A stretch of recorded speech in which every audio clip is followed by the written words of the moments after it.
sitting by my feet in perfect, implacable begging positions.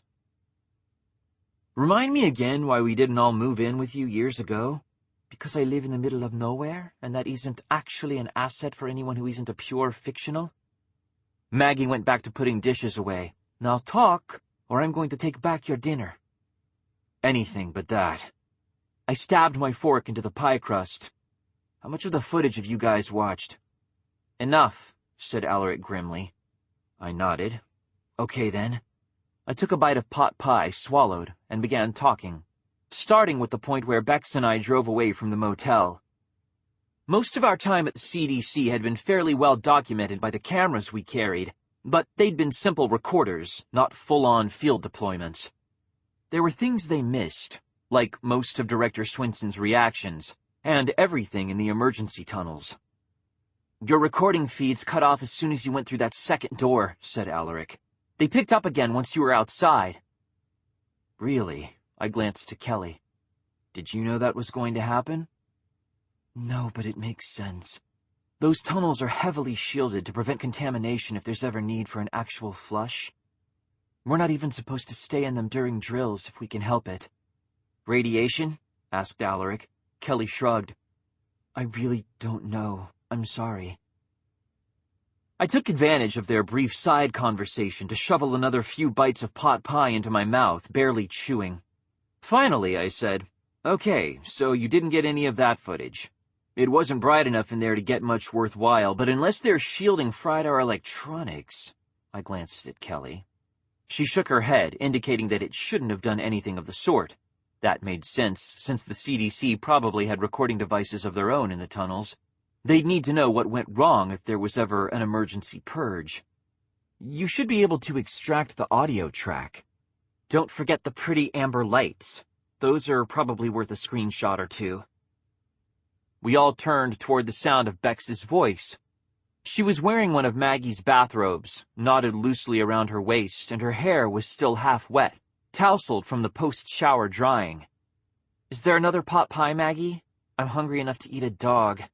Please don't, said Maggie. It's hard enough to socialize them without making them think that people will decide to randomly eat them. Your pot pie is in the oven. You're an angel. Bex arrowed for the oven, dismissing the rest of us in favor of food. I stabbed my fork into my own pot pie, spearing a chunk of chicken as I focused my attention back on Kelly. So, Doc, that was a good job you did getting us to the tunnels. Pretty quick thinking, too. We do evacuation drills and infection simulations every month in order to minimize the loss of life in case of an outbreak, said Kelly. There are differences between offices, but they're reasonably minor, and the central floor plan doesn't change. Plus, they shuttle us to different offices once a year to run evacuation trials there to make sure we don't get too hung up on familiar landmarks. What, like the White Door, or that old favorite, the White Door? Kelly cracked a slight, brief-lived smile. Something like that. It's amazing how much two identical halls can differ when you work in them every day for a year or more. We have to learn to strip them down to nothing but the architecture. Does that mean you have entire installations memorized? Asked Alaric, suddenly interested. Kelly nodded. Could you draw a map if I gave you some basic drafting software? I think so. Why? Because that may not be our last trip into the CDC, and I'd rather we didn't need to count on an open phone line to get us out next time, I said. Kelly's attention switched back to me. Alaric, get her that drafting software and see if you can find some public databases to check her work against. The public databases won't have the emergency access tunnels, said Kelly. It's still never a bad idea to have a backup plan. I flashed her a toothy smile. Besides, the public databases will have full blueprints of the general access areas, and that should be enough to jog your memory. It's not that I don't trust you to tell us the truth as you see it, Doc. It's just that, after what we learned from Dr. Abby, I don't trust you to not leave things out if you think they're too sensitive for us. Her expression hardened. For a moment, I thought she was going to challenge my authority. The others saw it, too. Alaric pushed his chair back from the table by a few inches, while Maggie and Bex both stopped moving around the kitchen, their attention going solely to Kelly. The house seemed to hold its breath. Finally, grudgingly, Kelly shook her head. Fair enough. We're in this together whether we like it or not. I guess we're all going to need to learn how to trust each other. There's the spirit, I said. I just have one question, said Alaric. How do we know the CDC isn't going to run an audio comparison on your call and figure out that Kelly's still alive? The last thing we need is another major raid. No, the last thing we need is them figuring out where we are. Them figuring out that the doc's still breathing is second to last at best. I pushed my half-eaten pot pie away and stood. I guess we'll need to keep an eye on the news feeds, see whether anything comes through accusing us of identity theft. Can you steal your own identity? Asked Kelly. Guess we'll find out. Bex moved to take my seat as I stepped away. Bex, you need to update as soon as you finish eating. I'm going to go and get the untransmitted footage loaded to the server. Alaric, I want you cleaning and screenshotting inside the hour. Got it, said Alaric. I've got a few poems and a bunch of garden pictures to put up, said Maggie. I'm officially still in mourning for Dave, which is why I'm all alone here in my big, spooky old house. Good, I said. Doc, work with Mahir and get started on another post about whatever the hell psychology crap you're writing about. See if you can come up with a plausible excuse for why we don't have a picture of you. I don't want anyone getting overzealous and looking for you in the public broadcast footage. All right. I grabbed another Coke from the fridge and went back to the living room where the computer wouldn't argue with me, ask me questions, or do anything but help me clear my head. George was still quiet. Her normally constant presence numbed to a dull ache at the back of my skull. It didn't hurt, precisely. It just felt weird as hell. The computer woke at the touch of a finger. I navigated the company login menus to reach my mailbox, which was comfortingly overfull of spam, date offers, naked pictures, suggestions of things that would make good articles, and the seemingly obligatory elevator pitches on places I should go and dead things I should bother. Sometimes it seems like the entire world is out to get me back into the field. What they don't understand, and I can't tell them, is that I've lost one of the integral traits of a good Irwin. I'm not having any fun. When I wind up in the field, it's a chore to be survived, not an adventure to be relished. Without that little spark of gosh golly wow to drive me on, I'm essentially a dead man walking. Don't think I don't see the irony. George is the one who stopped breathing, but I'm the one who gave up on living. The forums were as big a mess as I'd expected from Alaric's report. The moderators were trying to be 6 places at once and failing pretty spectacularly. I sat back for a few minutes, sipping my Coke and watching the message notifications as they popped up next to thread after thread. The team currently on duty were all beta bloggers, trying to prove their credentials by doing the sort of shit job that George and I used to do back when we were still bylines on the Bridge supporters site. In those days, we couldn't think of anything we wanted more than to be out on our own, telling the stories we wanted to tell, not answering to anybody but ourselves. Look at where that got us, I muttered, leaning forward in the chair and reaching for the mouse. Stay where you are, guys. You'll be a hell of a lot happier in the long run. George didn't say anything, and kept not saying anything as I went back to my inbox and started skimming, looking for messages that actually needed my attention. I needed to start editing footage. I needed to post and let people know that I was still alive, but most of all and first of all, I needed to calm down a little bit. My heartbeat was starting to speed up as my body realized that the running away was over. We'd reached our destination, and now it was finally safe for me to freak out. My hand was shaking. I sat perfectly still, waiting for the tremors to pass. I didn't have time for another breakdown. 1 a month is about my limit. And since this one was unlikely to come with the extra bonus full visual hallucinations of your dead sister, I didn't see the point of doing it again. Eventually, the shaking stopped, and I started again. I hit important when I was halfway down my inbox.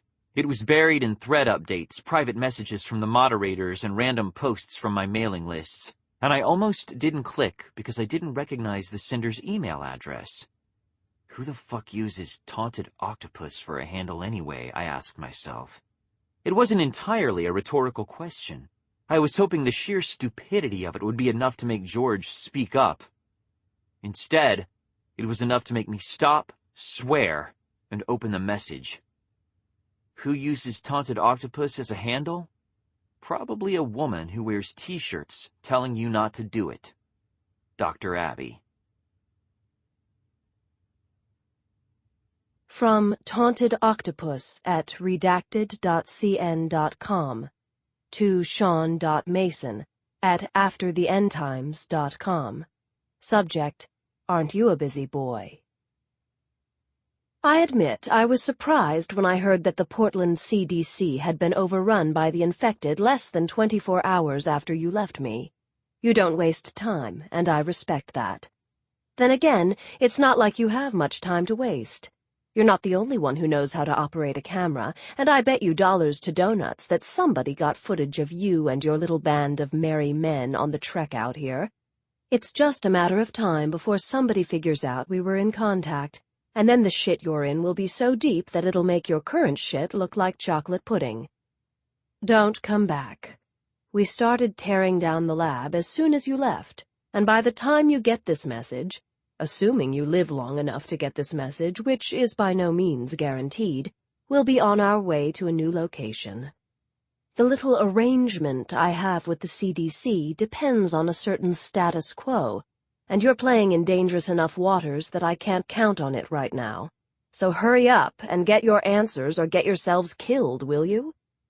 The attachments on this message contain everything I've done to date involving mapping the structure of Kellis amberley against the autoimmune oddities that cause the formation of stable reservoir conditions. I don't have a mechanism for reversing them, or a reliable way to induce them in adult subjects. But there's more than enough to prove that reservoir conditions are the result of the immune system beginning to learn to cope under supposedly impossible conditions. Most of the research won't make any sense to you, but it'll make perfect sense to the little CDC flunky who introduced us. Make sure she sees it. Tell her it all goes public if you think she's holding out on you. See what she has to say after that. You're a brave idiot, Shaun Mason, and I'm sorry I never got to meet your sister. Almost as sorry as I am that you never got to meet my husband. Give my regards to the merry men, and tell them to sleep with one eye open, because you're well on the way to pissing off some pretty damn important people. Good for you. Keep doing what you're doing. Somebody has to. Best wishes, and stay the fuck away from me. Dr. Shannon L. Abbey.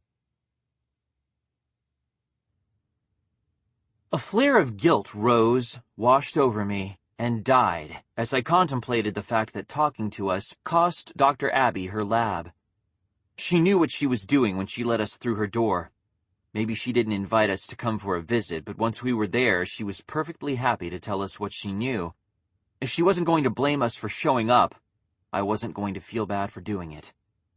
The attachments on her message downloaded clean, and they opened to reveal huge, detailed medical charts and graphs that made about as much sense as abstract art. I recognized some of the labels, but that was about it. That was okay because Dr. Abby was right. It didn't matter if her research made sense to me. What mattered was that her research would make sense to Kelly, and once she'd seen it, maybe she'd know where we needed to look next. Given the situation we were in, every little bit was about to start counting big time. I forwarded Dr. Abby's message to Alaric and Mahir with a priority flag, printed copies of the attachments, and returned to cleaning out my inbox. Nothing else was nearly as interesting as that message, which wasn't much of a surprise. "Here's my Kellis Amberley research. Enjoy," was a pretty hard act to follow. According to the site log, Mahir was logged in, which meant that either he was awake or I had reasonable cause to think he might be. That was good enough for me. Leaning back in my chair, I dug my phone out of my pocket and snapped it open. Luck was with me. Mahir, not his wife, answered the phone. "Shaun, thank God." "Hey, Mahir. There a reason you always feel the need to invoke the divine when I call you? Is that just how they're saying hello in London these days?" "It's 4 o'clock in the bloody morning, Shaun, and I'm awake to take your call. That might tell you a little something about how worried I've been." A door closed in the background, and the sound of distant traffic filtered through the phone. "Try remembering that I'm 8 hours off your time zone and give me the all clear a little sooner next time, won't you?" "Hey, sorry, dude. I figured Alaric would keep you posted." One of the London magazines did a profile on Mahir after the Ryman election. He was a local boy involved in a huge American political scandal, which was sort of a big deal. The picture they ran with the article was of him standing on the wide balcony outside his apartment, looking out over the Thames River with the sort of serious, "I am an intellectual artist" expression that George and I always used to make fun of. That was the scene I pictured now, listening to the traffic rushing past behind him. Mahir on the balcony, surrounded by the weight of the London night, while cars packed with paranoid commuters went whizzing past below. He did. So did Magdalene. But at the end of the day, Shaun, the only person I trust to tell me your condition is you. I'd feel flattered if I didn't know that you expected me to die. Isn't that your intention? I stopped for a moment, suddenly and sharply aware of George's silent presence at the back of my head. Lying to Mahir would border on impossible even if George was willing to let me, and in the end I didn't bother trying. Eventually, yeah, but not until after we found the people who killed George. Did you get those files I sent you? I did, Mahir admitted. How much of them did you understand? Not enough. I'm guessing you understood a little bit more. Enough to make me think I'll never sleep again. That's good. Means the files are what Dr. Abbey said they were.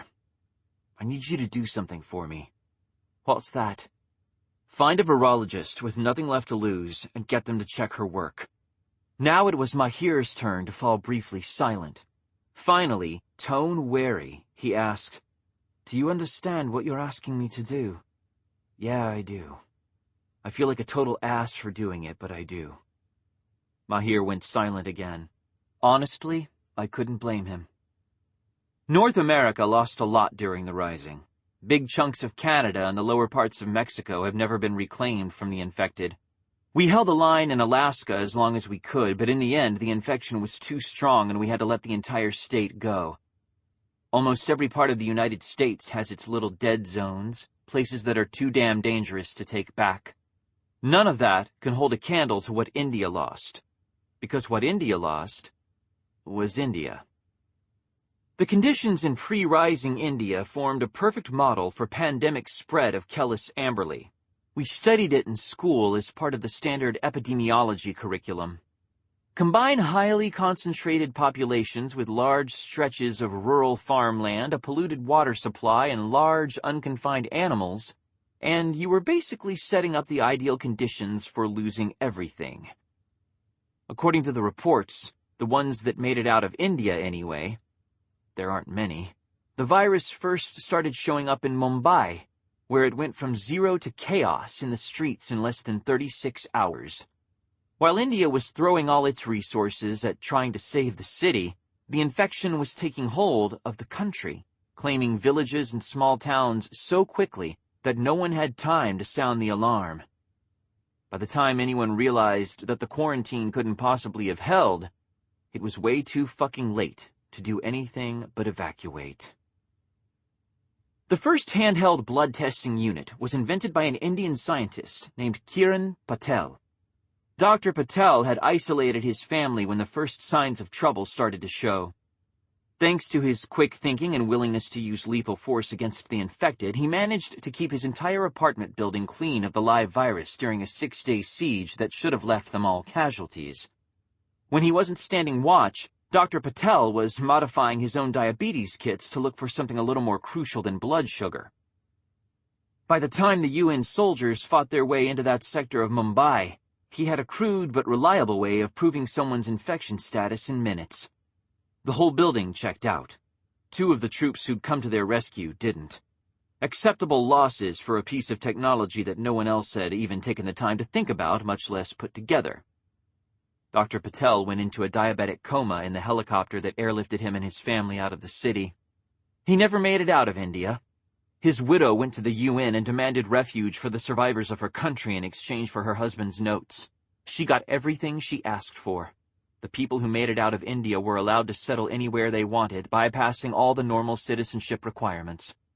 The Indian consulates stayed open and issued passports to the children of the survivors.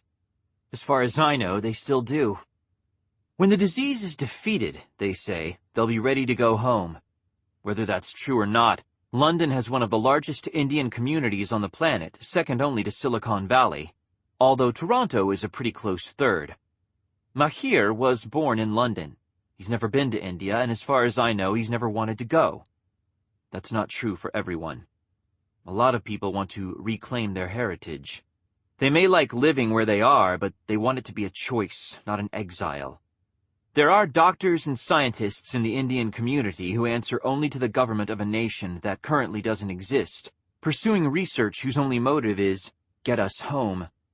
But racism doesn't die just because the dead start walking, and there are some folks who watch the displaced communities carefully for signs that they might be turning against us. If Mahir did what I was asking him to do, if he went to one of the virologists who was working out of his home rather than out of a government lab and asked him to explain Dr. Abbey's work, he was putting them both at risk of a terrorism charge. Finally, Mahir said, "I'm going to ask a question that sounds insane, Shaun, and you're going to answer. Refuse, and I hang up, and we both pretend this conversation never happened." That sort of thing never works. Once you're past the age of 5, you can't make something unhappen just by refusing to think about it.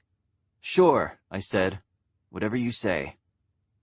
"All right," he laughed a little unsteadily and asked, "What does Georgia have to say about this plan?" Mahir had never questioned the fact that George still talks to me, but he'd never gone out of his way to address her either. Maybe my crazy was starting to rub off on the people around me. Is crazy contagious? Hang on, I'll ask her. "George," I thought, "if you're just being quiet because you're pissed or something, I could really use your help right about now." "Sorry, I was thinking." "Tell him," she hesitated. "Tell him that if this research means what I think it means, the world has a right to know, and without his help, we might not be able to tell them. This is for everybody." Okay. I cleared my throat. "She says that if this research means what she thinks it means, the world has a right to know, and that if you're not willing to help, we might not be able to figure out enough to know what to tell them. She says this is for everybody." I paused before adding, "And I say, it looks like they were willing to blow up Oakland and infect an entire CDC facility to keep the news from getting out without it looking like they were trying to hide something. I want to get at least part of the work off this continent, so somebody can keep on going after they drop the bomb on Maggie's place. I swear, I'm going to move to San Francisco just to make you people stop using me as your off-site backup." Mahir sighed deeply. "Fine. Fine? You mean you'll do it? I'm clearly out of my mind, and I'm going to regret this for the rest of my life, and my wife is probably going to leave me, but yes, I'll do it. Someone has to. I'm going to have to involve my local beta bloggers. This is a rather large project. Whatever you need, but keep it limited to people you know and can trust, okay? We can't risk this getting out early. Silence is expensive. That's not a problem. I'm sure if we shake the merchandising hard enough, the money will fall out. If nothing else, I had a standing offer to print a book of George's posts from the campaign trail. I'd been refusing. Somehow that felt more like making money off her corpse than continuing to run her blog did. But it would be a good way to make some reasonably quick cash. And then there was Maggie's trust fund. Normally I wouldn't think of going there. These were some pretty special circumstances. Oh, believe me, I wasn't intending to worry about the budget. And if I'm still married when this is over, you're financing the second honeymoon it's going to take for me to stay that way. Totally fair. Thank you. Really, thank you. You're a good guy. Your sister had excellent taste in men. Now update your damn blog, Shaun. Half the readership thinks you're dead, and I'm entirely out of the passion it takes to refute conspiracy theories." The sounds of distant traffic cut off as Mahir killed the connection, leaving me listening to nothing but the sound of my own breath. I clicked the phone shut and slid it back into my pocket, staring thoughtfully at the computer screen. Dr. Abbey's research looked back at me like the world's deadliest abstract art. The lines of it were strangely soothing when I looked at them long enough. They reminded me of the faint traceries of iris surrounding George's pupils, little lines of brown that no one got to see unless they got close enough to look past her glasses. Lifting my hands, I tugged the keyboard toward me and began to write. From Fish and Chips, the blog of Mahir Gowda, April 20, 2041. I like to think of myself as a reasonable man. I suppose that's true of everyone. Even the people we'd paint as the villains of the piece, given leave, doubtless consider themselves reasonable. It's a part of the human psyche. Still, my needs are simple. I have my flat, which is paid for. I have my work, which I enjoy and do reasonably well. I have a beautiful wife who tolerates the strange hours and stranger company I keep. I love the city I live in, its sights and sounds and brilliant culture, which has managed to not only recover but to thrive under adversity. London is the only place I have ever truly wished to be, and I am privileged beyond all measure to call it home. I like to think of myself as a reasonable man, but I have buried too many friends in the too recent past, and I have seen too many lies go unquestioned and too many questions go unasked. There is a time when even reasonable men must begin to take unreasonable actions. To do anything else is to be less than human. And to those who would choose the safety of inaction over the danger of taking a stand, I have this to say. You bloody cowards. May you have the world that you deserve. 15. Writing up the events of the day was enough to leave me utterly exhausted. I just wanted to go upstairs, shower, go through a proper decontamination cycle, and crash for 6 to 8 hours before something else demanded my attention. If I did that, though, my post would go up in plain text, and I'd have eager beta bloggers flooding my inbox with offers to help. Their help would probably end in tears. Theirs, after I dismissed them from the site for pissing me off beyond all hope of recovery. It was easier to force myself to stay where I was and go combing through the footage of the day, looking for suitable clips and screenshots. There are times when I miss Buffy. I always miss her. She was one of my best friends right up until she sold us out, but there are times when I really miss her. I could have handed her my report and told her to make it pretty, and she would have had a multimedia extravaganza ready to go almost before I could finish making the request. She was the best at what she did. Everything she did, which was sort of the problem, since in the end, what she did included betraying us and getting a lot of people killed. She said she was sorry when she came clean. I believed her then, and I believe her now. Sometimes people make mistakes, and sometimes those mistakes are the sort that don't allow for second chances. Doesn't make her any less dead, or make me miss her any less. In the end, I chose 3 short film clips and 10 stills and called it a day, slapping them into my article in the places where they'd have the most impact, or at least look like they were there for a reason. I dropped a note in the mod forum to let folks know I'd be going offline for a few hours and that I was only to be disturbed if the world was ending. Even then, they were supposed to get clearance from Mahir before they called me. That wouldn't guarantee I'd be left alone, but it would slow people down. Sort of like setting a snooze button on reality. It wasn't until I stood that I realized how sore I was. I stretched until something in my shoulders popped. That was the cue for half the muscles in my body to start complaining, while the other half seemed to turn to jelly. Fuck. I'm not getting any younger, I said, and walked toward the kitchen. Alaric was gone, probably off doing his time on the message boards.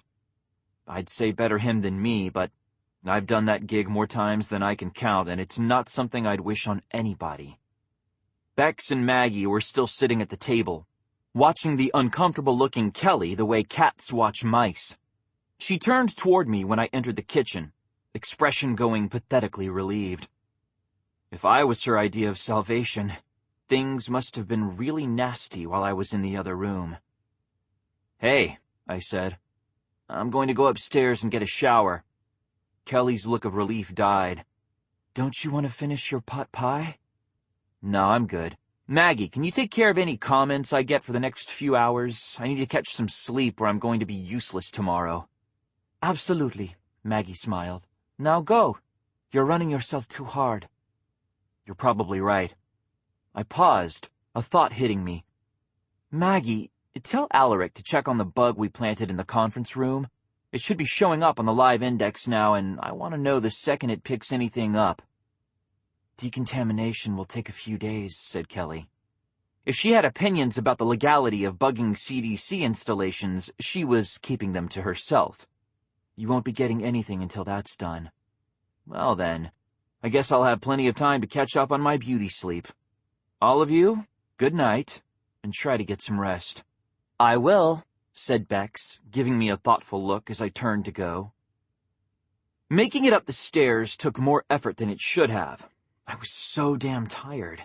It seemed like too much trouble when I could sit down and sleep perfectly well on the steps. I knew I needed a shower. Strict field protocols said I should have showered the second I got to the house, like Bex did. It can really screw up your insurance if you don't go through proper decontamination after every logged trip into the field.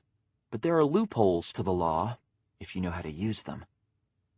We didn't log the trip to Dr. Abby's lab, and CDC offices are counted as some of the few public places not considered hazard zones. My failure to scrub up like a good little boy was strictly legal, and I was aware enough of my exposure risks to know that I hadn't been dangerously close to anything infectious. I just didn't want to go to bed feeling like I'd never be clean again. The showers in Maggie's house are another amazing example of what you can achieve if you have enough money and don't care how much of it you spend. The showers in the Oakland apartments were bare bones, consisting of airlocks, computer-controlled water sprays, and simple blood test panels.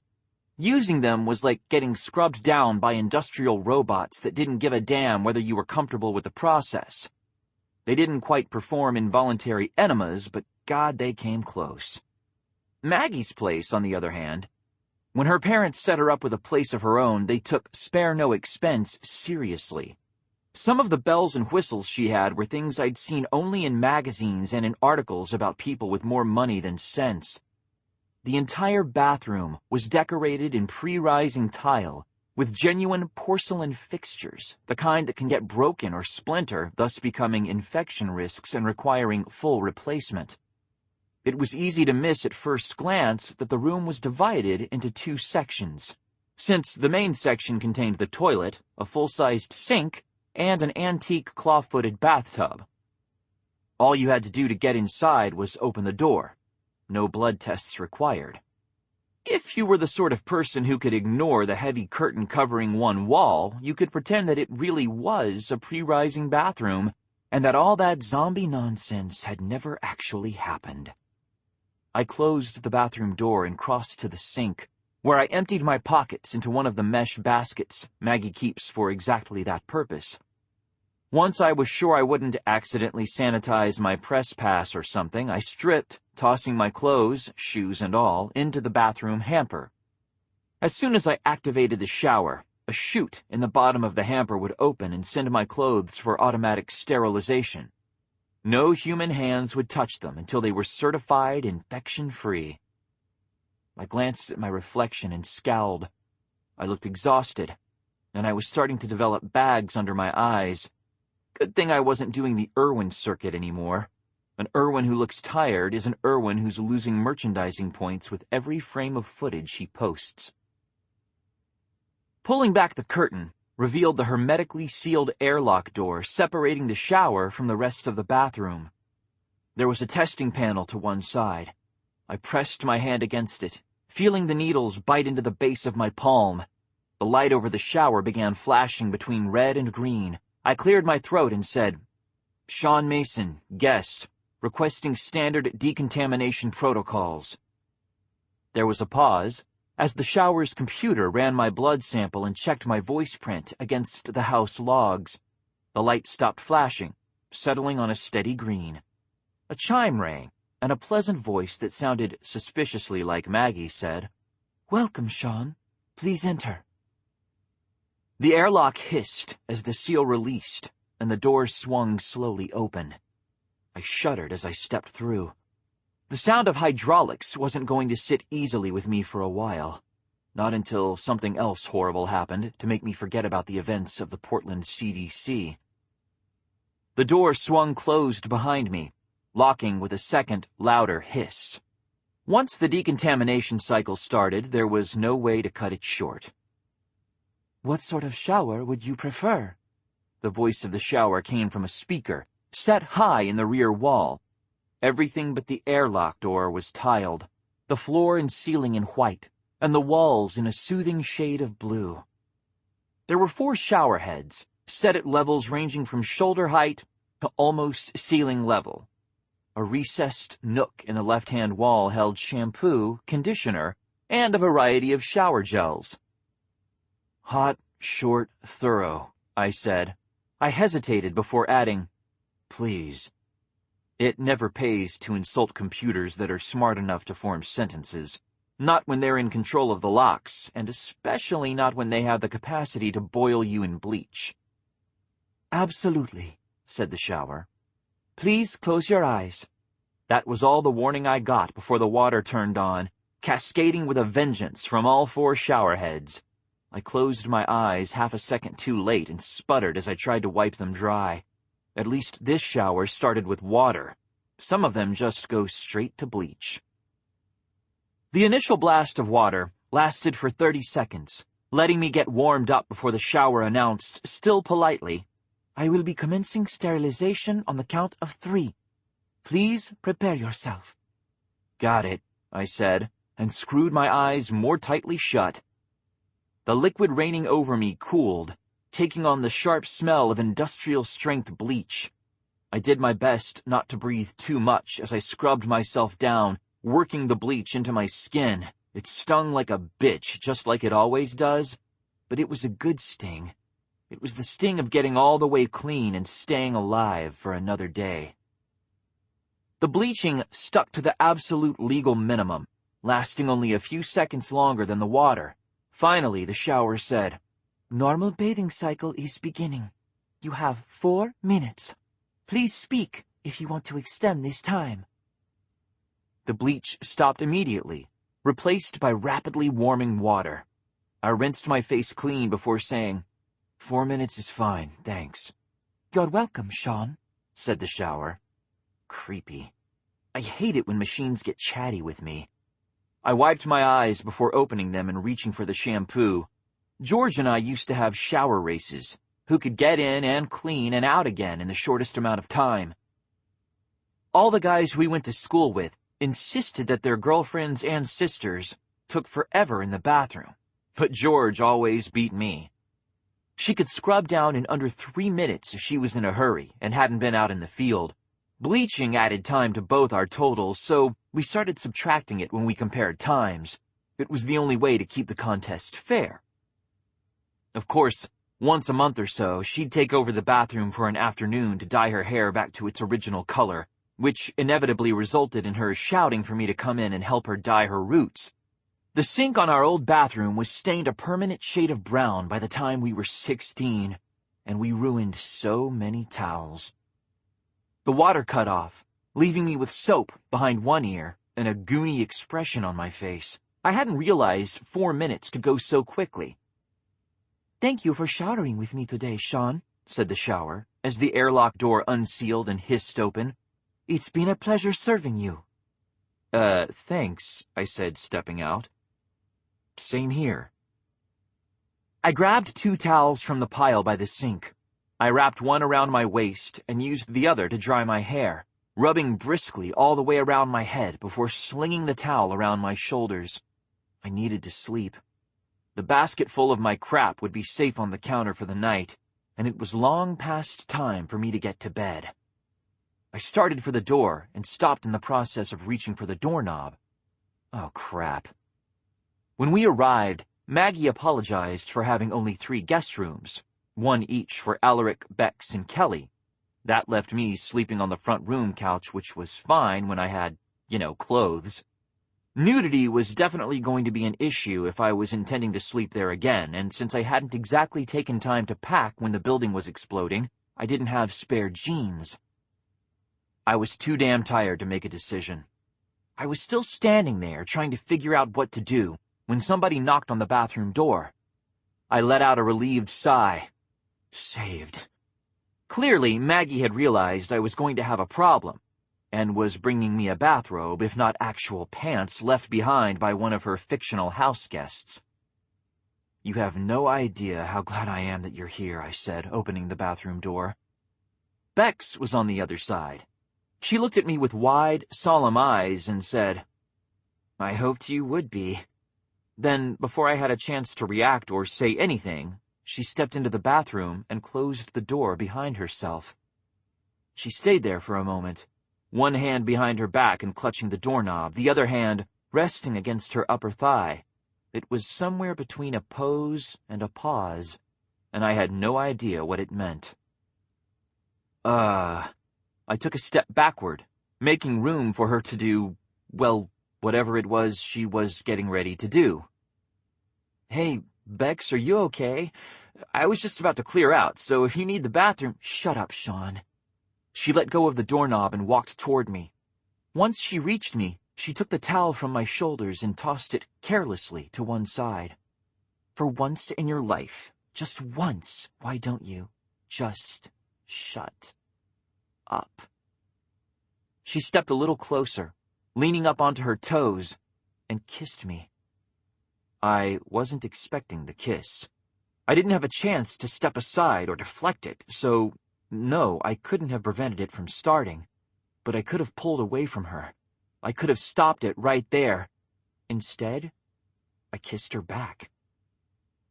Bex pressed herself hard against me as soon as I started to respond to her kiss, arms tightening around my shoulders and holding me where I was. I wrapped my arms around her waist, as much to have a place to put them as anything else, and almost involuntarily pulled her closer. The heat coming off her skin felt like it would steam the remaining dampness from the shower right off me. Through it all, she kept on kissing me, the urgency in her movement growing with every second.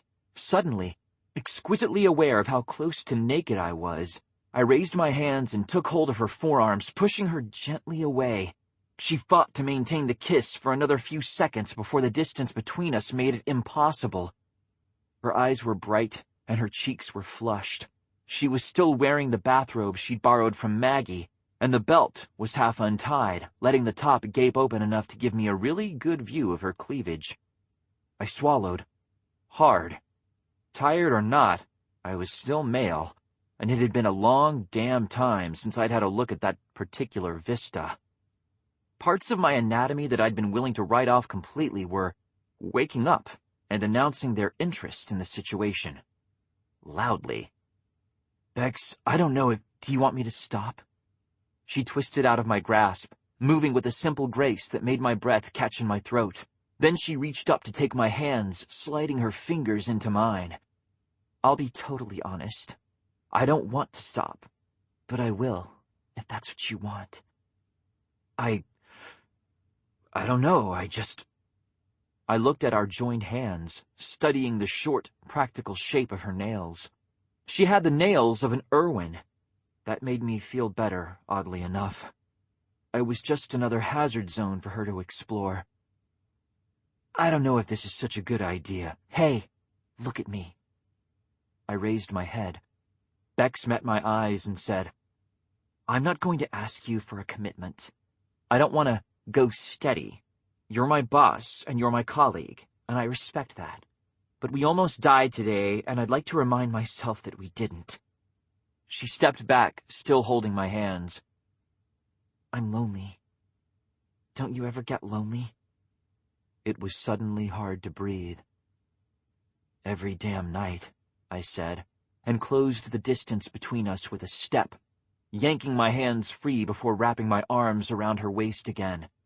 This time, I was the one initiating the kiss. This time, I was the one pressing with increasing urgency as she kissed me back, bringing one hand up so she could curl her fingers through my hair and pull my head a little farther down. We kissed until my lips felt bruised and my chest hurt with the effort of continuing to breathe. Bex pulled back, fingers still knotted in my hair. "Does that mean you don't want me to stop?" "Don't stop," I managed, and kissed her again. Somehow we made it out of the bathroom and down the hall to the guest room where she'd been sleeping. I managed to keep the towel on until the door was closed behind us. when Bex resolved the question of what I was supposed to do with it by removing it from my waist and throwing it to one side. She untied her bathrobe and pressed herself hard against me before resuming her frantic kisses. The feeling of her skin touching mine was almost more than I could handle. I groaned. She moaned appreciatively, the sound of a living woman desiring and being desired rather than the sound of the dead. God, I needed to hear that. I didn't spend nearly enough time among the living.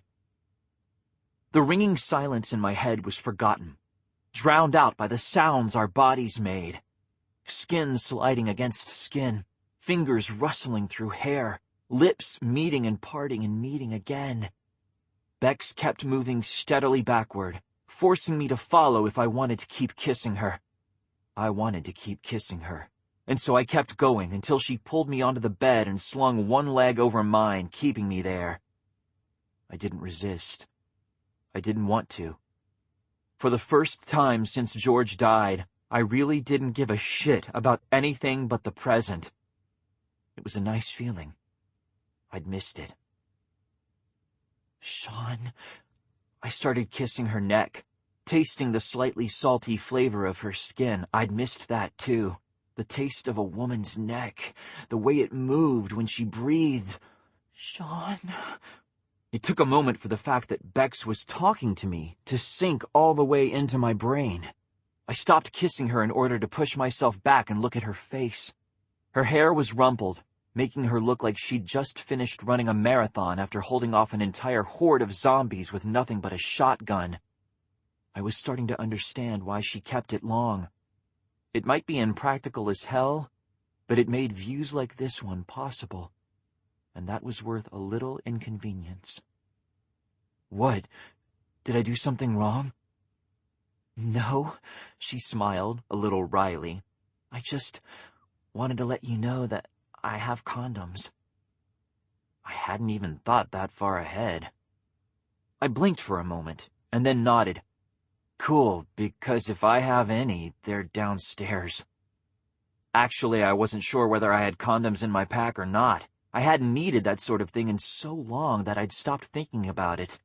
Since thinking about it didn't do me a damn bit of good, sex wasn't a factor in this post-George world. There just wasn't time. Bex smiled a little more, looking surprisingly shy considering that we were buck-ass naked and twisted around each other. Will you let me up? She asked. Right. It took some effort to untangle our limbs. She stood, stretching to give me the best possible view of her body, and I had to admit the girl was stacked, before crossing to her pack and bending to rummage through one of the inside pockets. I stayed on the bed, feeling suddenly awkward and not exactly sure where I was supposed to put my hands. That was another thing I never had to worry about before. I wasn't even sure I was supposed to be looking at her when she wasn't in the bed. I settled for sitting up with my hands resting loosely between my thighs, looking in her direction, but trying to keep myself from really looking. She might get upset if I looked away. She might decide I didn't like the way she looked or something. Jesus, when did life get so damn complicated? Here we go. Bex turned, a foil-wrapped condom held between her thumb and forefinger, and walked back toward the bed. I've got a birth control implant, but you can't be too careful, right? Right, I echoed faintly.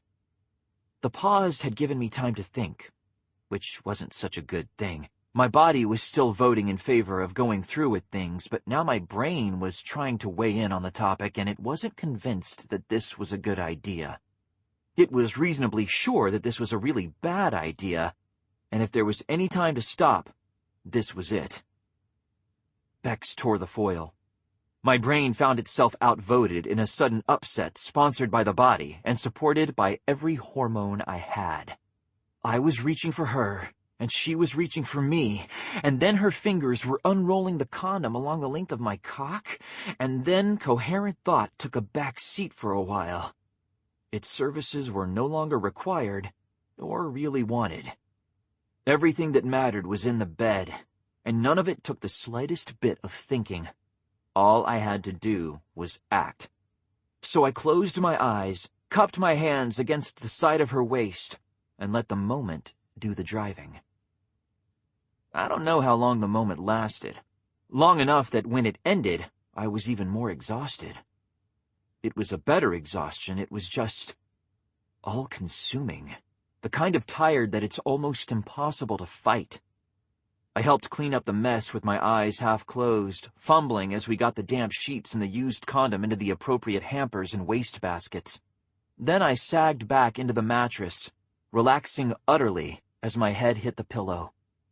It felt like all the tension was finally running out of me, leaving me floating in that wonderful horizon between half asleep and all the way gone. Fingers trailed down the length of my chest, coming to rest just above my navel. "Good night, Shaun," whispered a voice inches from my ear. God. For the first time in longer than I could remember, the world felt like it was actually back the way that it was supposed to be. I brought up a hand to brush my knuckles against her cheek, smelling the sweet salt sex smell of her, and smiled. "Good night, George," I said, and slipped away into sleep. From Cabin Fever Dream, guest blog of Barbara Tinney, April 20th, 2041. Mankind's history is littered with singularities, big moments that changed everything, even if nobody knew they were coming. The discovery of antibiotic medicine was a singularity. Before that, it was normal for women to die of childbed fever, a simple staph infection making them die slowly and in great agony. Cavities killed. Antibiotics changed all that, and less than 50 years later, the thought of living the way people lived before antibiotics was alien to almost everyone. The Industrial Revolution was a singularity. As you sit reading this, consider that, once, electric lighting was considered a luxury, and some people weren't even sure it would catch on. The idea that someday the entire world would be run by machines was crazy, preposterous science fiction, but it happened. The Rising was a singularity. The way we live today isn't just a little different. It's alien. Our paradigm has shifted, and it can't be shifted back. That's why so many of the old rules of psychology don't apply anymore. Once the dead are walking, crazy's what you make it. From Dandelion Mine, the blog of Magdalene Grace Garcia, April 20th, 2041.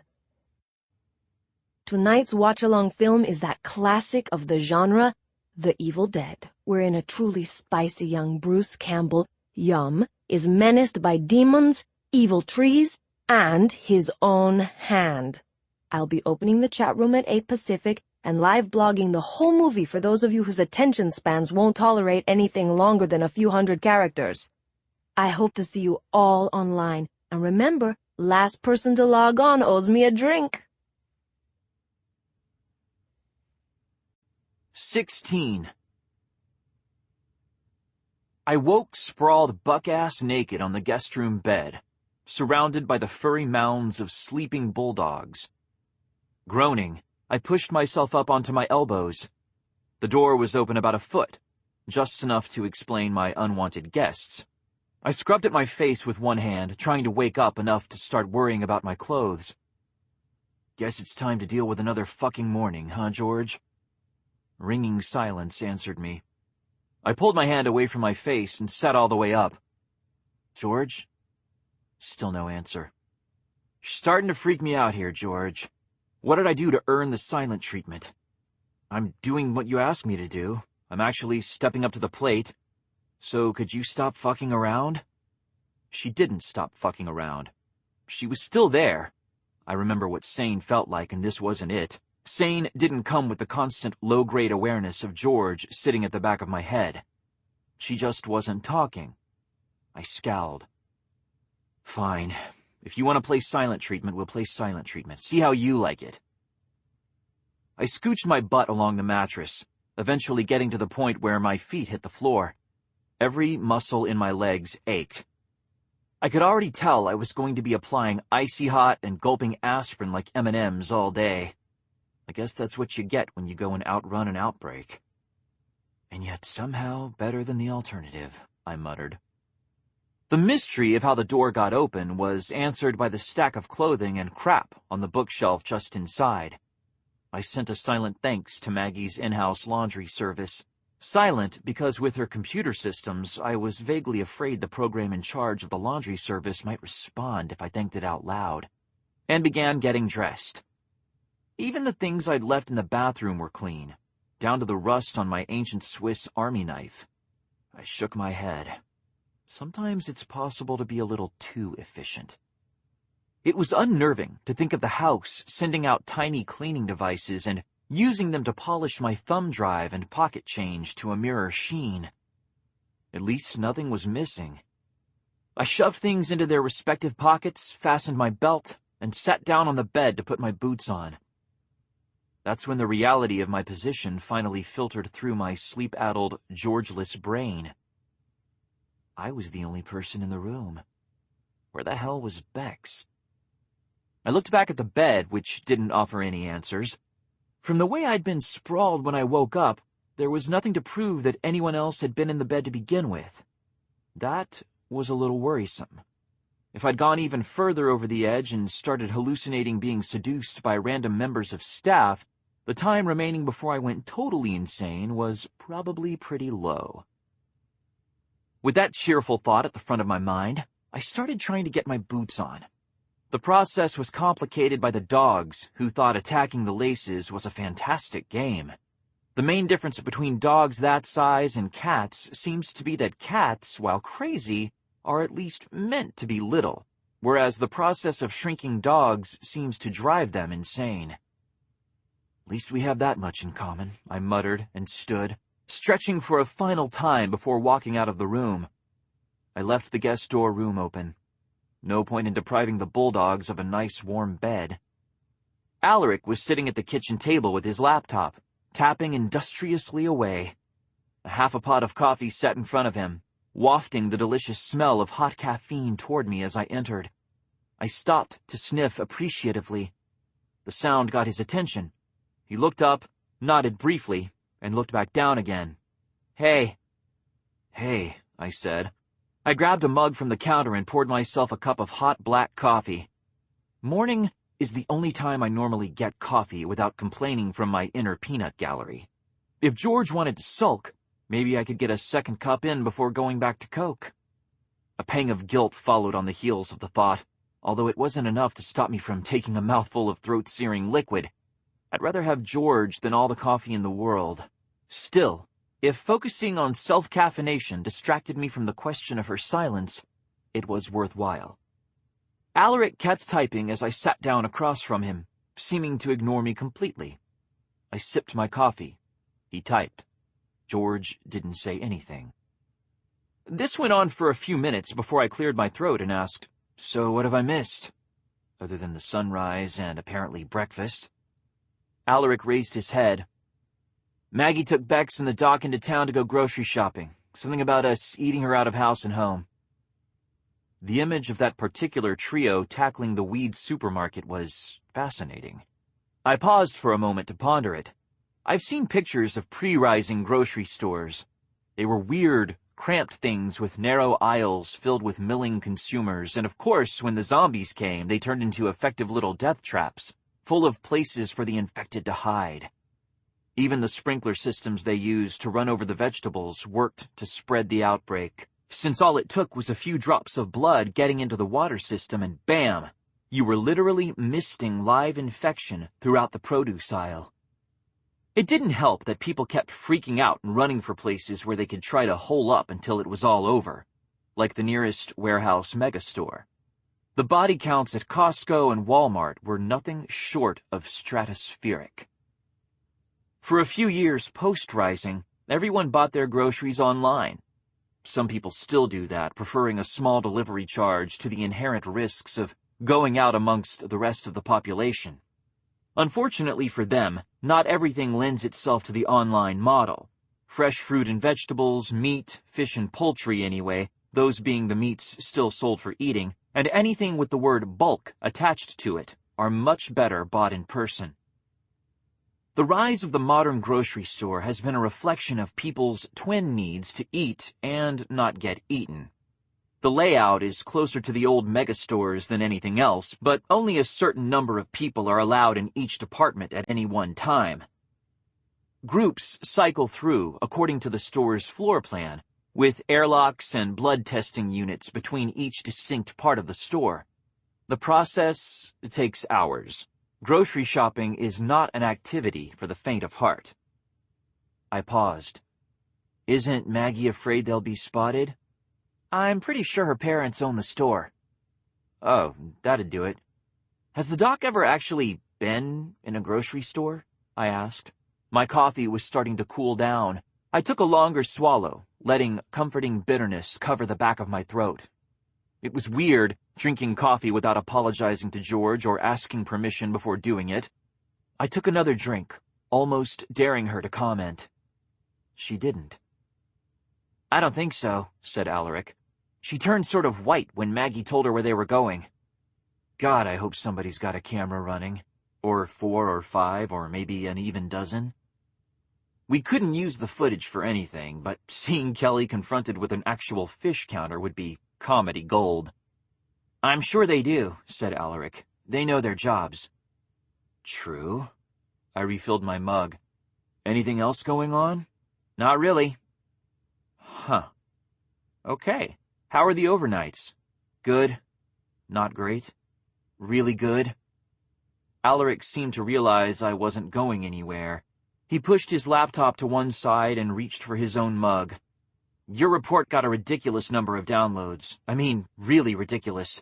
Every time you go anywhere near the field, we see a rating spike of insane proportions. Yeah, well, every time I go anywhere near the field, I wind up not sleeping for a month, so I guess it evens out in the end. Has the CDC said anything about what happened in Portland? There's no official statement yet, but Talking Points managed to get an interview with Director Swenson. I snorted. Talking Points is a lousy site, and they have a reputation for editing reports to match the requests of the highest bidder. Giving them an exclusive was sort of like buying a commercial slot during prime time. A great use of your money, but a terrible abuse of the truth. Alaric narrowed his eyes. Mind if I continue? Sorry. I waved my mug in his direction. I'm all ears. No more interruptions, I promise. I'll believe that when I see it, Alaric muttered before continuing. He repeated the lab accident story and added a cute little, maybe if they hadn't somehow wandered into a secure area, they wouldn't have been forced to use the emergency access tunnels rider, trying to make it look like you and Bex had been negligent or worse, trespassing. How did we answer that? Mahir uploaded your footage, sans dialogue, of everything from the director leaving you in the conference room to the lights going out. Timestamps visible for the entire thing. If you were someplace you weren't supposed to be, it was because the director left you there. Remind me to give that man a raise. How about you get the rest of us out of the line of fire first? Alaric's tone was harsh, verging on nasty. I'd never heard him talk to anyone like that before. Not even after the time I broke his nose for suggesting that my ongoing need to talk to George was a sign of mental illness. I know it's a sign of mental illness. I knew it then, too. I just think the alternative to going crazy is even worse. I put my mug down, frowning as I studied Alaric. He looked tired, but that wasn't really a surprise. We all looked tired, and with good reason. Dude, what's going on? Did somebody decide to piss in your cereal or something? I'm just not sure you have your priorities straight anymore, that's all. Alaric looked at me steadily, lips firming into a thin line. It's not like any of us can quit at this point, is it? Not when they're blowing up buildings to make us stop poking at things. What, and you think that's my fault? I waved an arm toward the front door. I didn't ask the doc to show up, and they started shooting at us as soon as they had a bead on where she was, remember? You cannot pin that one on me, Alaric. You want to be pissed off at somebody, I recommend her. She brought us a hook into the greatest conspiracy of our generation. You just want it to be about revenge. It's not all about you, Shaun. It's never been all about you. You're not the only one being lied to, and you're not the only one who's lost people. I guess I'm just getting tired of you acting that way. I blinked. What? You heard me. I never said this wasn't everybody's fight. Could have fooled me. I slammed my hand down on the table hard enough to make the coffee slosh over the lip of my mug. Alaric jumped. Damn it, Alaric, this is not the time to play pissy bitches. What the fuck is bothering you? Did you get trolled on the message boards? Is your revenue share down? Do you not like the guest room you're in? What? Was there a particular reason Rebecca came down the stairs this morning, looking like she hadn't slept, and ran out of here the second she was given the opportunity to do so? You could have used the edge on his voice to cut steel. Closing his laptop with one hand, Alaric continued. You were asleep at the time. That may be why she left so quickly, avoiding an unpleasant encounter. Oh, crap.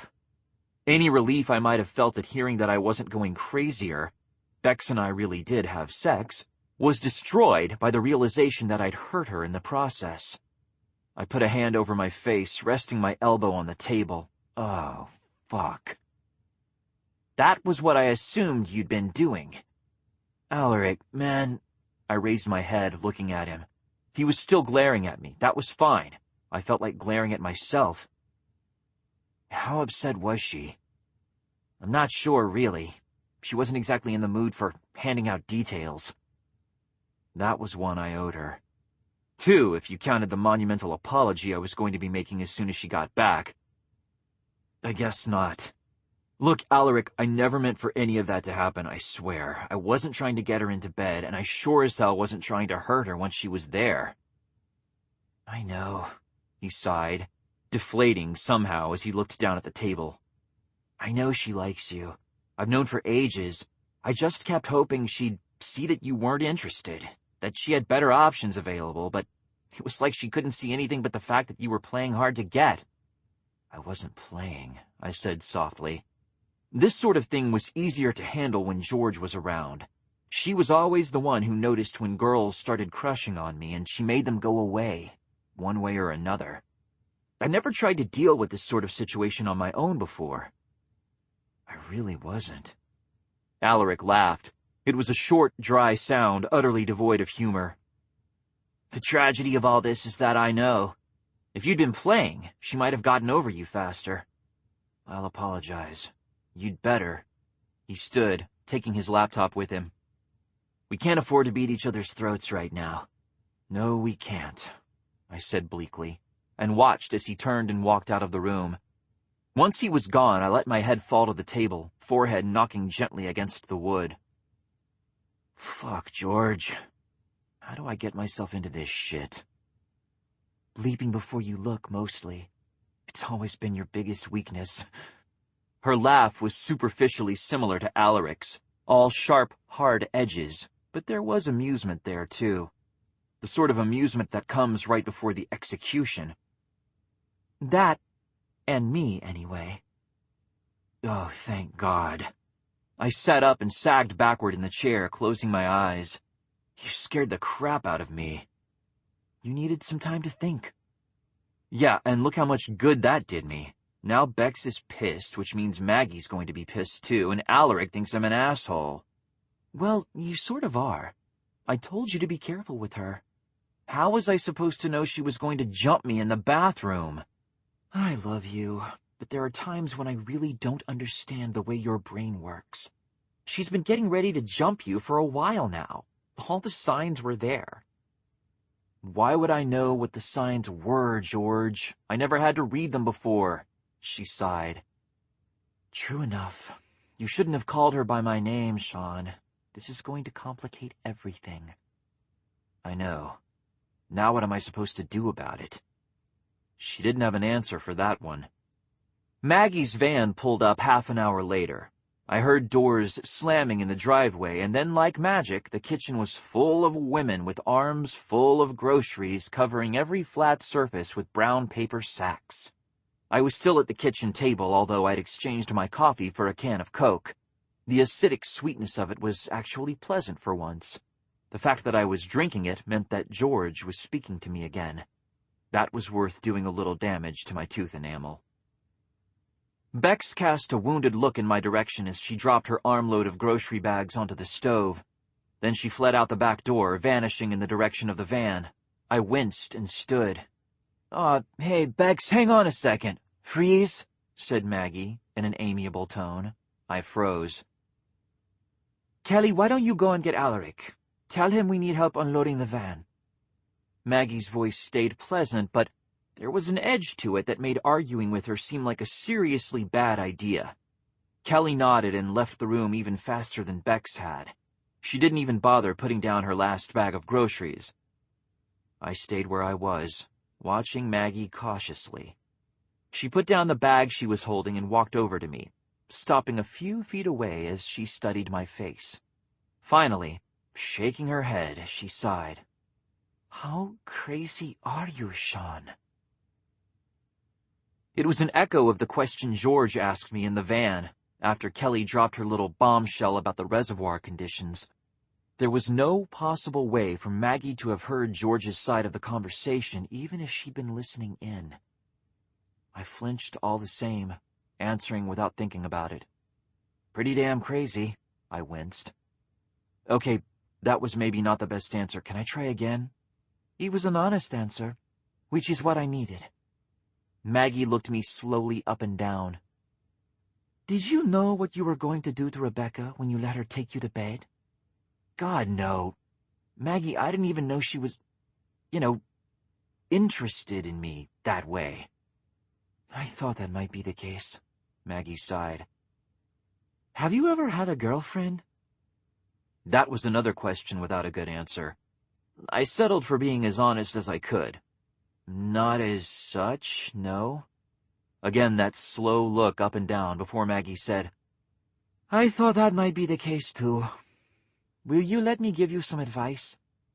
At this point, I barked a short, bitter laugh. I'd take advice from the Bulldogs if I thought it would help. "I didn't mean to fuck things up with Bex.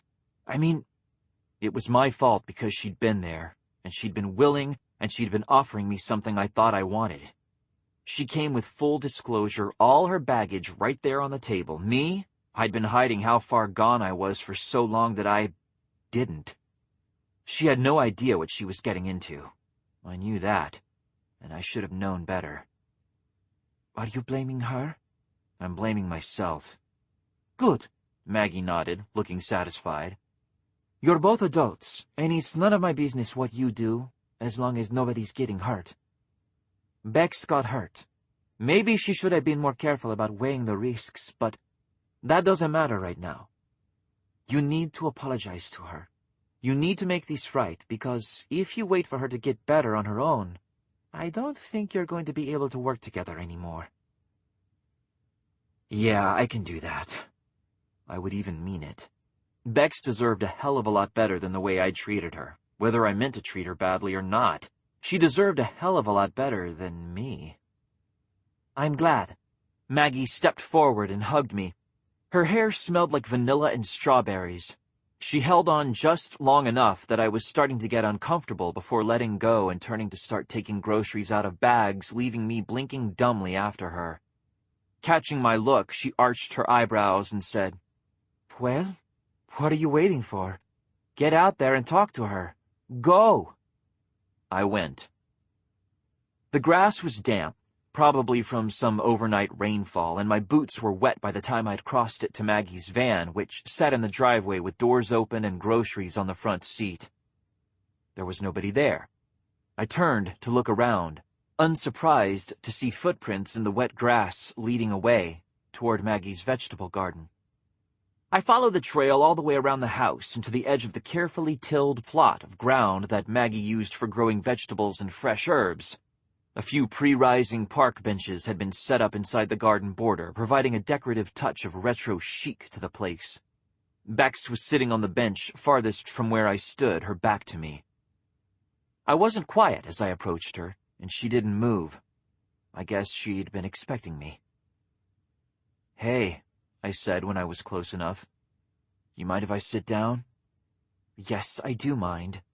She turned in my direction, tilting her chin up as she looked at me. Her eyes were only a little bloodshot.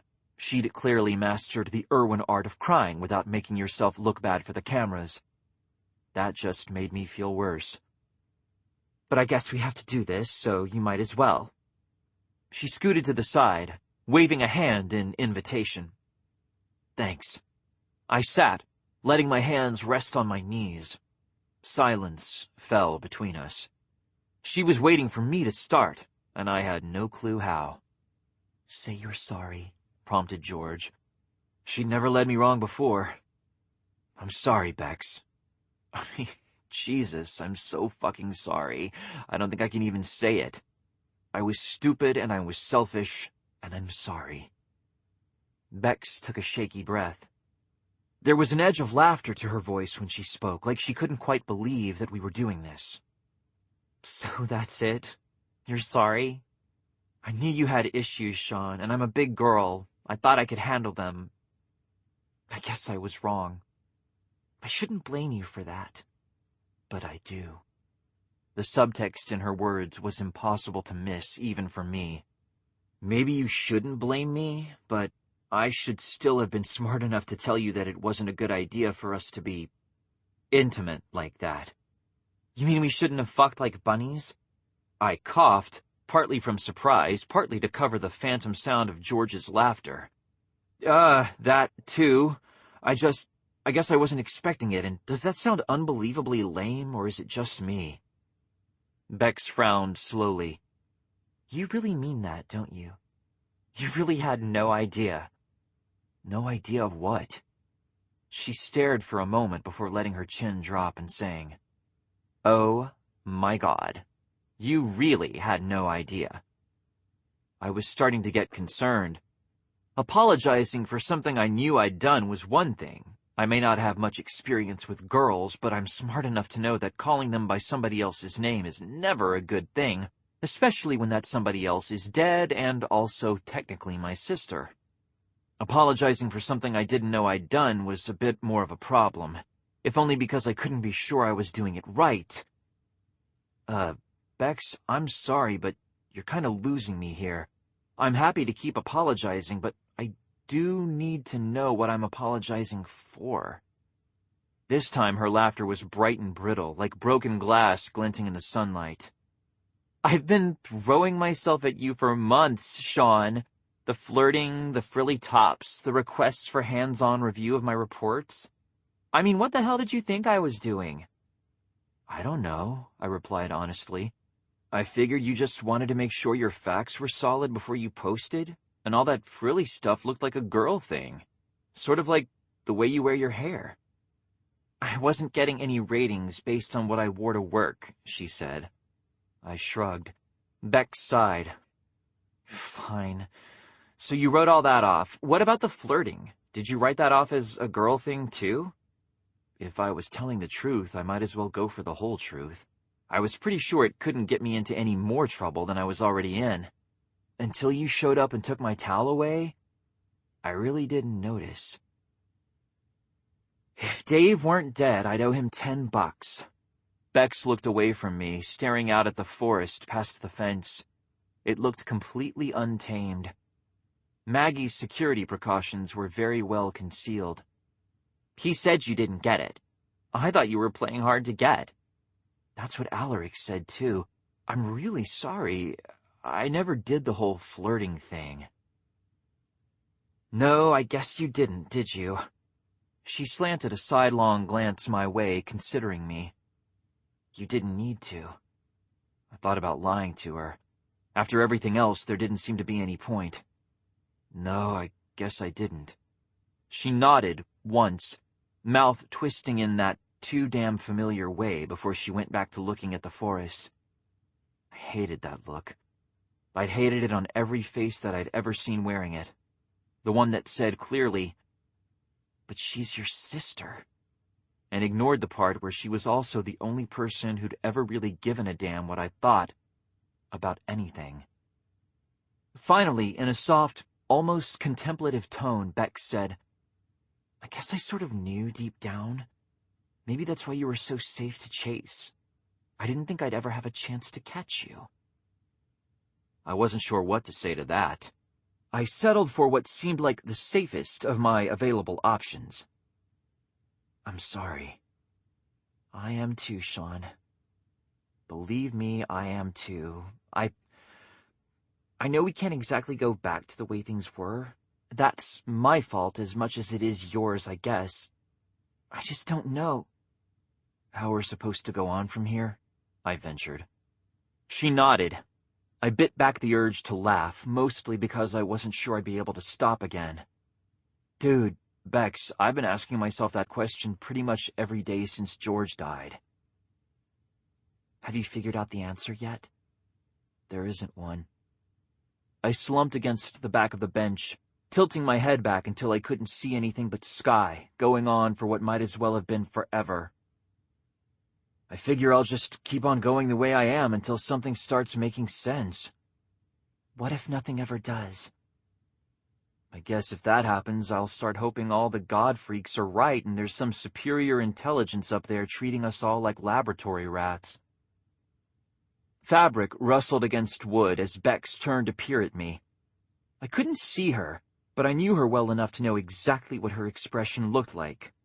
Confusion mixed with wary suspicion that whatever I said next was going to be so completely off the wall that she couldn't stand to hear it. Finally, she said, "Why are you going to start looking for God?" I didn't say I was going to start looking. If there's a God, there are plenty of people who know where he is. I shrugged, still watching the sky. It was easier than watching Bex.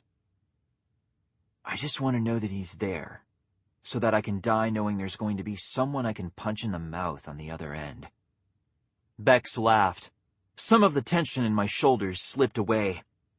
I'd done a terrible thing to her, but I didn't mean to, and the tone of her laughter told me that maybe, despite everything, we could manage to be okay again.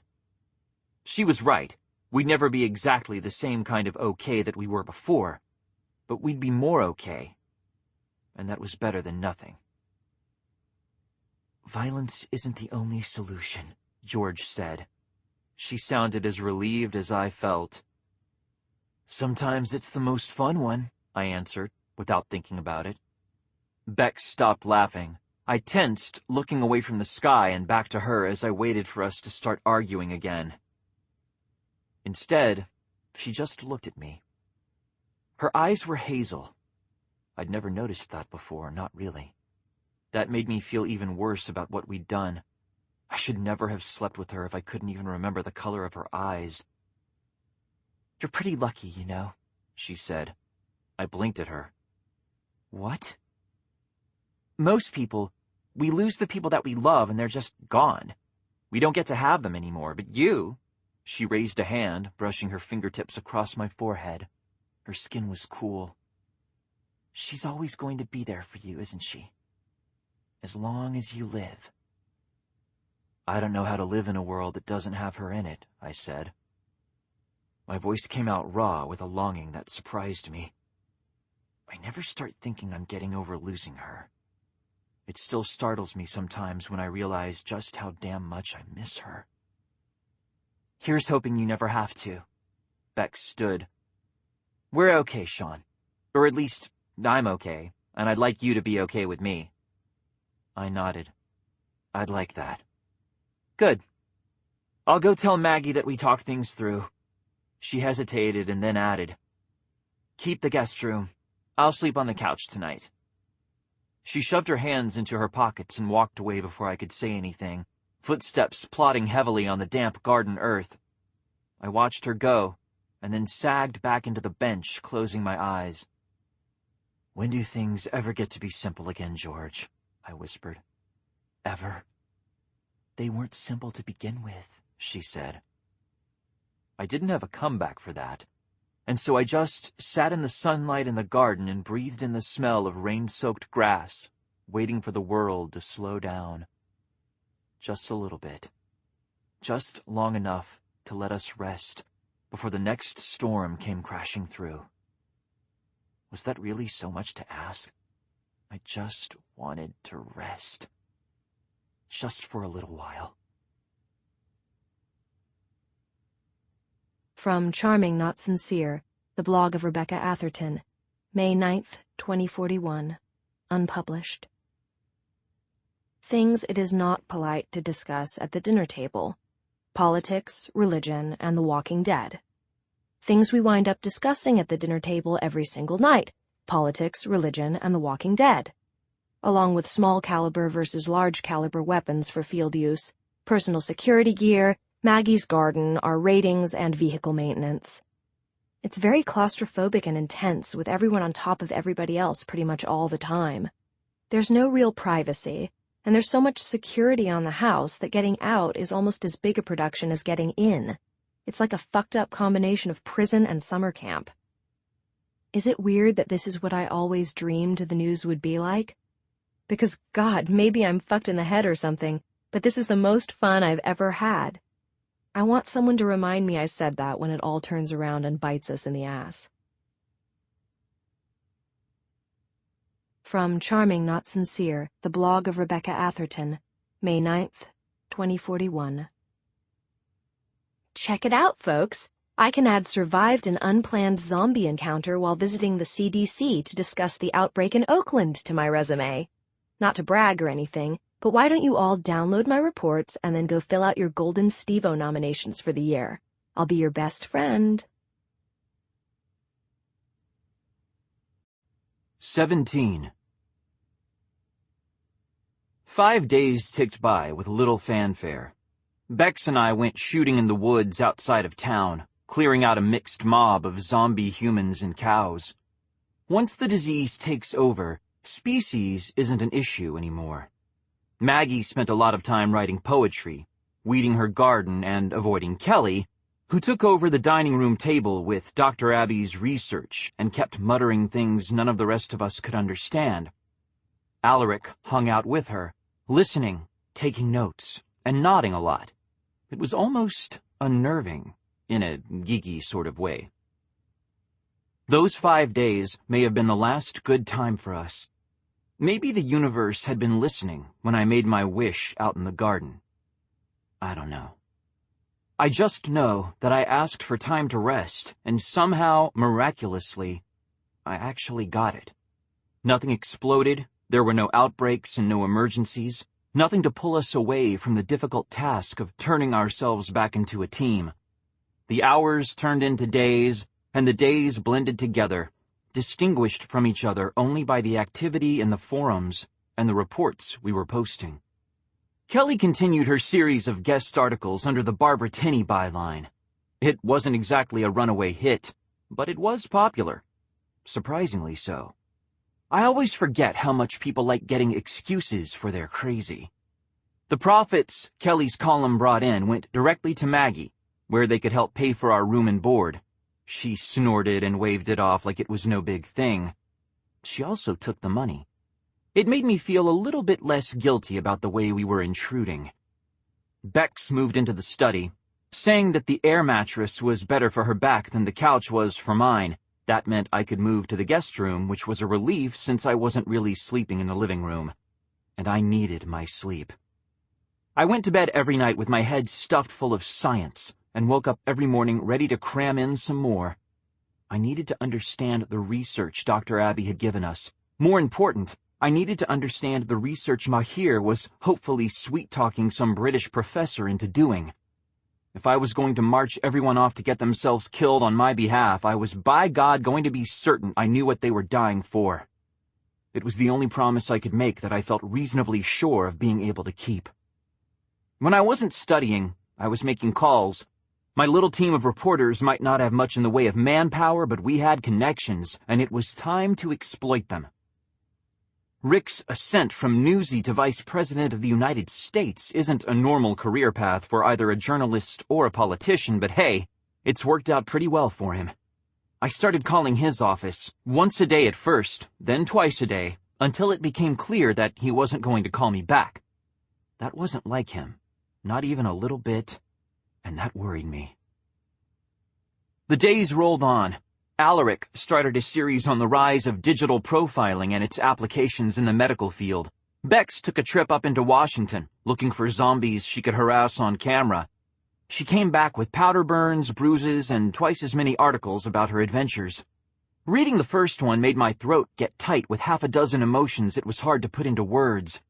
That used to be me running into the woods to play tag with zombie deer and gathering no shit there I was stories from truckers who remembered the roads during the rising.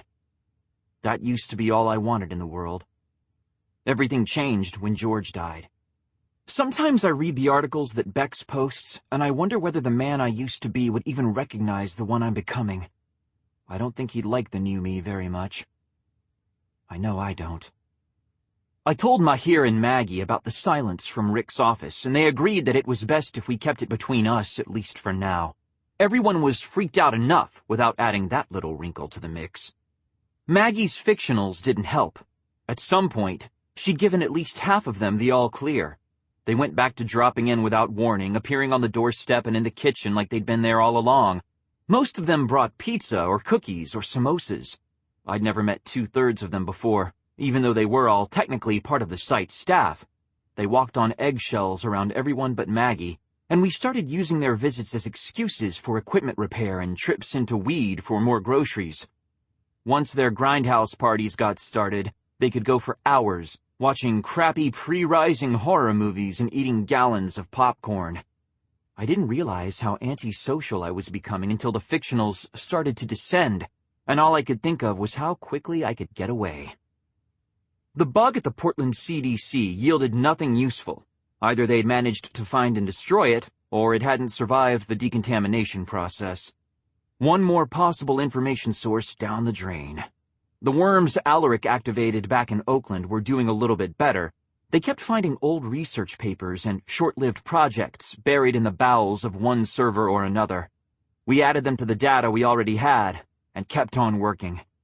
Mahir had a few local scientists who were willing to at least discuss the situation with him. He didn't tell us their names, and I didn't press. There were some things I was better off not knowing until I had to. It seemed to be going well, at least in the beginning, but after the second day he stopped calling or emailing. His reports still went up on time, and he still did his time on the forums. From the outside everything looked fine, but he wasn't keeping up normal contact. "Don't push him," said George. I listened, more out of habit than because I agreed with her. She was usually right about when I needed to wait and when it was okay to barrel on ahead. I just wasn't sure how much longer my patience could last. The waiting ended a little over 2 weeks after the destruction of Oakland and our arrival at Maggie's. The house phone rang, ignored by the humans currently present, myself, Maggie, and the doc, who was struggling to write an article about the pros and cons of exposing children to the outside world. She was having a lot more trouble meeting her deadlines now that she didn't have Mahir to help. The answering machine picked up after the second ring. There were a few minutes of silence, followed by the voice of the house computer saying politely, "Excuse me, Shaun. Do you have a moment? I hate machines that sound like people." "Hush," I muttered. The house computer had learned not to pay attention when I spoke that quietly. I guess even machines have a learning curve for crazy. And continued to wait for my reply until I said, "Yeah, sure, what's up?" "There is a call for you." I guessed that part. Who is it? "The caller has declined to identify himself. By his accent, there is an 87% chance that he is of British nationality, although I am unable to determine his region of origin with any accuracy. The call has been placed from a local number. The exact number is blocked. Would you like me to request additional information?" I stood so fast that I knocked my Coke over. Soda cascaded across the table and onto the carpet. I ignored it, lunging for the phone next to the kitchen door. Maggie was right behind me, demanding, "House, is the line secure?" "This end of the line is secured according to Protocol 4, which should be sufficient to block anything but a physical wiretap. I am unable to determine the security standards of the other end of the line. Do you wish to proceed?" The voice of the house was infinitely patient, mechanical calm unbroken by the fact that Maggie and I looked like we were on the verge of hysterics. "Yes, damn it," I said, and grabbed the receiver from the wall. Dead air greeted me. I gave the phone a panicked look. "Where is he?" "House, connect," ordered Maggie. The phone clicked, and suddenly, wonderfully, Mahir's voice was in my ear, muffled slightly, like he had his hand over the receiver. "Promise you, sir. I'm phoning my ride now. I apologize for loitering within your isolation zone, but as my original flight was delayed, it was unfortunately unavoidable." His tone was clipped, carefully polite, and shaded with a bone-deep weariness that made me tired just listening to it. "Mahir," I said, loudly enough that he would be able to hear me through his hand. There was a scraping sound before he said, "About bloody time, Mason. Come get me." Sorry if I'm a little bit behind the program here, but come get you where?" "The house said the call was coming from a local number," said George sharply. "He's here. Mahir is in this area code." I'm at the Weed Airport. I froze, staring stupidly at the wall. Maggie nudged me with her elbow, and I said the first thing that popped into my head. Weed has an airport? Maggie dropped her forehead theatrically into her hand. The man's been here for weeks, and he hasn't even checked the phone book, she moaned. It had best, or I'm in the wrong place entirely. Mahir sounded like he was too tired to be amused. I'm inside 20 minutes of being toted off for loitering, which would be a bit of a problem for me, so will you please come pick me up? I shot a glance at Maggie, who was still covering her face with her hand. We'll be right there. Just stay where you are. That's not going to be a problem, Mahir said. There was a click, and the calm, pleasant voice of the house said, The other party has disconnected the call. Would you like me to attempt to restore the connection? No, he hung up, I said, and did the same. My fingertips were numb, probably from the shock. Maggie, you know how to find the airport? I can get us there. Good. Doc, get your shoes on. We're taking a road trip. Kelly emerged from the dining room, hugging a notepad against her chest. We are? She asked, sounding bemused. Where are we going? After a pause, she added, Why am I going? We're going to the airport to pick up a friend, and you're coming because Maggie has to tell me how to get there. By group consensus, Kelly was never left alone in the house for any reason, not even for a few minutes. The closest we'd come was leaving her in the custody of a few of Maggie's fictionals, and even then, it was never for more than an hour. We weren't afraid she was going to run, not anymore. But there was always the chance the CDC would finally track her down when we weren't there to protect her. To her credit, Kelly had stopped arguing about our refusal to leave her by herself after the first week, and she wasn't arguing now. She nodded, saying, I'll go get my coat, before disappearing back into the dining room. Maggie and I exchanged a glance. I didn't think he'd come here, she said. I've only met him the once at the last time he came to California. The event she was naming was George's funeral. I nodded, both in acknowledgement and as silent thanks for her not saying the word funeral out loud. He's a good guy. If he's here, he must have found something pretty big. Or he's running from something pretty big. That's also possible. Mahir hadn't said anything about his wife being with him, and somehow I couldn't imagine that she'd approved this little jaunt without a good reason. Let's go find out, shall we? I'm pretty sure we don't have a choice, Maggie said, and patted my arm lightly before heading for the door. I paused long enough to grab my gun belt and laptop and followed. Guess this means the break is over, I muttered. I think you're right. Maggie and Kelly were waiting next to Maggie's van when I made it outside, miniature bulldogs frolicking around their feet. Maggie smiled wryly. They can't imagine any reason for us to be outside that doesn't involve playing with them. I'll throw tennis balls for an hour once we finish the debriefing, I said, holding up my hand. Keys? You're driving? Asked Maggie, as she lobbed them to me underhand. At least that way we'll get there alive. Maggie's laughter was echoed by George, the two of them setting up a weird reverb that no one but me could hear. George always hated letting me drive, said I was trying to send the both of us to an early grave every time I swung around a corner without slowing down. I do the driving for both of us these days by necessity, and she mostly doesn't give me shit about it, but still, the irony wasn't escaping either one of us. Even when she was alive, George would have admitted that I was a better driver than Maggie. I've never let the car spin out just to see what would happen, for example, and I don't view rainy days as an excuse to hydroplane. I may be crazy, but I think there's a pretty good chance that Maggie's suicidal. Kelly crawled into the back seat. Maggie and I took the front, Maggie programming an address into the GPS as I started the van. I drove slowly down the length of the driveway, pausing only for the exit checkpoint. A small, almost cursory confirmation that we were aware of the dangers inherent in choosing to leave the property, before turning onto one of the winding two-lane roads that pass as major streets in a town the size of Weed. There weren't many potholes. That was about as far as the civic planners went in terms of preparing the citizenry for an outbreak. In places like Oakland and Portland, there are standing defenses, blood test checkpoints, and lots of fences. In places like Weed, there are doors with locks, safety glass windows, and room to breathe. I'd never spent much time in a stable rural area before, I always thought the people who chose to live that way were sort of insane. It was sort of surprising to realize that I liked it. When all this is over, I'll make sure you can retire on a farm with lots of room to run around and play with the other puppies, said George dryly. I managed to turn my laughter into a shallow cough, ducking my head to the side before Maggie and the doc could see me smile. With as good as things had been going, I was trying not to shove reminders of my relationship with George in their faces. Knowing the boss is crazy is one thing. Dealing with it is something else. "How far is the airport?" asked Kelly, leaning between the seats so she could see the road. Her hair was starting to grow out, and it tangled in front of her eyes in a tawny fringe. It made her look more like herself, and that made it easier for me to deal with her, especially since she was still wearing Buffy's clothes everywhere.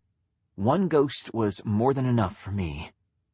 "About 10 miles, said Maggie. She picked up the radio remote, beginning to flick through the frequencies. Our van has a sophisticated antenna array capable of picking up police and even some military bands thanks to Buffy's tinkering and George's endless willingness to throw money into improving our access to information. Maggie's van, on the other hand, has 600 channels of satellite radio. Prior to riding with her, I didn't know there was enough, say, Celtic teeny bopper surf rock to fill a podcast, much less an entire radio station. Live and learn. Maggie settled on a station blaring pre-rising grunge pop, cranking the volume a few notches before she put the remote down and reclined in her seat. "That's better." "Better than what?" asked Kelly. "Not having the music on?" Maggie twisted to face me, delivering a firm jab of her forefinger to my ribs at almost exactly the same time. "Now spill. Did you have any idea he was coming?" "I really had no idea, Maggie, I swear." I slowed at a stop sign, not quite coming to a full stop, before gunning the engine again and going barreling down a narrow, tree-lined street at a speed that only bordered on unsafe. As long as I didn't cross that line and kill us all, I figured I was doing pretty well.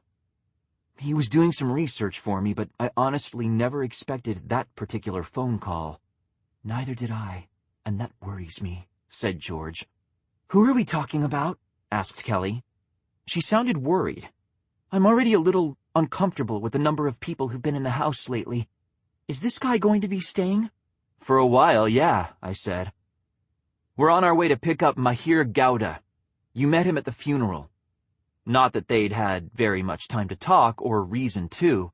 Kelly was only in attendance because the FBI had seized George's body as evidence in the case against Governor Tate, and the CDC doesn't allow human remains to be shipped without an escort. Thanks to that little rule, I wound up with 2 extra guests at a party I never intended to hold. Kelly and her boss, Dr. Wynne. I left George in the van and went to confront the man who really killed her. I shot her, but Tate ordered her infection, and I held Tate responsible for what happened, and I didn't see her again until she was nothing but a heap of sterile ash. "Steady," said George, breaking my black mood before it could fully form. "Right, sorry," I muttered. Mahir's unexpected visit had me on the edge of panic, and every little thing, like the reminder of how Kelly and Mahir had first met, was enough to send me over the edge into seriously brooding.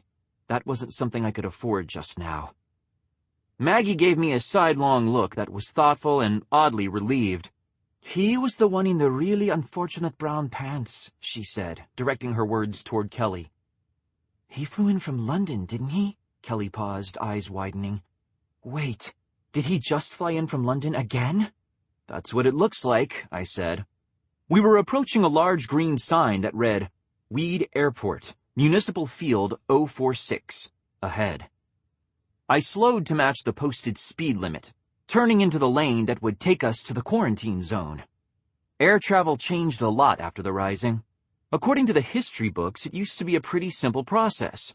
Older movies showed airports packed with people coming and going as they pleased, and the real old ones show really crazy shit, like guys who aren't even passengers pursuing their runaway girlfriends through security and people buying tickets from flight attendants in cash. Every flight attendant I've ever seen has been carrying more ordnance than your average Irwin, and if somebody ran onto a flight without the proper medical clearances and a green light from the check-in desk, they'd be dead long before they hit the floor. Working for the airlines teaches a person to shoot first and ask questions later, if ever. People who can't hack it as Irwins because they're too violent go into the air travel industry. There's a thought to make a person want to stay at home. Travel between the major airports requires a clean bill of health from an accredited doctor, followed by inspection by airport medical personnel before even moving into the ticketing concourse. Non-passengers aren't allowed past the first airlock. Once you're inside, you're herded from blood test to blood test, usually supervised by people with lots and lots of guns. That's another thing that seems unbelievable about pre-rising air travel. Nobody in those old movies is ever carrying a weapon unless they work for the police or the air marshals. Something about the fear of hijacking. Well, these days the fear of zombies ensures that even people who have no business carrying a gun will have one when they want to get on a plane. You get on, you sit down, and you stay sitting unless one of the flight attendants is escorting you to the restroom, after a blood test, of course. It takes their clearance to even unbuckle your seatbelt once the plane is in motion. So yeah, air travel? Not simple, not fun, and definitely not something people undertake lightly. Weeds Airport was tiny, 3 buildings and a runway, with only the minimum and federally mandated airlock and quarantine space between the airport and the curb. Several airport security cars were parked nearby. Overkill most of the time, especially for an airport this small, but I was willing to bet they wouldn't be nearly enough if a plane actually flew in with an unexpected cargo of live infected. That's the trouble with being scared all the time. Eventually, people just go numb. I stopped the car in the space marked for passenger pickup and drop-off, hitting the horn twice. Kelly winced, but didn't question the action. Only an idiot gets out of their car unprompted at even the smallest of airports. We didn't have to wait long. The echoes from the horn barely had time to die out when the airlock door opened and Mahir came walking briskly toward us, dragging a single battered carry-on bag behind him. The formerly black nylon was scuffed and torn and patched with strips of duct tape in several places. At least that probably made it easy to recognize when it came along the conveyor belt at baggage claim. Not that Weeds Airport was large enough to have a conveyor belt. I was pretty sure Mahir hadn't arrived on any commercial flight. He pulled open the van's rear passenger side door without saying anything, putting his carry-on bag on the seat before he climbed in and pulled the door shut again. Even then, he didn't say anything, just fastened his seatbelt and met my eyes in the rearview mirror, clearly waiting. I started the engine. Mahir held his silence until we were half a mile from the airport, and the rest of us stayed silent just as long, waiting for him to say something. Finally, closing his eyes, he pinched the bridge of his nose and said, "Magdalene, how far is it from here to your home?" "About 10 miles, she said, twisting in her seat to look at him with wide and worried eyes. "Honey, are you okay?" No, I am not okay. I am several thousand miles from okay. I am quite probably involved in divorce proceedings even now. I am present in this country under only the most tenuous of legal umbrellas. I am entirely unsure as to what time zone I am in, and I want nothing more than to rewind my life to the point at which I permitted myself to first be hired by one Miss Georgia Mason. Mahir dropped his hand away from his face, eyes remaining closed as he sagged backward. I believe that if I were any more exhausted, I would actually be dead, and I might regard that as a blessing. Hello, Shaun. Hello, Dr. Connolly. I would say it is a pleasure to see you again, but under the circumstances that would be disingenuous at best. Hello, Mr. Gowda, said Kelly. I didn't say anything. I kept driving, listening to George swearing loudly in the space between my ears. If there had been any question about what Mahir had found, whether it was good, bad, or just weird, his demeanor answered it. There was no way he'd look that beat down over anything but the end of the world, and somehow I was starting to suspect that the end of the world was exactly what he represented. Maggie looked around the car, a crease forming between her brows as she considered the expressions around her. Then she reached for the remote and turned the volume on the radio up. Somehow that seemed like exactly the right thing to do, and we drove the rest of the way home without saying a word, blasting the happily nihilistic pop music of a dead generation behind us as we went. Mahir opened his eyes when we reached Maggie's driveway, watching with interest as we passed the first and second gates. As we approached the third gate, he asked, Does it know how many people are in the vehicle? I hit the switch to roll down the van windows as I glanced to Maggie for her answer. Metal posts telescoped up from the bushes around the driveway, unfolding to reveal small blood test units with reflective metal panels fastened to their sides. The tiny apertures where the needles would emerge glittered in the sunlight. The security grid runs on biometric heat detection, equipped with low-grade sonar, Maggie said, with the sort of rote precision that implied she knew because she'd read the manual, not because she really understood what the security system was doing. At least she read the manual. Some people trust their safety to machines without even doing that much. It always knows how many people need to be tested. We ran a bus up here once when we did the group trip to Disneyland, and the gate wouldn't open until all 38 of us had tested clean. It made you run all 38? I asked, punctuating the question with a low whistle. That's impressive. Also terrifying, since I was willing to bet the designers hadn't considered all the possible loopholes in that model. Maggie's security system made us each lean out the window long enough for a blood test, but it didn't actually make us get out of the car and walk through an airlock while everyone else was tested. It would be entirely possible for someone to test clean and then go into amplification while the rest of the group was still being checked out. The ocular scan at the next gate would catch them, probably, but it would increase the number of potential infected from 1 to everyone in the group. Maggie smiled blithely, missing the subtext of my comment. That was probably for the best. It's the best on the private market. She stuck her hand out the window as she spoke, pressing it down against the passenger side testing panel. It's not on the private market, said Kelly.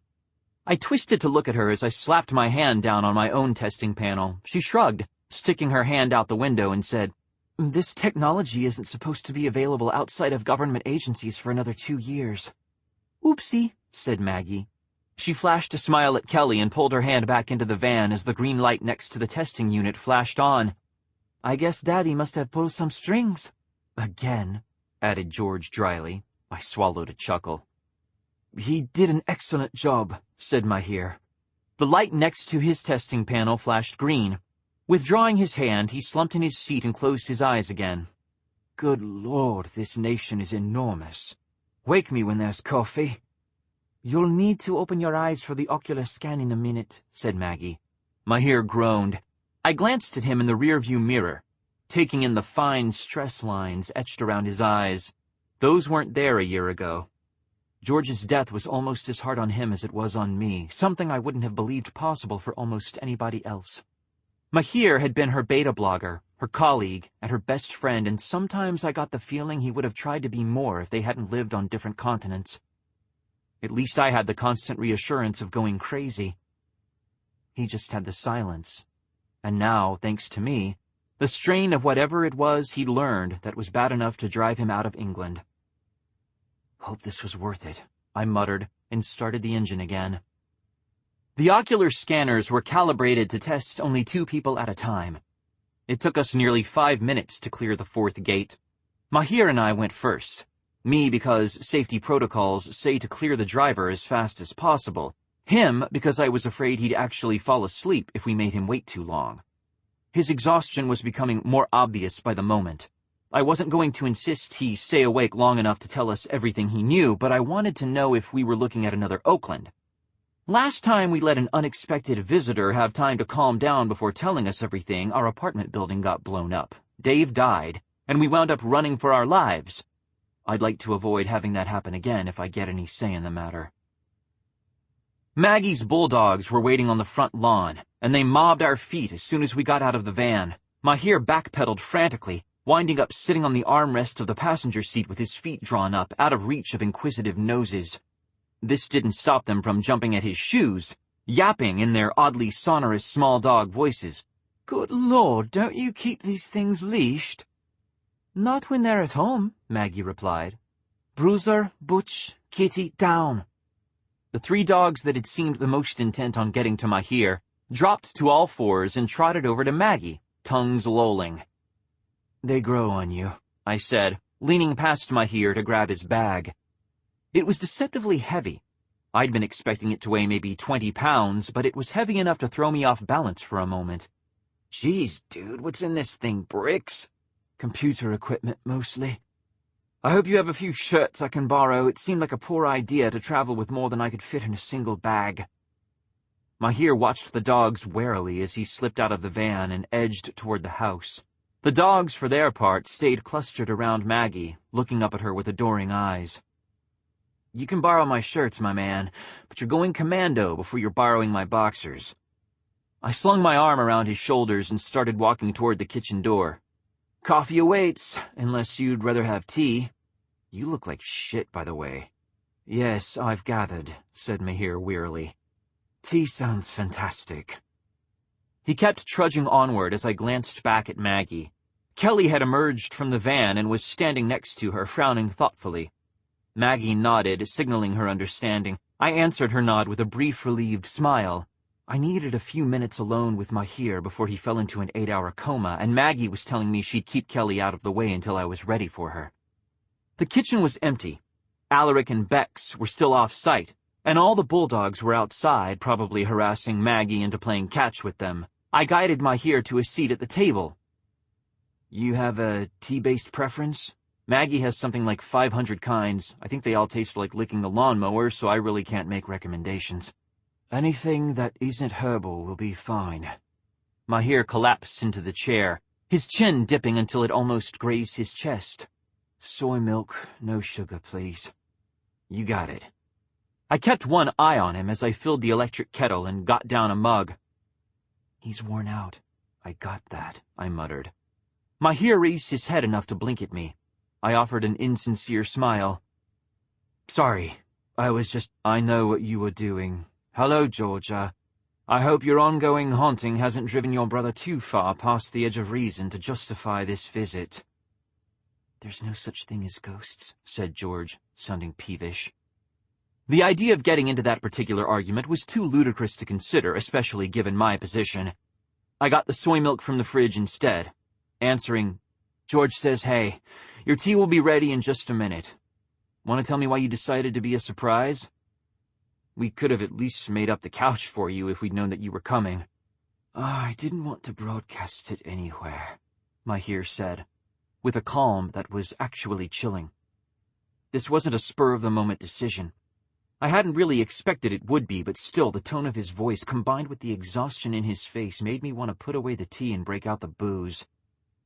I purchased a flight from Heathrow to New York via an actual travel agency rather than online, and flew from there to Seattle, where I switched from my own passport to my father's and caught a flight to Portland.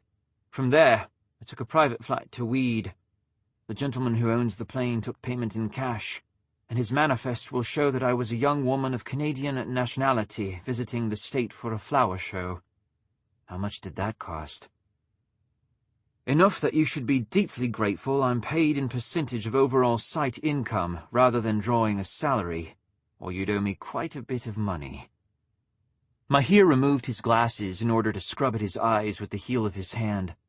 I'm not going to be useful much longer, I'm afraid. I've been awake damn near a day and a half as it is. I sort of figured. The kettle began to whistle. I turned it off, dropping a tea bag from Maggie's disturbingly large collection into a mug and covering it with water before walking the mug and soy milk over to Mahir. Give me the short form. How bad is it? How bad is it?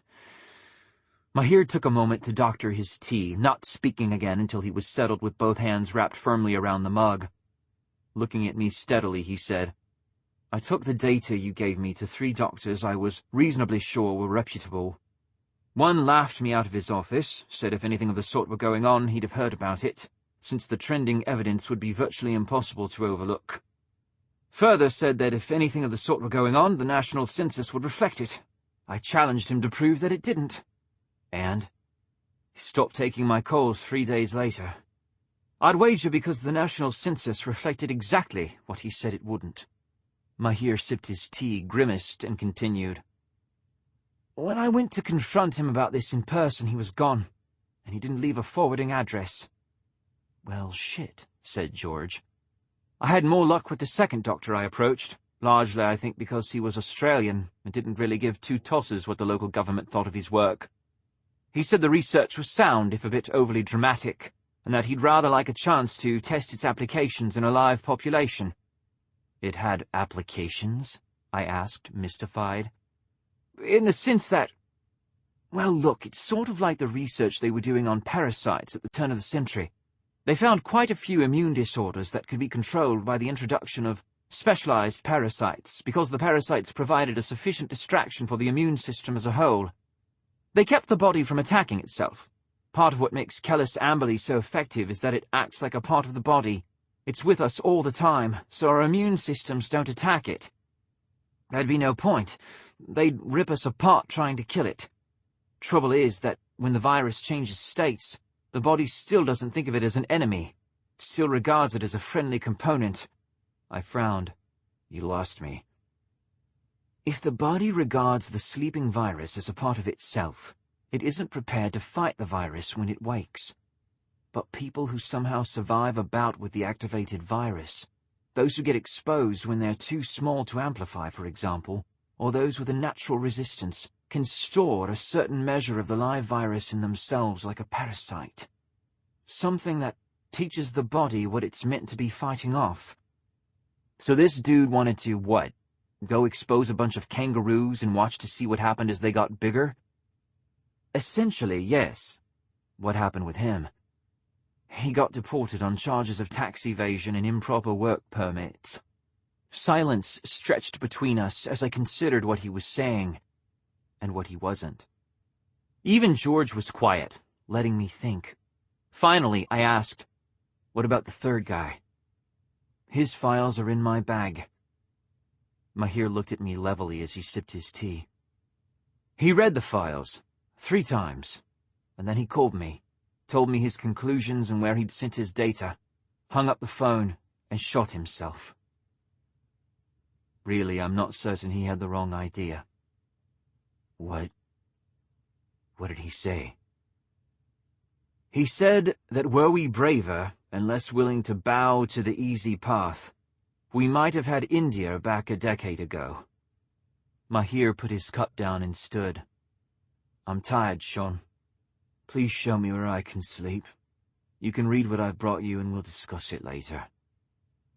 "Come on." I stood and started for the hallway.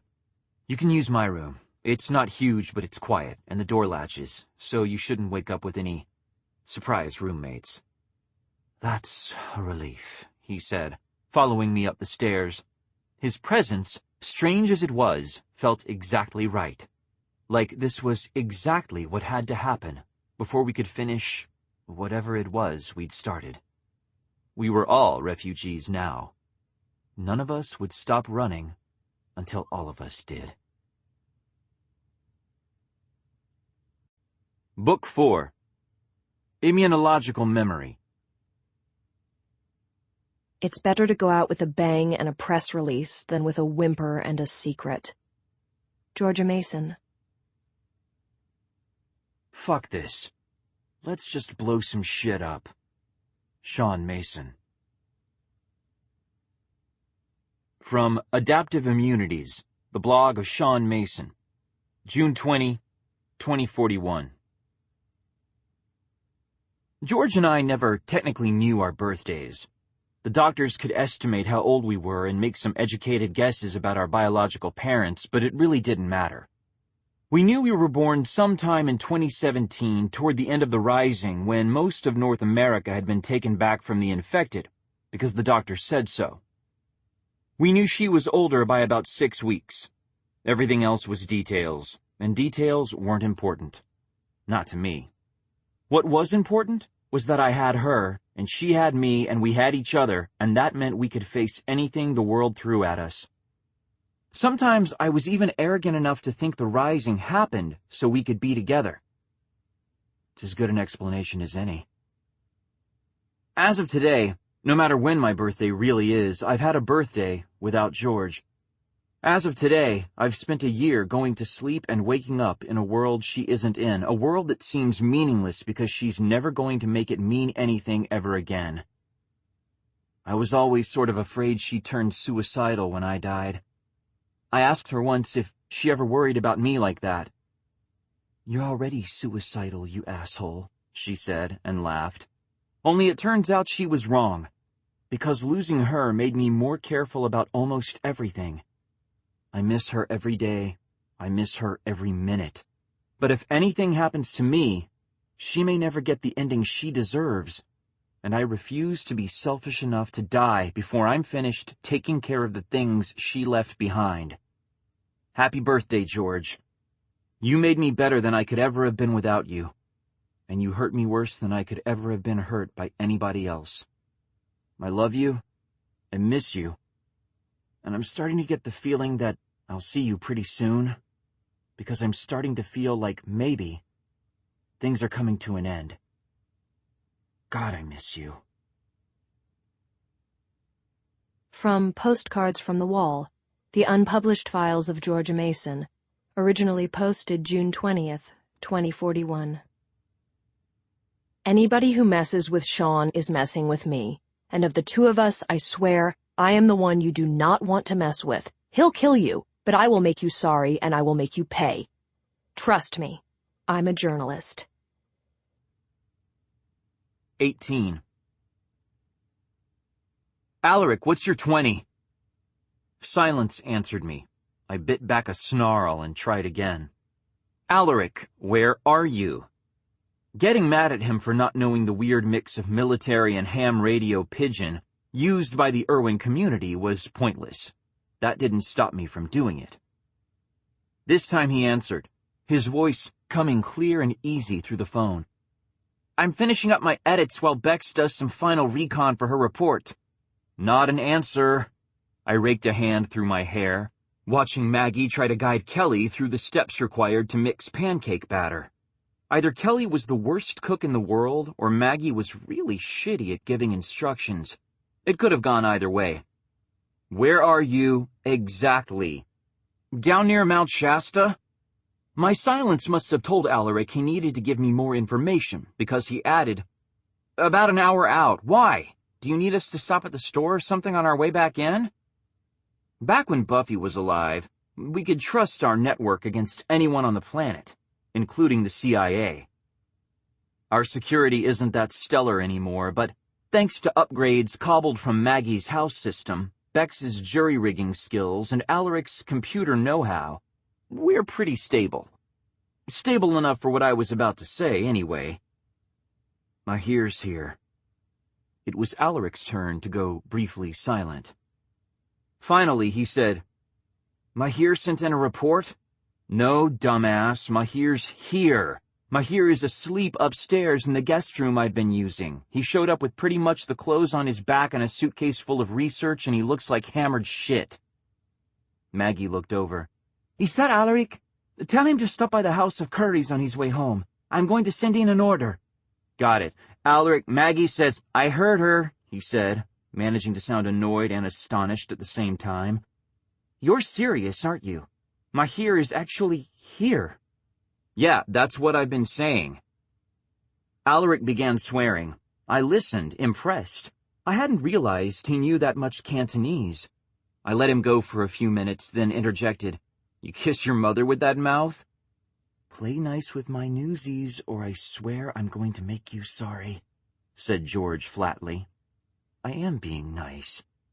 Luckily, Alaric was still swearing, finishing off an elaborate phrase that started in Cantonese and switched to English as he said almost wonderingly, Son of a chicken-fucking soy farmer and a diseased convention center security guard, how did he get here? Is he all right? Are we going to need to move again?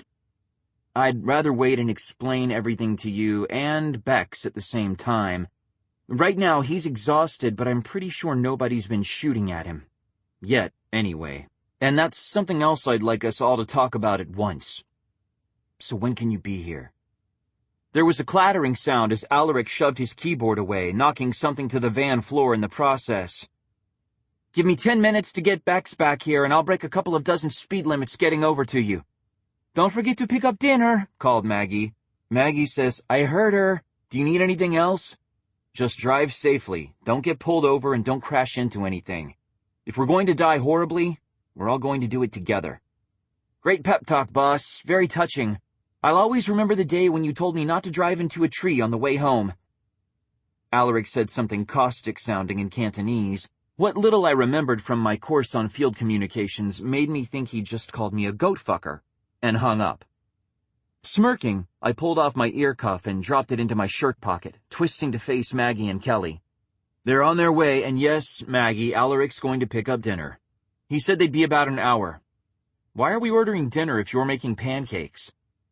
It gives me something to do with my hands, and Mahir's got to be hungry after becoming an international fugitive from justice. Maggie handed Kelly another egg. I'll tell the house to transmit our normal order +3. Fair enough. I got up and crossed to the fridge, pulling out a can of Coke. Make me a couple of pancakes, will you? Already planning to. Maggie took the bowl from Kelly. She looked inside, sighed, and started picking bits of eggshell out of the batter. I'm assuming things are pretty bad for him to have come to us this way. I don't know that they're any worse than they were yesterday, but I think they're about to get pretty bad, yeah. I couldn't stop thinking about Mahir's casual mention of divorce papers. I'd given his wife shit since the day they got married, but that didn't mean I wanted her to leave him. He was risking everything to be here with us. Hell, he'd been risking everything since the day he agreed to come back to the team. I just hoped we could live up to the degree of faith that he was putting in us, because I really wasn't sure anymore. Just keep breathing, advised George. It's too late for any of us to turn back now.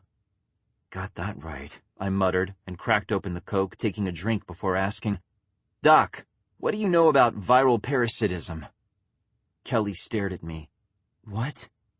It was something Mahir said before he went upstairs to crash. The virus acts like a parasite in people with reservoir conditions, and that teaches their bodies how to cope with it better. I'm not quite sure what he meant, but I figure you'll be able to translate for us when we sit down for the big meeting. Kelly frowned thoughtfully. It's not a common theory, but I've heard it before. It basically says that the virus can change its behavior, go from being a strict predator to a sort of symbiotic parasite. Isn't that what both source viruses were originally supposed to do? Asked Maggie, turning on the stove.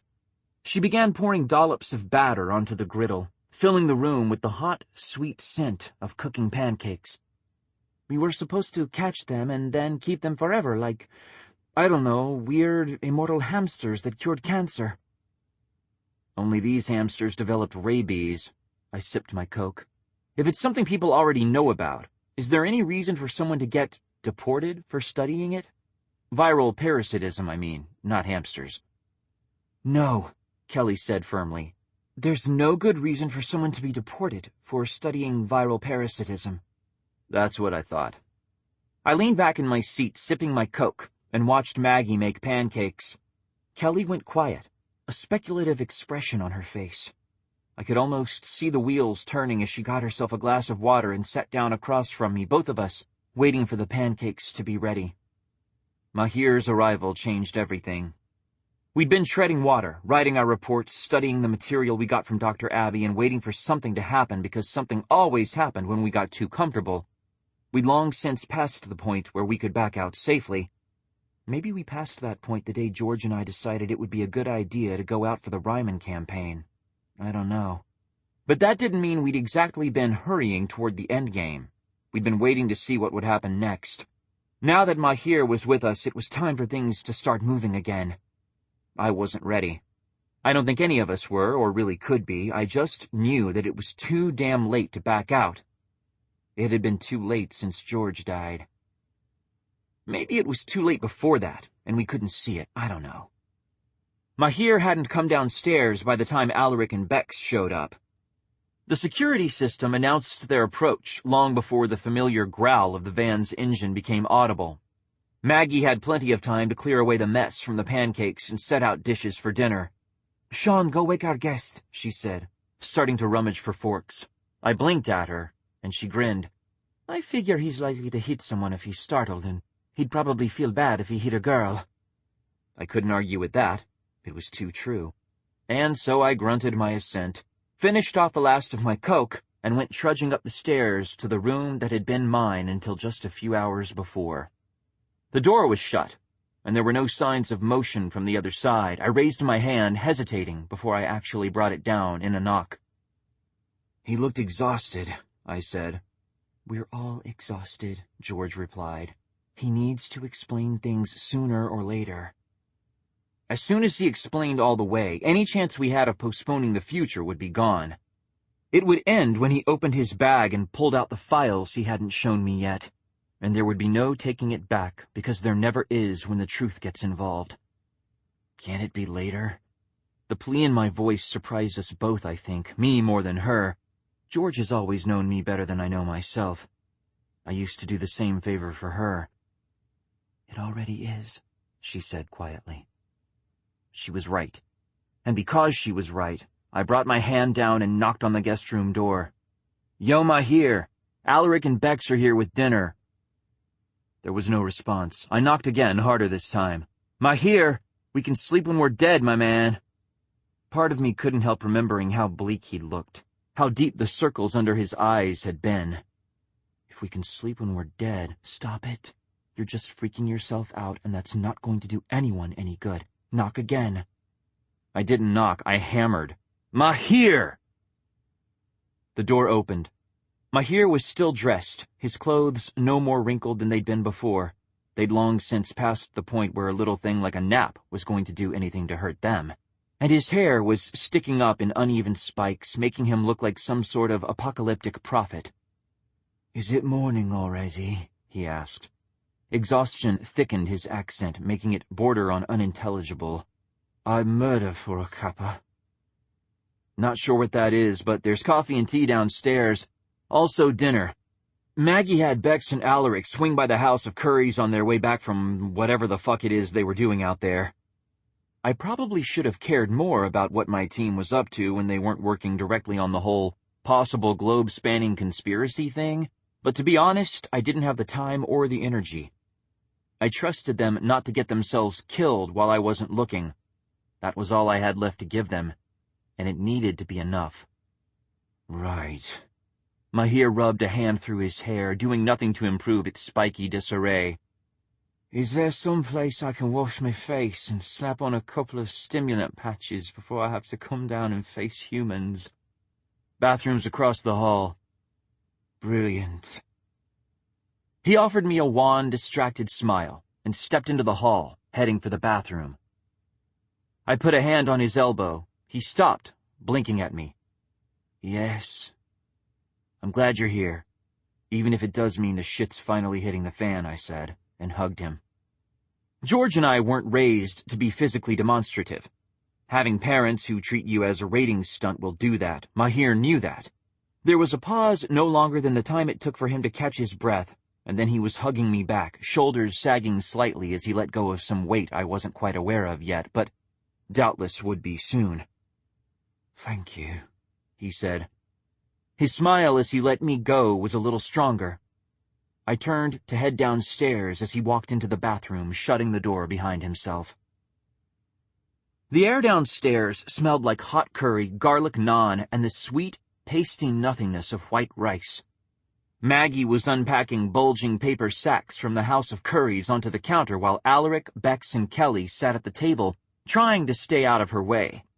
The bulldogs were gone, and the connecting door to the front room was closed, indicating the location of their banishment. "Hail, hail, the gang's all here," said George quietly. "Yeah," I muttered, pausing in the doorway and watching them. Bex was hiding a laugh behind her hand, probably in response to something Alaric had said. Maggie kept rocking onto her toes like she was dancing to a private beat. Even Kelly was relaxed, sitting in her chair and watching the others with a faint, puzzled smile on her face. This was my team. Maybe it wasn't the one I would have put together on my own. Out of all of them, Bex was the only one I really trusted in the field, and she was also still the one I had the most trouble talking to. Alaric was never actually field certified, since the shit hit the fan while he was still prepping for his tests, and Maggie had never needed to be, being a fictional and all. Footsteps behind me signaled Mahir's approach. I turned to face him, asking, "Hey, you're cleared for field work, right?" Mahir frowned at me. He'd slicked back his hair and done something to wipe away most of the more visible signs of exhaustion. He hadn't been kidding about the stimulant patches. He'd pay for that later. Then again, we were going to be paying for a lot of things later, assuming we lived that long. In the United Kingdom and European Union, yes. In the United States, no, although I can travel on my UK license for up to 90 days as a visiting journalist. Why? Just wondering. I stepped to the side, sweeping one arm grandly toward the kitchen. Ladies and gentlemen, Mahir Gowda. Boss, said Alaric, sounding delighted.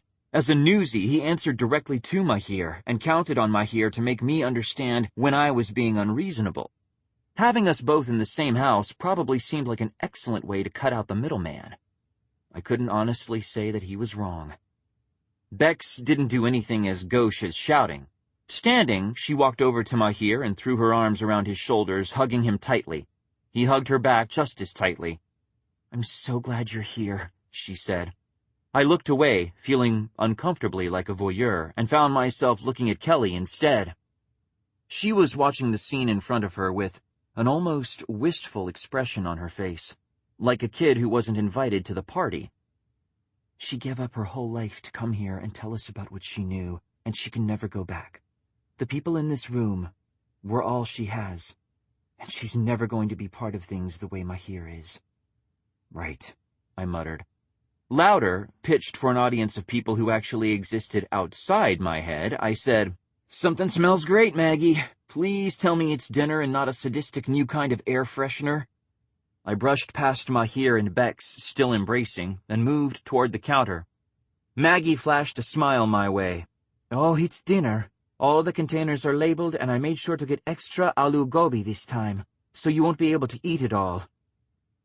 You're seriously underestimating my capacity for devouring curried cauliflower. I reached for a plate.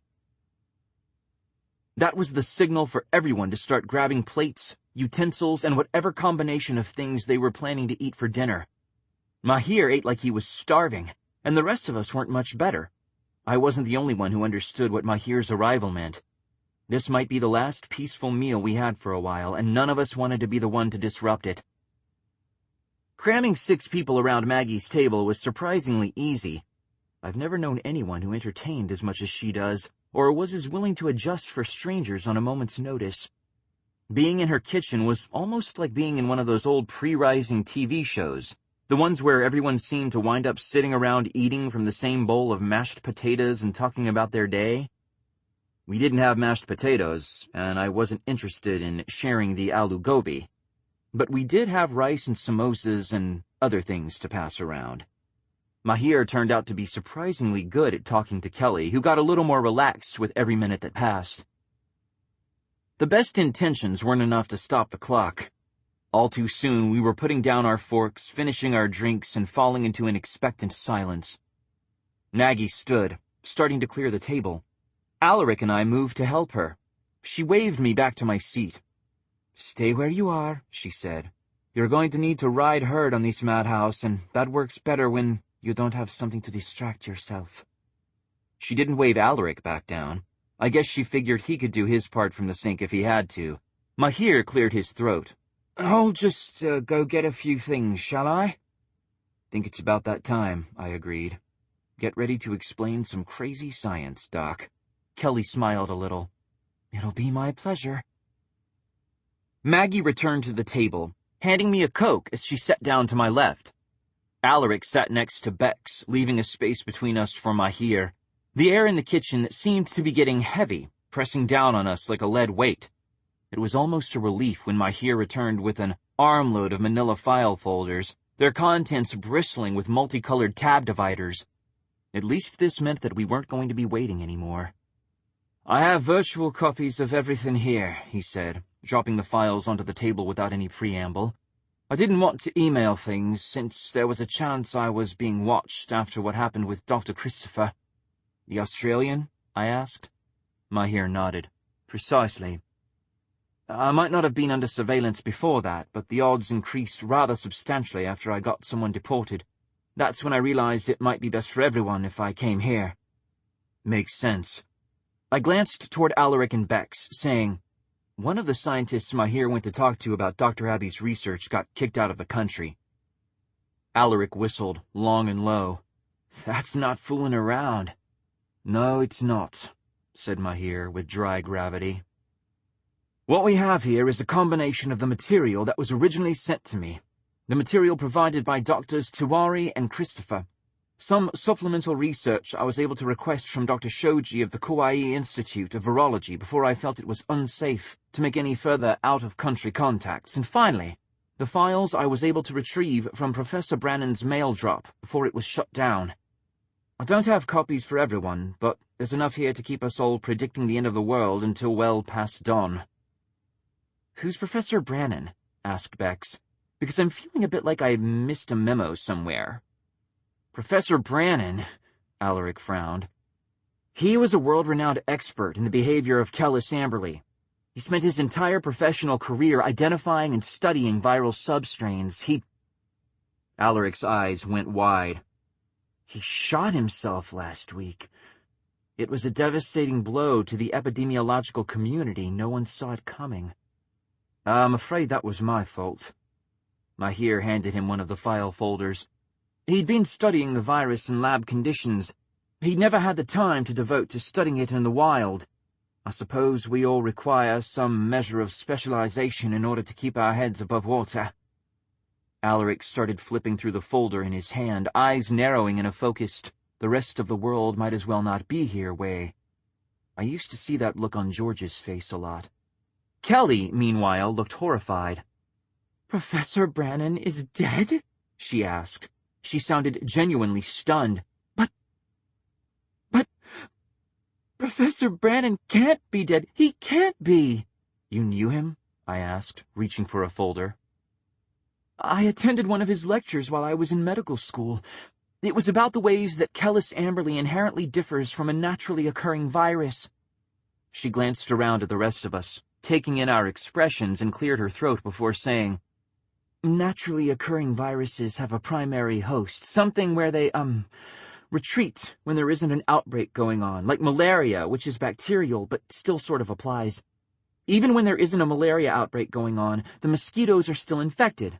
That's how it can keep coming back, no matter how many times we think we've cured it in a human population. What does that have to do with Kellis Amberley? Asked Maggie. Nothing. That's sort of the point, Kelly shrugged. Kellis Amberley doesn't have a natural reservoir. It's infectious across all mammalian species. Even things too small to amplify can sustain the virus. Mice, squirrels, everything. It's completely endemic.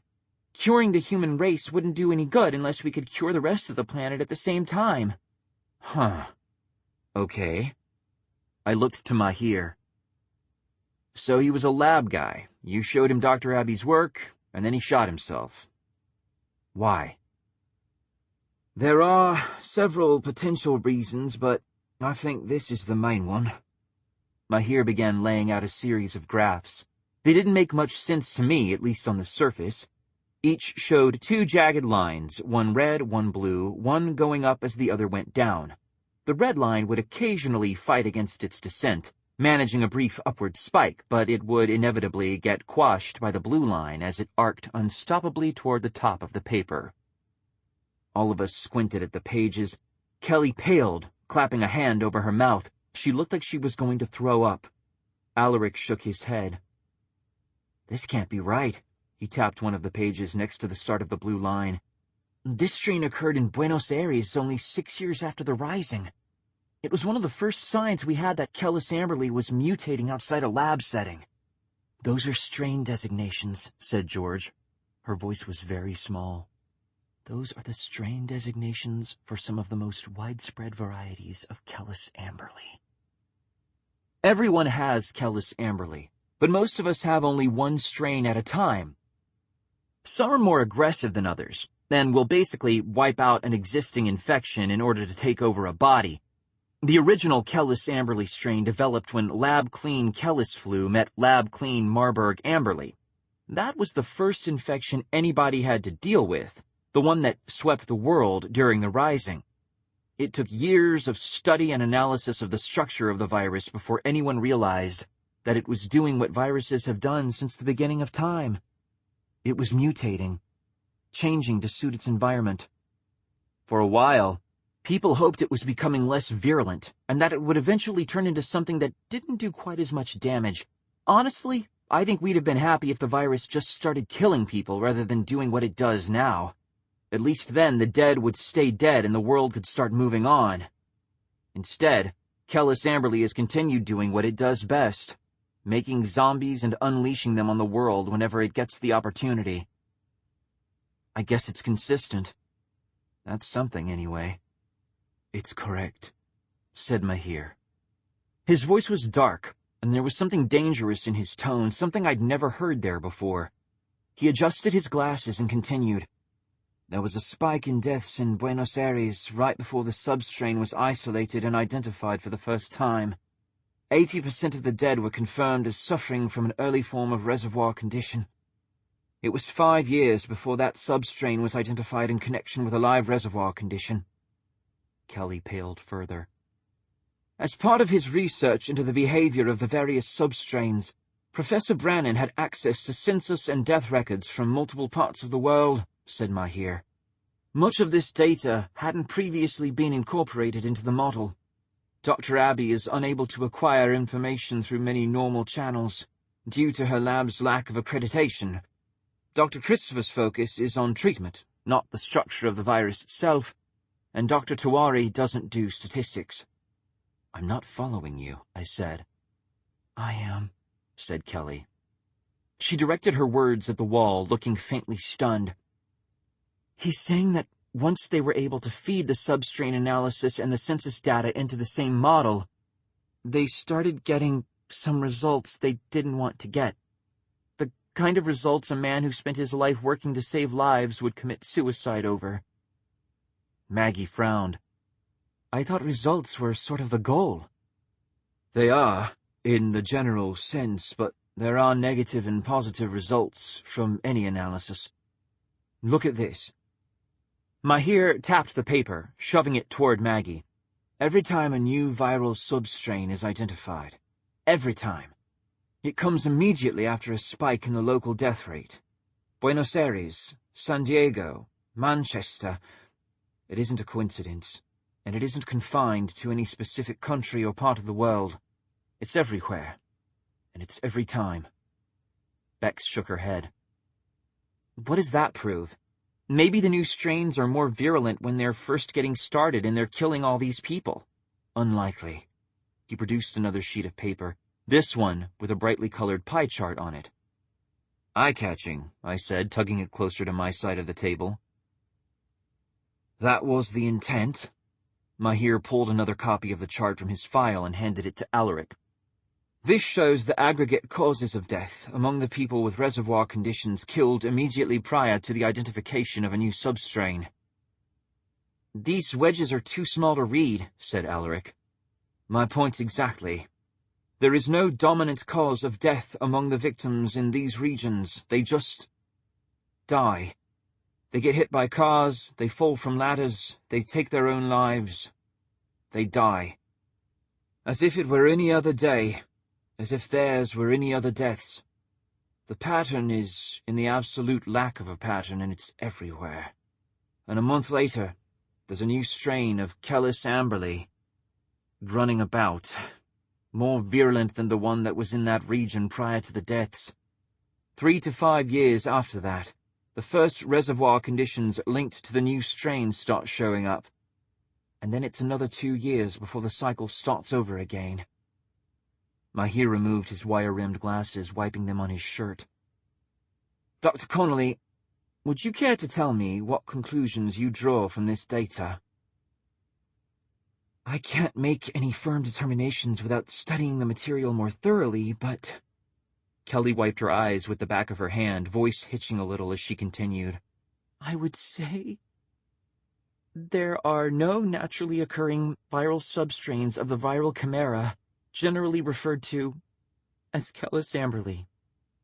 What are you talking about? I demanded. He just said there were new strains appearing all the damn time. This dead professor dude made his career studying them. They have to exist. She didn't say they don't exist, Shaun. She said they don't occur naturally.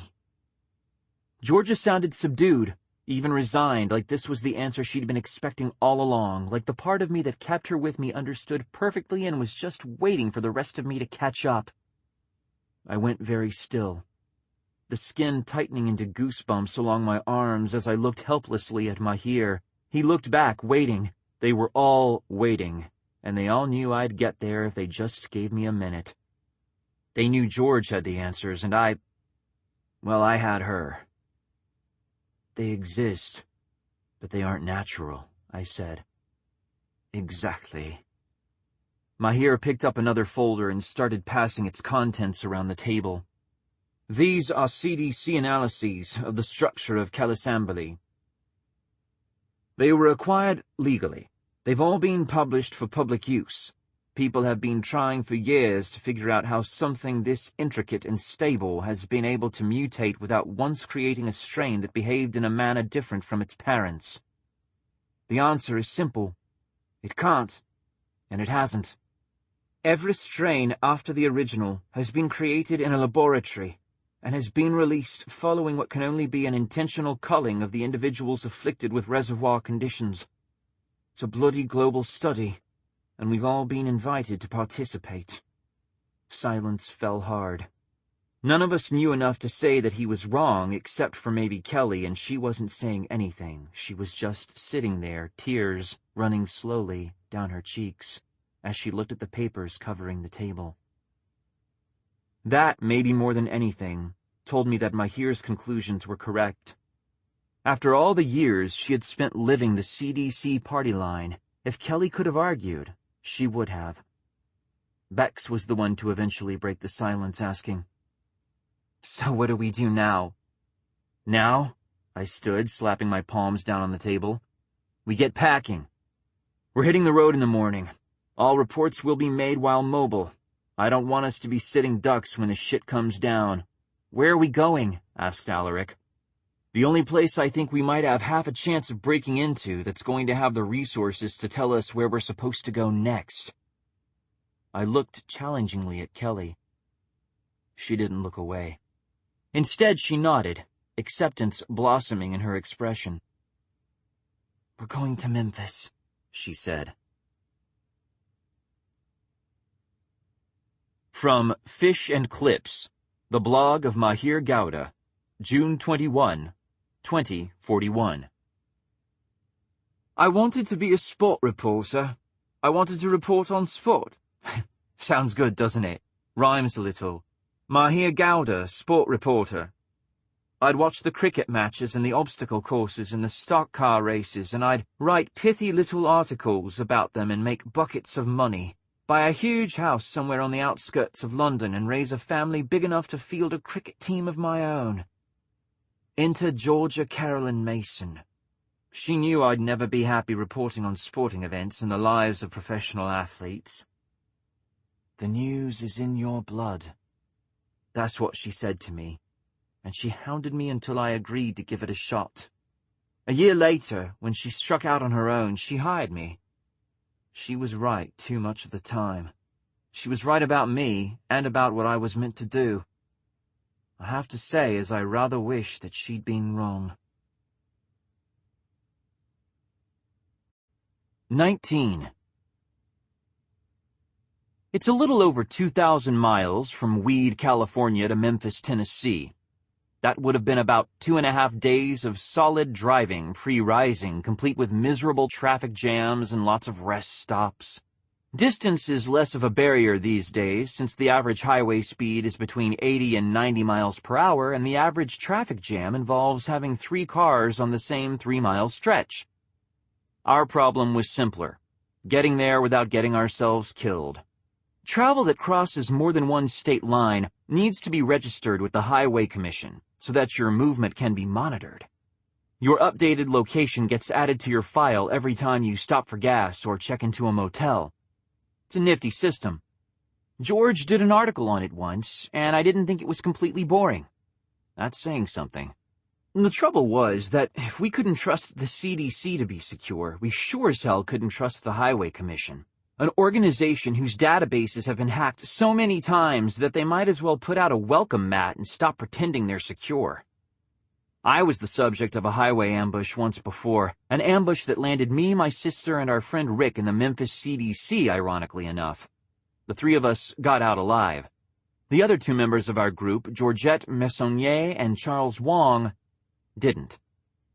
If we assumed the people responsible for the destruction of Oakland were waiting for another opportunity to take a shot at us, the last thing we wanted to do was put ourselves on the open road where accidents could and doubtless would happen. Trouble was, we didn't have a choice. We couldn't take the train. The few passenger lines still in existence are luxury-oriented and would take a week to get there. Flying with Mahir and Kelly wouldn't work, since one of them was legally dead and the other was in the country under the sketchiest of legal pretenses. What's sad is that I didn't know which was the bigger concern. Maggie's bedrock streak of practicality came to the rescue around the time Mahir and I were starting to brainstorm about stealing a crop duster and somehow riding it across the country to Tennessee. "Why don't you idiots take my van and get it over with?" she demanded, flinging her keys down on the table. "The VIN's registered to Daddy's, so I don't get stopped when I have to cross the border to Canada, and nobody's going to risk nuking it if they think there's even half a chance that I'm inside. Kill the heir to the Garcia pharmaceutical fortune while my parents are still alive to destroy them? No government conspiracy is that stupid." Privately, I thought she was being a little complacent. Anyone who was willing to nuke a city wouldn't hesitate before killing a pharmaceutical heir and would have the resources to make it look like an accident, but I didn't say so. I just scooped the keys into my pocket. "You really have no qualms about abuse of power, do you?" "Thanks, Maggie. You're badass." "Not a single one," she said amiably. "Believe me, I know how badass I am. You'll have to leave the bike behind, you know." I'd been trying to avoid thinking about that. The idea of leaving George's bike when I didn't know if we'd ever make it back was almost physically painful. "I know." "Good, just so long as it isn't going to be a fight. Now you'd better get moving. I want my guest rooms back in time for this weekend's film festival." "What are you watching?" asked Mahir. "All 13 Nightmare on Elm Street movies, back to back," Maggie replied. "We're starting with the original and going from there." I shuddered. "I'll take my chances with the CDC." "I thought you might," said Maggie and smiled. After a day of arguing about what to pack and how many bullets we'd need, Maggie's van was loaded and ready to go. She didn't normally drive on run flats. Something about the way they changed the steering made them too much trouble for her to deal with. But one of the faceless security men we normally never saw walked up the driveway with a brand new set and installed them before I could even ask if it was an option. "She's been expecting this for a while," said George. I said nothing. Kelly and Mahir were coming along naturally. They'd both come too far and been through too much to do anything else. Bex was coming too, despite our mutual misgivings about spending that much time crammed into a van together. We'd need another Irwin on hand if things turned bloody, and after what had happened to Dave, this was almost as personal for her as it was for me. Alaric and Maggie were staying behind. "I'm no good in the field. I don't even have my licenses yet," said Alaric, not meeting my eyes. I think he was afraid I'd start yelling, or worse, that I'd somehow talk him into coming with us. "You'll be better off if I stay here." "You're right." That wasn't the answer he'd been expecting. He glanced to me, eyes gone wide. I shrugged. "We can't pretend we're here if we're posting reports from the road, and we can't all go silent at once either. Like that's not going to look suspicious. So we'll bounce them to you, and you can post everything from here. Same IP address, business as usual." "Right." Alaric smiled, either not bothering or not managing to hide his relief. "I can do that." "While you're at it, keep digging, okay? I don't think we're at the bottom of this yet." "On it," he said. There was nothing to do after that but leave. Maggie packed us a cardboard box of sandwiches and potato chips on the morning we finally started for Tennessee, along with a cooler full of sodas. She loaded everything into the back seat with Kelly before turning around and handing me two things, a large envelope packed with cash and a debit card. "Don't use the card unless the money runs out. It draws on the company account. Seeing charges from it that match the van's movements shouldn't set off any red flags, and my parents won't care unless you buy a submarine or something." "And here I always wanted a submarine," I said. "Where would you put it?" asked Mahir. "I'd have to buy a lake." Well, that's reasonable, I suppose. Maggie laughed, a short, sharp sound that had a lot in common with the confused yipping of the teacup bulldogs milling at her feet, and threw her arms around my shoulders, hugging me close before I had a chance to step back. "Come back," she whispered, voice small and tight and right next to my ear so only I could hear it. "We'll try," said George. "Don't worry about us," I said. I hugged her back, feeling awkward until she let go and stepped away, turning her face to the side to hide the tears that were glinting in her eyes. I sighed. "Maggie, go," she said. I swallowed the things I still wanted to say and turned to walk toward the van. Behind me, I could hear Maggie and Mahir exchanging their last goodbyes, too softly for me to make out the words. The words didn't matter, really, because we all knew that we might not be coming back. Bex was in the passenger seat with a laptop propped open on her knees when I slipped behind the wheel. "File transfer and backup is almost complete. When it finishes, we'll have files stored in 20 different places, 10 outside the United States." Bex kept her eyes on the screen, fingers tapping out rapid patterns across the keyboard. I fastened my seatbelt. "How solid is the encryption?" "Solid enough that I wouldn't want to be the one who was trying to break it. Not unless I had a week to waste." "I hope that's good enough." I slid the key into the ignition before letting my hands rest on the wheel, trying to feel the shape of it the way I felt the shape of my own van, the one George and I rebuilt almost on our own. It wasn't going to happen, but I could at least force myself to be comfortable with the idea that I was about to drive across the country in someone else's car. Alaric's going to drop the security keys to Dr. Abby's last known email address in an hour and a half. If there's no response within half an hour, he's sending a coded message to Dr. Shoji to let him know that we need to reach her. Do you think it's going to work? Jesus, Rebecca, I don't know. This cloak and dagger shit was never my first choice for a career. I think it stands a chance anyway, and if there's any way we can get this to Dr. Abby, we should. She'll know what to do with it. If we don't come back from Memphis? Bex kept her eyes on her laptop, but I could hear the tension in the question. "Pretty much," I said. She didn't say anything. She just sighed, shoulders straightening a little, and got back to work. In the back seat, Kelly pulled out one of Mahir's research files and started reading. She'd been over it all 1,000 times, but that didn't stop her from trying to find something the rest of us might have missed. I stayed where I was, hands resting on the steering wheel, and waited. Can't have been more than 10 minutes before Mahir pulled open the van's side door and climbed inside. Felt more like 10 years. Bex kept typing the whole time, fingers dancing across her keyboard without missing a single stroke. She was brilliant, beautiful, and brave as hell. If anything proved how fucked up I was, it was my inability to tell her any of those things. All I could do was hurt her, and having already done it once, I wasn't exactly racing to do it again. "Right," said Mahir, settling next to Kelly as the door shut and locked behind him.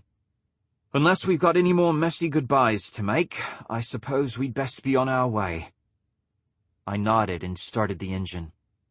Maggie stayed on the lawn as we drove away, waving at first, and then just standing there, a small figure surrounded by a teeming sea of tiny dogs. Her image dwindled in the rearview mirror, disappearing and reappearing as we went around the curves in the driveway until finally she was out of sight for good. Sanctuary was behind us and we were well and truly on our way. The plan called for us to drive down the length of California before cutting across through Arizona, New Mexico, the desert states. It wasn't the most efficient route, but it took good advantage of one of the bigger weaknesses of the infected, the heat. We had to seed Alaska because frostbite doesn't do much but slow a zombie down until it becomes fatal. The deserts, on the other hand, were one of the first things we managed to take back completely. The human host of the active virus still needs water, still needs shade, still collapses with heat stroke and sunstroke, still putrefies and maybe even dies from the bite of a rattlesnake or the sting of a scorpion. There are no resident zombie mobs in the deserts of America, and while even the driest desert can sustain life, very little of that life is big enough to cross the Kellis-Amberley amplification barrier. If we encountered any real threats, they'd be fresh ones, and that limited their potential numbers. The relative safety of the desert made our route less suspicious, even as it meant that we'd need to stop regularly for water and watch the van to be sure it didn't overheat. It was a small price to pay for potentially making it to Memphis alive. Most of the checkpoints just waved us through, the guards too anxious to stay cool to do more than the most cursory of tests. That suited our needs perfectly. Bex and I did the driving in shifts, 6 hours on, 6 hours off. After the first 2 shifts, the one who just finished a shift would move to the back seat to sleep, while one of the passengers would move up front to keep the driver from passing out. Mahir didn't have a license to drive in the USA, and while Kelly could drive, she didn't have her field license and was too jumpy to drive safely, so it was just the 2 of us, and that meant taking turns. Mahir and I worked on our strategy, such as it was, when Bex slept, using Kelly as a sort of a sanity check. "It's not that I'm not willing to die for this story," Mahir said reasonably. "It's just that I'd rather not be martyred and leave the tale half-told if there's any other option." Even George had to admit that this was a sound approach, and so the 4 of us put our 3 heads together and tried to come up with something that wouldn't get us all killed for good. It was harder than it sounded, which was impressive since it sounded pretty damn difficult. Finally, we decided to go with what we had: surprise and the threat of going public without letting the CDC tell their side of the story. The farther we got from Maggie's house, the dumber our makeshift plan looked, and the more obvious it became that there wasn't another way. When the corruption seems to go all the way to the end of the world, the only good approach is through the front door with a gun in each hand. No one was going to help us take on the CDC. Not with our resources and reputation, and not with the radio silence coming out of the White House. That meant we needed to play to our strengths, and our strengths came from lifelong training in shoving microphones at danger and demanding that it explain itself. It wasn't much. It was going to have to be enough. We stopped at a seedy motel in Little Rock, Arkansas, the night before we got to Memphis. They took cash and didn't look too hard at our IDs. No matter how high-tech the world gets, there will always be places designed for people who are looking to slip between the cracks. This was one of them. The man behind the desk didn't know who we were, and better, he didn't want to know. Bex and I checked in together, letting Mahir and Kelly wait in the van until the necessary transactions had been completed. The man was disinterested. He was also a modern American, which meant he might have seen Kelly's face on the news and might well wonder what a dead woman was doing wandering around Arkansas with a couple of disreputable-looking types like me and Bex. After the better part of 2 days spent driving down empty highways and eating out of truck-stop diners, all 4 of us smelled like road trip. That funky mix of stale corn chips, sweat, dirty hair, and ass that seems to show up any time you drive more than a couple 100 miles in one stretch. We had 2 rooms, which meant 2 of us could shower at once, after all 4 of us had cleared the blood test required to get inside. Somehow, even though one room was supposed to be for the men and one for the women, Bex and Kelly managed to snag the first showers. It was like a magic trick. I asked, "Does anybody want a shower?" And they were gone, disappearance punctuated only by the steady hiss of the water. Mahir and I settled in the room where Kelly was taking her shower again, just in case. We were too close to her home ground for us to want her left alone. The motel security could be worked around, and I didn't trust her to shoot her way out of a paper bag if something happened while she was unguarded. I sat on the edge of one of the 2 queen-sized beds, rubbing my face with one hand like I could wipe the exhaustion away. It never worked. "So the doc says most folks get to work around 9. The janitorial staff arrives at 7. That gives us 2 hours to evade one of the best security systems in the world, get inside without taking any blood tests that would announce our presence, and make our way to Dr. Wynn's lab." "Correct," said Mahir. Paradoxically, he looked less tired than he did when he first arrived in Weed. The bastard. I hadn't been able to get any real sleep in the van. Too many years of training telling me never to let my guard down in the field. But he'd been out like a light every time he didn't need to be working on something. The rest had been good for him. He was going to need it. Is it just me, or is this essentially fucking impossible? If they haven't changed the timing of the security sweeps since Dr. Connolly's death, it's going to be bloody difficult, but no, I wouldn't call it fucking impossible. Fucking impossible requires rather more in the way of, I don't know, ninjas. Mahir smiled. It was a small thing, half buried in stubble in his own natural restraint, but it was there. I'm not sure where one goes about ordering ninjas. Same place you get the submarines. I looked toward the bathroom door, listening to the sound of running water for a moment before I asked, "Does this shit ever end, Mahir? I mean, really, is there a point where we get to say enough and let things go back to normal?" "No." I blinked at him. He shrugged, smile fading. "Your sister trained me, and she never stood for liars. No, Shaun, I don't think this ever ends, not for us, not until we're dead. Maybe not even then.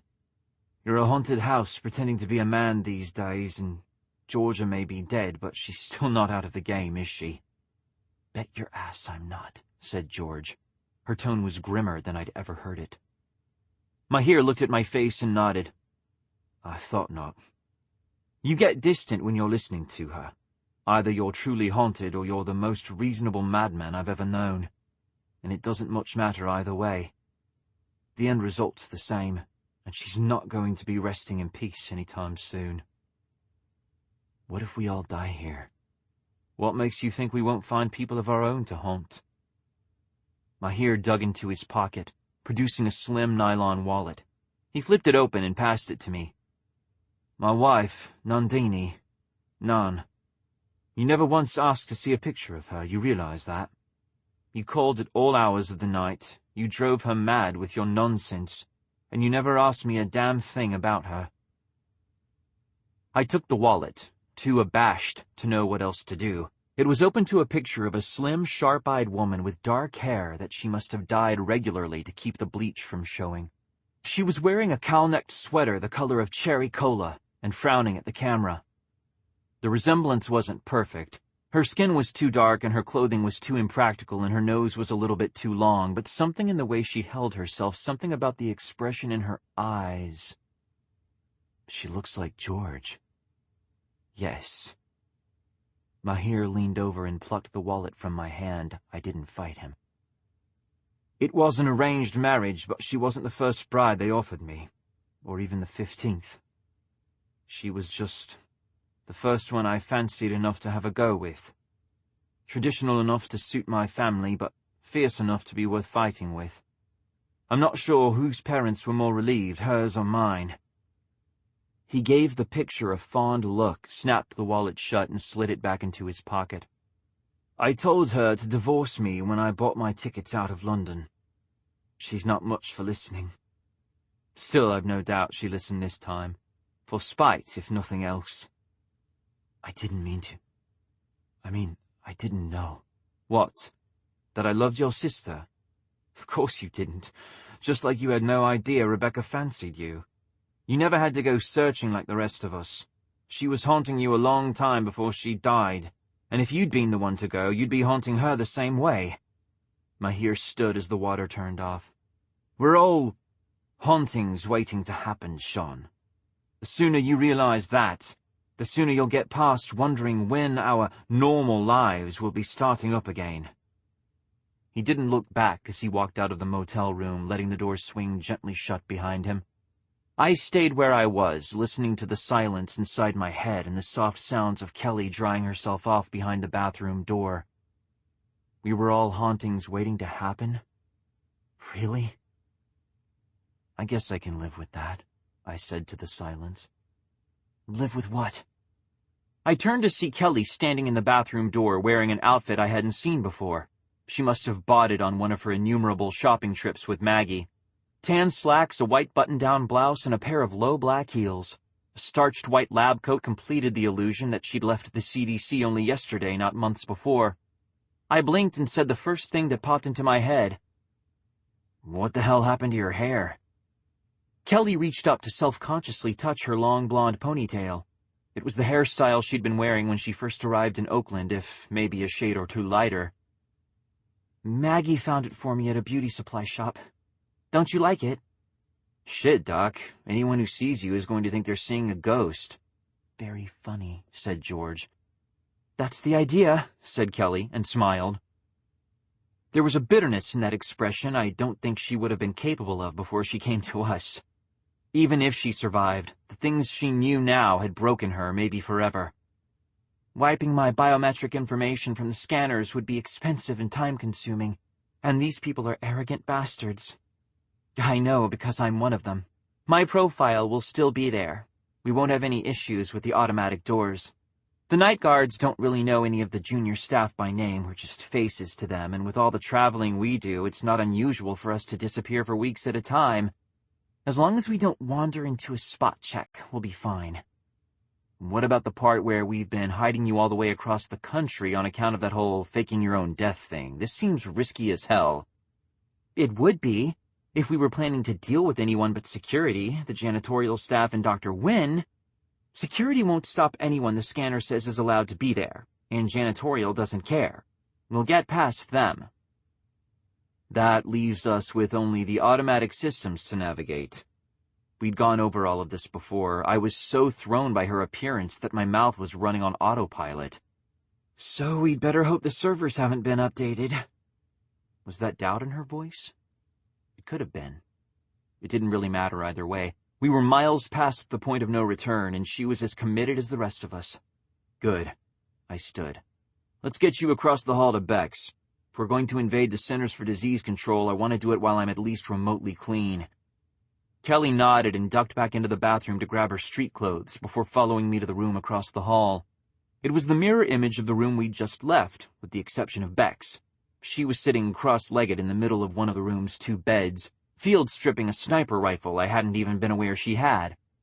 I raised an eyebrow. Bex looked up, hands continuing their work as she glanced at Kelly and gave an encouraging nod.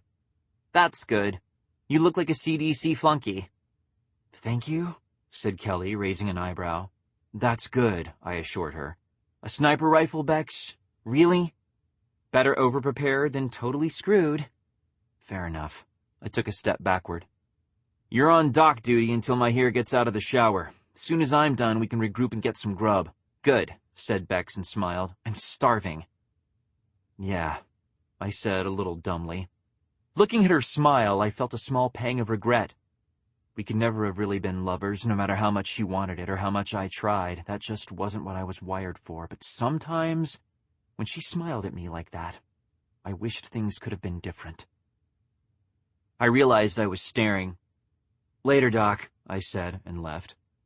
My shower was an exercise in minimalism. I spent no more time than was legally necessary under the spray of bleach and the steaming water that followed.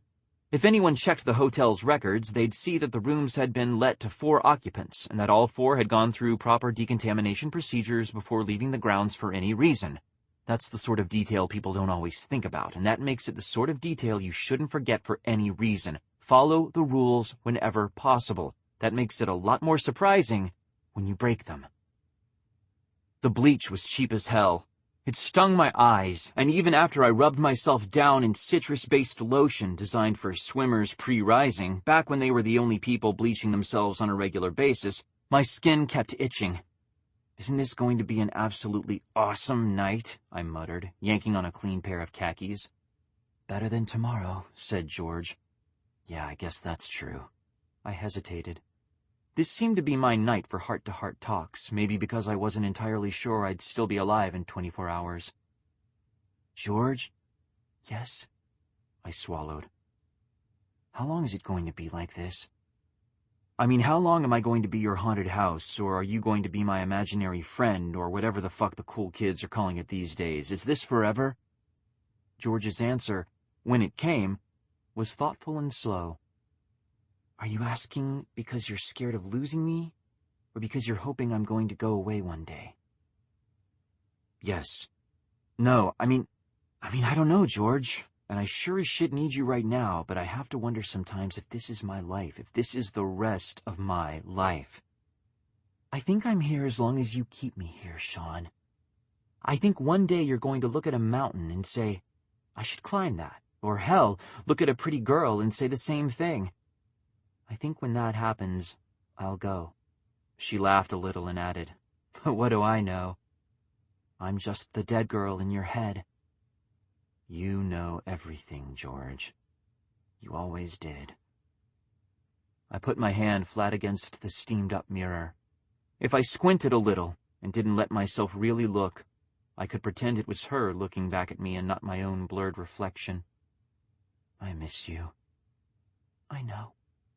But that won't keep me here forever. The others were waiting for me in the girls' room. Mahir was in the process of towel-drying his hair, and Kelly was back in street clothes. The CDC costume was for tomorrow, when we'd storm the gates or die trying. The hair extensions were gone, and she had a baseball cap pulled low over her eyes to hide her features from any bored bloggers taking pictures for background color. Bex had put her rifle away. She was leaning against the wall next to the door, expression one of bland detachment. "Hey," I said, stepping inside. "Who feels up for pizza?" "What took you so long?" asked Bex. I shrugged, smiling a little. "I had to talk something out with myself before I could come over here, that's all." "Well, I'm starving," said Mahir, dropping the towel and grabbing his jacket off the bed. Kelly and Bex followed. I brought up the rear, pausing to close and lock the motel room door. George didn't say anything as we walked toward the van, but in the back of my head, I was pretty sure I could feel her smiling.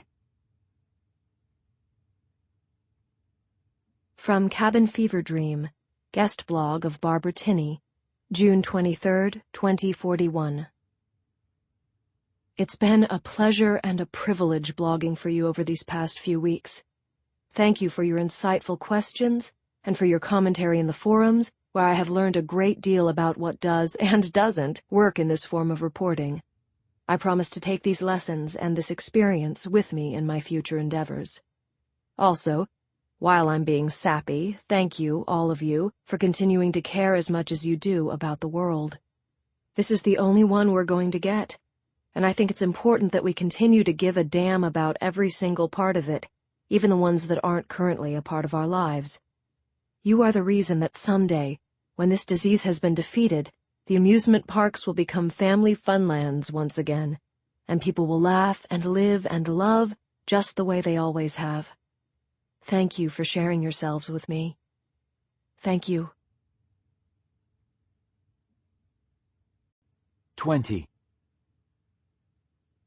I'm not sure any of us slept that night. We were on an internet blackout while stationary. No uploads, no message forums, nothing that could be traced to prove we were ever here. That also meant no phone calls, since turning on our phones could activate their GPS chips. We'd been scrupulously careful since leaving weed. We just had to hope we'd been careful enough. It was the blood tests that worried me. You can't survive in America without at least one blood test a day, and probably, more than that. We'd been taking blood tests at toll booths and convenience stores all the way across the country, and if the CDC was somehow tracking clean results, we were screwed. Oh, the CDC swears they don't track clean results, only the ones that come back positive for a live infection, but no one knows for sure. Legally, they're not allowed to track clean results. It's considered an invasion of privacy. If there's nothing to indicate that a person is at risk of amplification, you can't use their tests for anything. Not tracking, and not medical profiling. Which is why we have that handy little ruling to depend on. See, the insurance companies would love an excuse to analyze the blood of every person in the country, looking for pre-existing conditions. Ironically, the insurance companies may have the sort of big pockets that can normally shove something like blood test tracking through, but the pharmaceutical companies make them look like paupers. And the pharmaceutical companies didn't want to lose their customer base because people couldn't afford coverage anymore. That's one more thing we can thank Garcia Pharmaceuticals for. We left the motel at 4:30 in the morning. The sky was still pitch black and the streets were deserted. We planned to arrive at the CDC about 15 minutes before the janitorial staff, stash the van in the maintenance parking lot, then enter through a side door while the grounds were still mostly deserted. It was a risky approach, but it was no worse than any of the other ideas we'd come up with, and it was way better than some of them. Maggie's van was generic enough to be ignored without crossing into the overly generic, plain white van with blacked-out window. That sort of thing attracts attention by virtue of being designed to be ignored. Kelly and I were the only ones awake in the van for the first hour of the drive. She sat next to me in the passenger seat. Another risky approach, since her death was big news for weeks in the Memphis area. Local hero doctor dies in the saddle is the sort of headline that has legs. Newsies like stories like that. They can go back to that well again and again when things get slow, milking them until they go dry. At the same time, Kelly was the one who could steer me down the frontage roads and through the shortcuts only a local would know. The thing that made her a possible danger also made her a major asset. Then again, hadn't that been the case all along? The sun was starting to burn a smoky line along the horizon when we hit the outskirts of Memphis. I clicked the radio on, cranking the volume as the scrambler grabbed the nearest station and blasted Old Republic through the van. "Classic rock!" I shouted to Kelly. I had to shout or she wouldn't have been able to hear me. "That's awesome! I hate this shit!" Judging by the loud swearing now coming from behind me, Bex and Mahir hated it even more. "Turn that crap off!" shouted Bex, smacking me hard on the back of the head. I grinned as I turned the volume down. Good morning, sunshine. Kelly was hiding a smile behind her hand. That was good.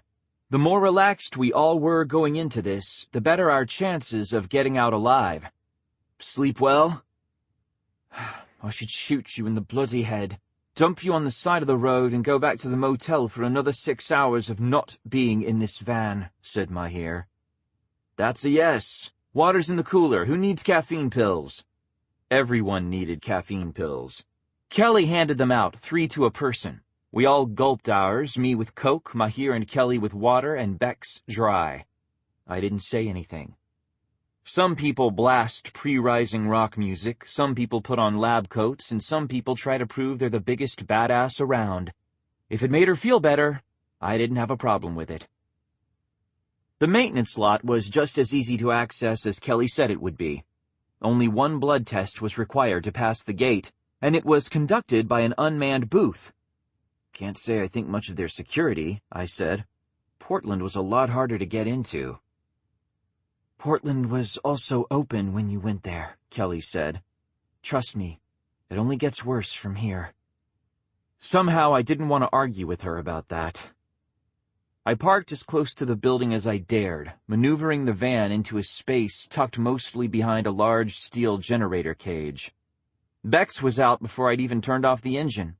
She turned in a slow circle, pistol out and held low in front of her where she wouldn't be slowed by the process of trying to draw.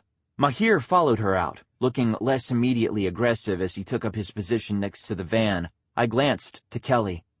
You ready for this? No, she said and got out of the van. I sighed. Am I ready for this?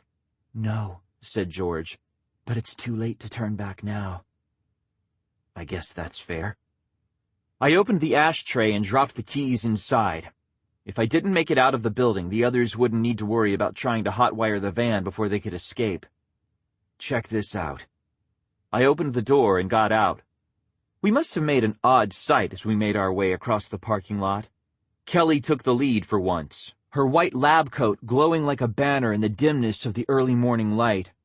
Bex walked close behind, covering her.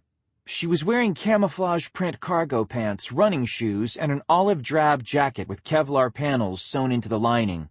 She actually had her hair up, pulled back in a tight bun that would look lousy on camera but was less likely to get in her eyes than her usual waves. Mahir walked almost alongside Bex, his white running shoes the only thing keeping him from looking like a visiting professor from Oxford, and I brought up the rear, in my usual steel-reinforced jeans, cotton shirt, and tweed jacket. Not exactly the sort of group that normally goes parading into the Memphis CDC before the sun is all the way up. The first door was locked with an actual manual lock, the sort that requires a key to open.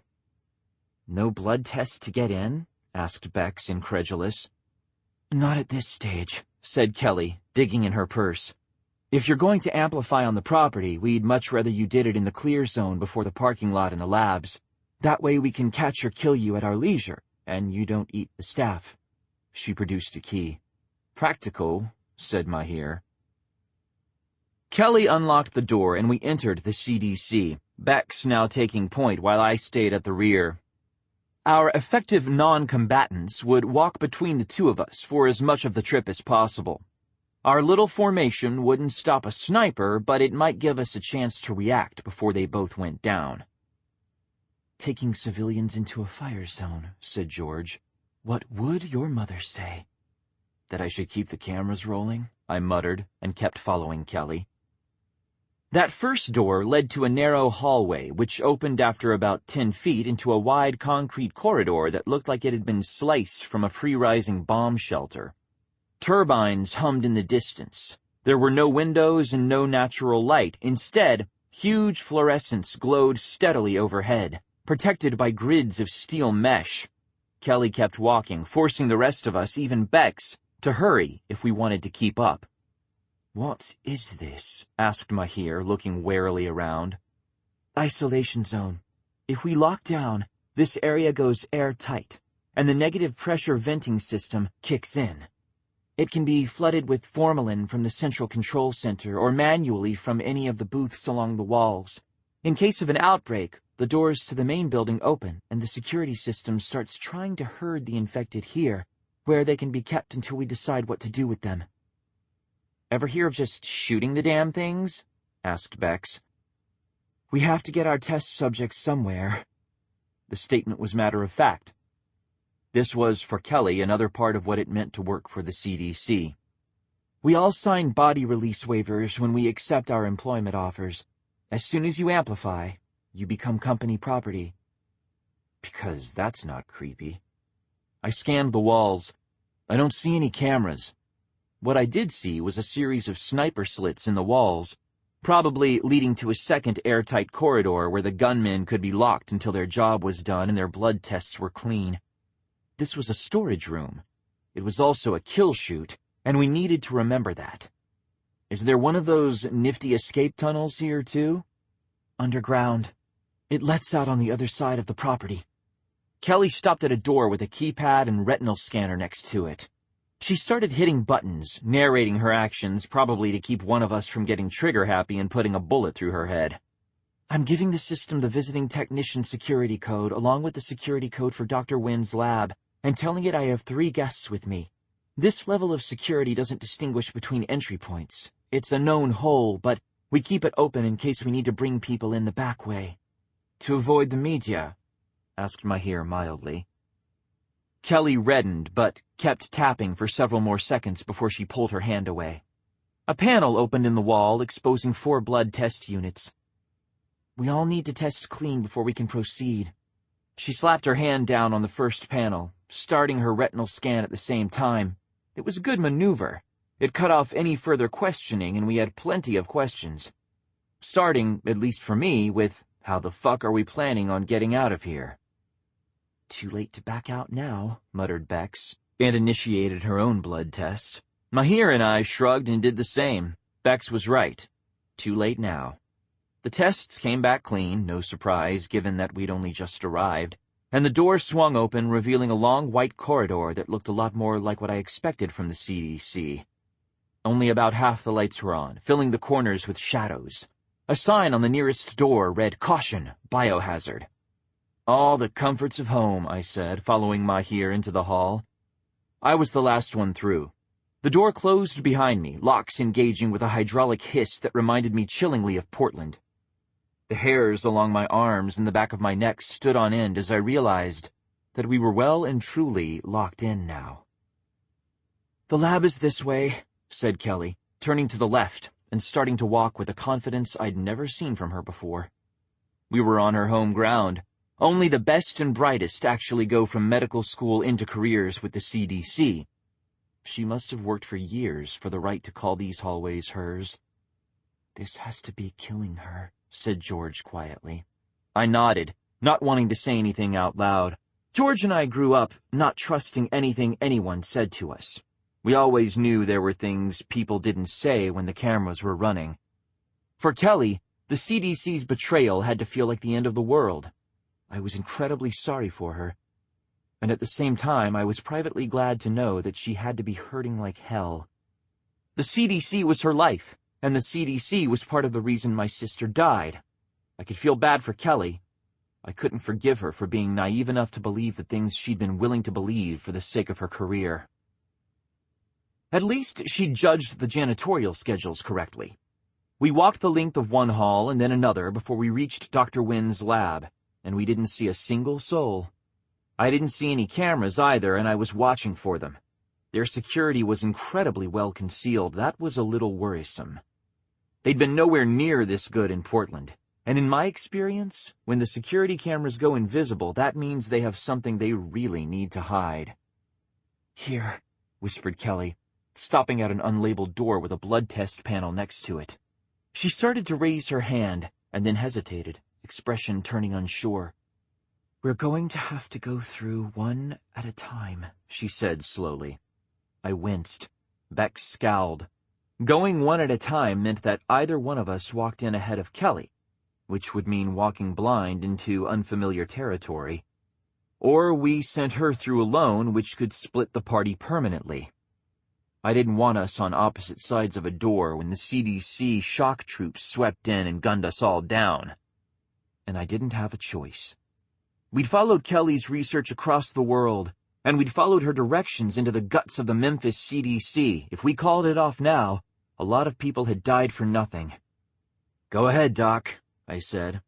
She shot me a surprised look. "We'll be right behind you, don't worry. We're not going anywhere." Kelly nodded and slapped her hand down on the panel. A moment later, the light over the door flashed green and she stepped through, vanishing. "I hope you know what you're doing," said Bex, stepping up to start her own test. "I never have before," I said. "I figure, why start now? I wouldn't want to ruin a good thing." The light went green before she could say anything. That was probably for the best. She still glared as she stepped through the door and flipped me off as it slid shut again behind her. Mahir sighed as he pressed his hand against the panel. "I do wish you wouldn't taunt her while we're in the field. She wouldn't know what to do with me if I didn't." "I suppose not," said Mahir, and stepped through the newly opened door, leaving me alone in the hall. Not entirely alone. "Your turn," said George. "Yours too," I said and pressed my hand down. The lab on the other side of the door was standard issue CDC. Equipment I didn't understand, refrigerator full of things I didn't want to know about, desk heaped with paperwork that was probably several weeks overdue, a dry erase board covered in what looked like meaningless gibberish took up most of one wall. Kelly was staring at it, transfixed. "He's figured out the settlement problem," she said, as much to herself as to the rest of herself. "I don't know how, but he's figured out the settlement problem in the immune response. This whole thing, it's so simple. It's elegant," said Mahir. Kelly smiled. "Yes, it is." "Good for it," I said, stepping up behind her. "Want to explain it to the rest of us?" "Oh, well, this here," she waved a hand at a segment of the board and began to talk, medical jargon flowing from her lips too fast for me to follow. That didn't matter. I didn't need to follow it live. I never go anywhere without half a dozen active cameras running, and I could review the recording at my leisure, assuming we all got out of here in one piece. Since we couldn't transmit, I couldn't make backups. If we died inside the CDC, it was all for nothing. I pushed that grim thought aside. Kelly was still talking, and at least Mahir seemed to understand whatever the hell she was saying. He interjected periodically, asking questions and restating things that had been particularly confusing when she said them. "I love having a smart guy around," I said to Bex, sotto voce. "Me too," she said and grinned, all that familiar field excitement filling her face. Irwins are never more alive than when they're 5 minutes away from getting slaughtered. Kelly finished her explanation 15 seconds before we heard the door unseal itself. It was barely louder than a whisper, but we were all so on edge that it felt like we could have heard a pin drop a mile away. I signaled to Bex, who nodded, and the two of us moved smoothly into position, flanking the doors while Mahir pulled Kelly back out of immediate view. The doors slid open, and a tall man in a white lab coat stepped through.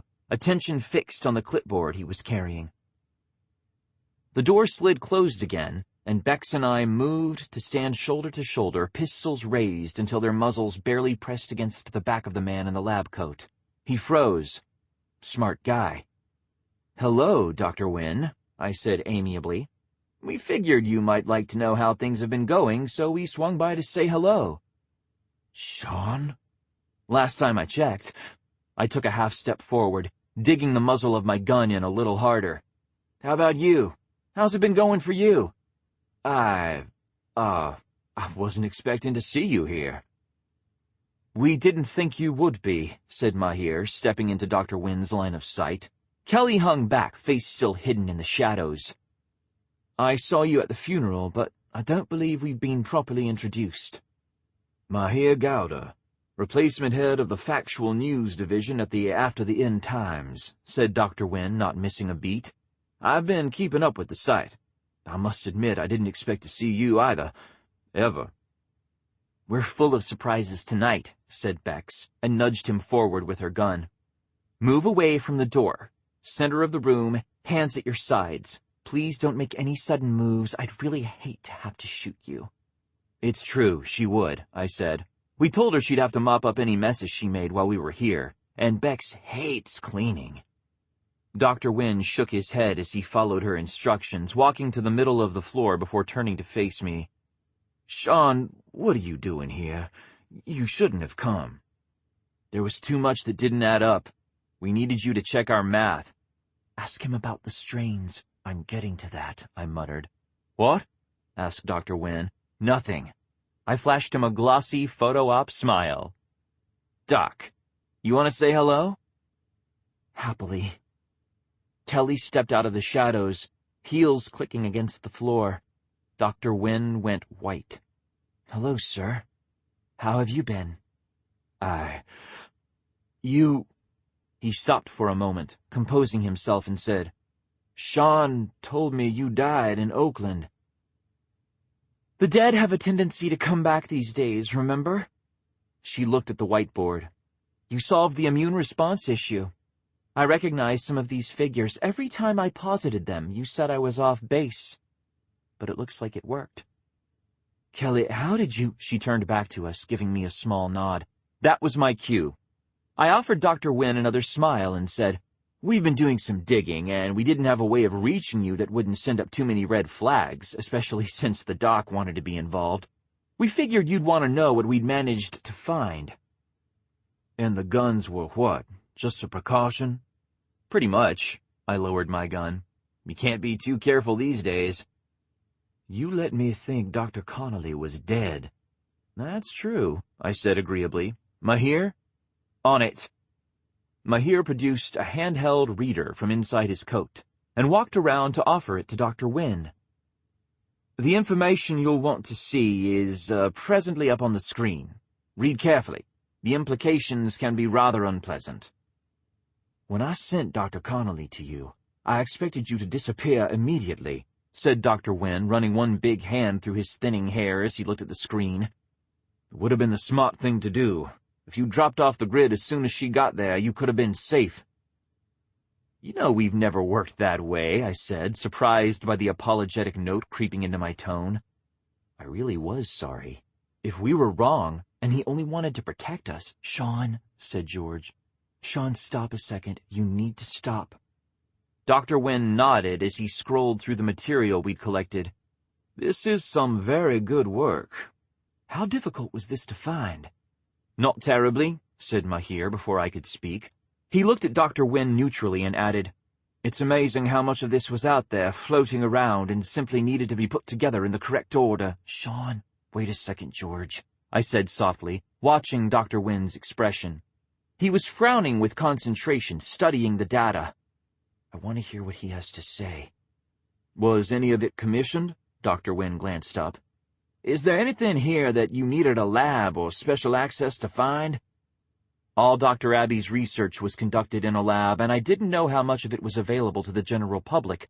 We'd released some of it in the process of getting the rest of the data, but not everything, and not in a collected format.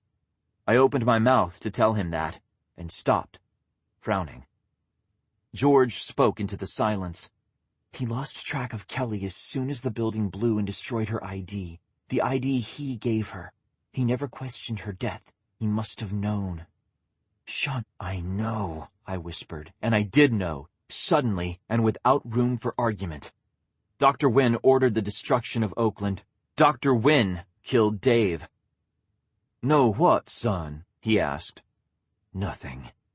I swallowed my revulsion, forcing my face to stay neutral. "Is Kelly the last living member of her research team?" Dr. Wynne hesitated before nodding. "Yes. That's why I knew I needed to get her out of here. I was worried that something might happen to her if she stayed. So you sent her to us." He would have known her arrival would bring us all in from the field. He couldn't send her out with false data. She'd know. She'd been on the research team too long for him to slip that by her, and the real stuff was more than enough to keep us stationary for hours. We were all home when Kelly got there. Even if we hadn't been, I would have called anyone who was out on assignment and demanded they come in. Let her get there, wait a few hours, and then unleash the hounds, knowing we'd all be in one place. "I knew I could trust you." "Huh. Okay." I raised my gun again, aiming it at him. Mahir and Kelly blinked at me, looking startled. "See, I would have sent her to Canada, or maybe to one of the unsanctioned labs, the ones where they'd know what to do with the stuff she had. We were grateful for the story we couldn't break and all, but it wasn't the best use of your illegal resources." "I don't see what you're getting at, Shaun," said Dr. Wynne, looking up. His eyes widened when he saw the gun. "What's that for? We're all friends here." "I'm starting to not be so sure about that." Bex stepped up next to me, raising her own gun into firing position. "Why did you send her to us? What the hell made us so special?" "You were dangerous," said Kelly, and gave the dry erase board another glance before looking toward Dr. Wynne. "That was it, wasn't it? You sent me to them because they were dangerous." Dr. Wynne said nothing. I gave Kelly an amiable nod. "I think that means yes." "So what screwed you up, Dr. Wynne?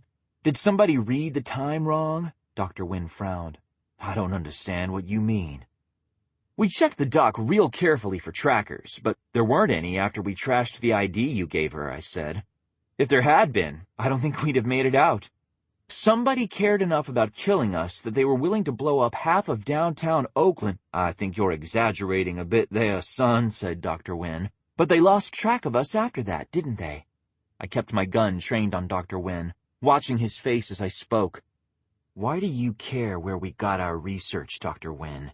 Shouldn't it be enough that we got it? If we can do it, anybody can."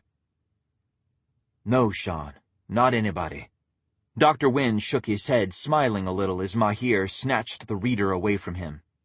"You'd need some pretty specialized resources. People with inside data." Kelly paled. "People who aren't bound by American law." Mahir's eyes narrowed, expression going suddenly dangerous. "Are you saying, sir, that we were a perfect testing ground for the spread of information?" "I'm saying I expected you to run," said Dr. Wynne. His tone was reasonable enough, still the warm, southern-accented voice of the man who'd been there to welcome me and George back from the dead when the CDC took us off the highway. He ran a hand through his thinning hair, looking at me steadily. "I never gave you much credit for brains, Shaun. That was your sister's department, God rest her soul, and if she made any errors in judgment, it was entrusting you to watch her back. But I still thought you were smarter than this." My throat felt dust dry, making it impossible to swallow. "You take that back," I whispered. "Don't listen to him," said George. "All he's doing is messing with you. He knows damn well that we would never have run. He didn't expect us to." "That's easy for you to say, George," I muttered. "You're the dead one." Dr. Wynne's eyebrows rose. "You really do talk to her. That's fascinating." "I'd heard that, but I thought it was an exaggeration. Does she answer?" I glared at him. He raised his hands. "Now, son, I'm not trying to be insulting. I'm just interested. It seems a bit, well, crazy, if you don't mind my saying it." "Oh, don't worry. I've heard it all before," I said flatly. "We've said it," added Bex, "frequently." "Dr. Wynne?" Kelly sounded lost. For the first time since she'd shown up in Oakland, she sounded utterly and completely lost. She'd been scared, she'd been confused, and she'd been angry, but she'd never sounded like that. Is he right? Is what Shaun's saying... Is he right? He half-turned toward Kelly, lowering his hands. It was never personal, darling. You have to believe that. She shook her head, eyes narrowing. I don't know what to believe. But I do believe you sent me out there to die. The facts aren't on your side. I suppose I should have considered this as a risk. They've managed to get to you, haven't they? These silly people with their silly crusade against the status quo. Well, that's why you went in blind, isn't it? He took a step toward her. You know I never wanted to hurt you. You were one of my favorites. Her lip trembled as she looked at him. The urge to believe was naked in her eyes. I just don't understand. Don't worry. You don't have to. He smiled a little. Just know that you helped me a great deal with my research, and someday, when the world is ready, your work will help a lot of people. Isn't that enough? He took another step forward. Stop right there, I said sharply, and he lunged. I never would have guessed that a man that size could move that fast. In the time it took to shift my aim, he grabbed hold of Kelly, swinging her against his chest, and produced a gun from his lab coat pocket, pressing it against her temple. She squeaked once, sounding terrified. Drop it, barked Bex. I don't think so, said Dr. Wynne mildly, but thank you for asking. He took a step backward, dragging Kelly with him. You know, Shaun, I would never have tried this if we'd hit our original target. I wouldn't have needed to. Georgia would have gotten the point when Tate made his grand villainous exit. She would have left well enough alone. Don't you talk about her, I snarled. I didn't realize I'd stepped forward until Dr. Wynne tapped the gun against Kelly's temple again, making a tsk sound. Now, you wouldn't want me to slip and shoot this little peach, would you? She's such an earnest girl. Never could believe the worst of anyone. That's why this was inevitable. She could be useful only so long. Mahir, meanwhile, was gaping. You mean? I always thought he was a bit overblown at the end. A bit too much of a movie reel villain. That was intentional? No need to look for shades of gray when an absolute black and white is in front of you, said Dr. Wynne reasonably. We offered you a perfect bad guy with no motives to question and no thought required. You were just too damn dumb to take it. Dr. Wynne, whispered Kelly. Hush now, darling. You be still. He took another step backward. You like stories, don't you? Here's a story for you. Once upon a time, there was a young doctor who wanted to save the world, but worlds don't save easy, and this one needed to be damned a little longer before it would properly appreciate salvation. Salvation came with complications, so he agreed to help some men who knew better than the rest of the world, men who would be angels, and he learned that a man who controls enough can become an angel too in his own time. Okay, you win, I said. You get to be the crazy one. I give you the crown. Dr. Wynne shook his head. Here's another story for you. One that's going to be the truth very soon. I was stunned when the security cameras reported a break-in. It's fortunate I came to work on time, or there's no telling what sort of damage you might have done before I could stop you. Of course, we suspected you might have had some involvement with the outbreak in Portland. But it wasn't until you tried to repeat the event here that we understood just how far astray you'd gone. Without your sister to shore you up, and without a conspiracy to chase, you simply couldn't face reality. You started making monsters out of thin air. Why is it you assholes always feel the need to tell the media your evil plans before you kill us? Asked Bex. She sounded totally calm. I have never been more proud of her. Is it a union requirement or something? I thought you might like the truth before you died. You people are always so fixated on the truth, like it's more righteous than a lie, even when the lie protects what the truth would destroy. His lips quirked in a regretful smile, making him look like the sympathetic figure who once greeted me with the news that I was going to live. I hated him even more for that. I'm not afraid of being recorded. You can't transmit from here. And it's not like you'll be leaving. I forced myself to lower my gun, saying, "How about this? We all put down our guns, you give Kelly back, and we go, okay? Nobody needs to die. It's not like we can prove anything's actually happening here."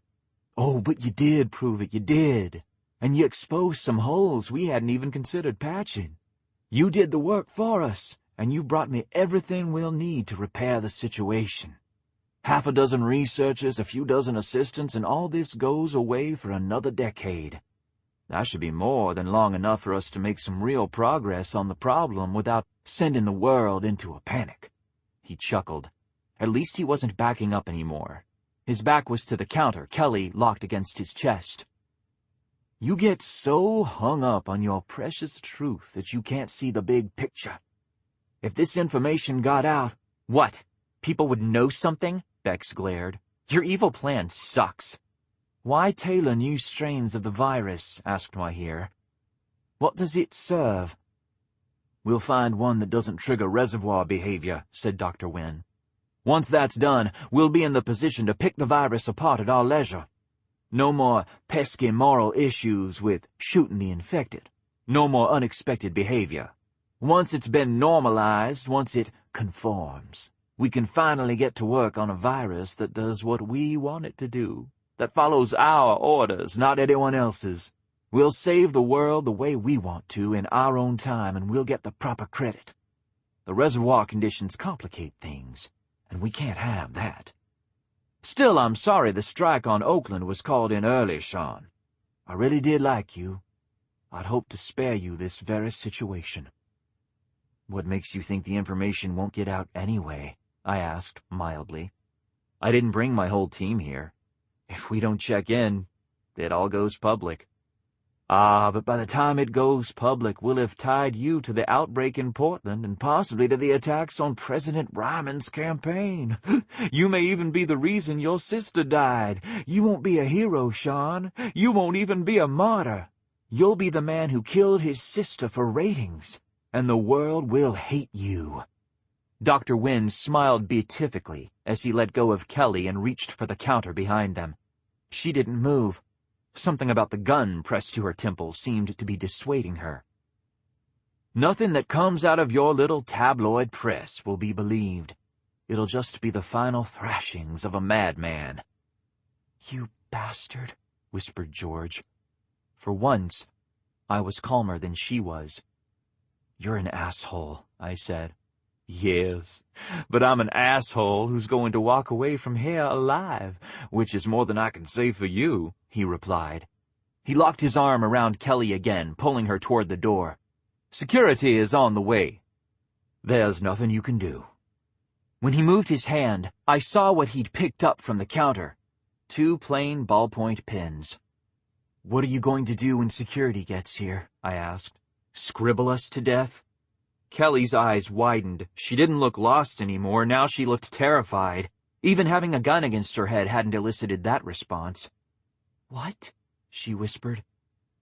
"In a manner of speaking, yes," said Dr. Wynne. "It's a pen," I said.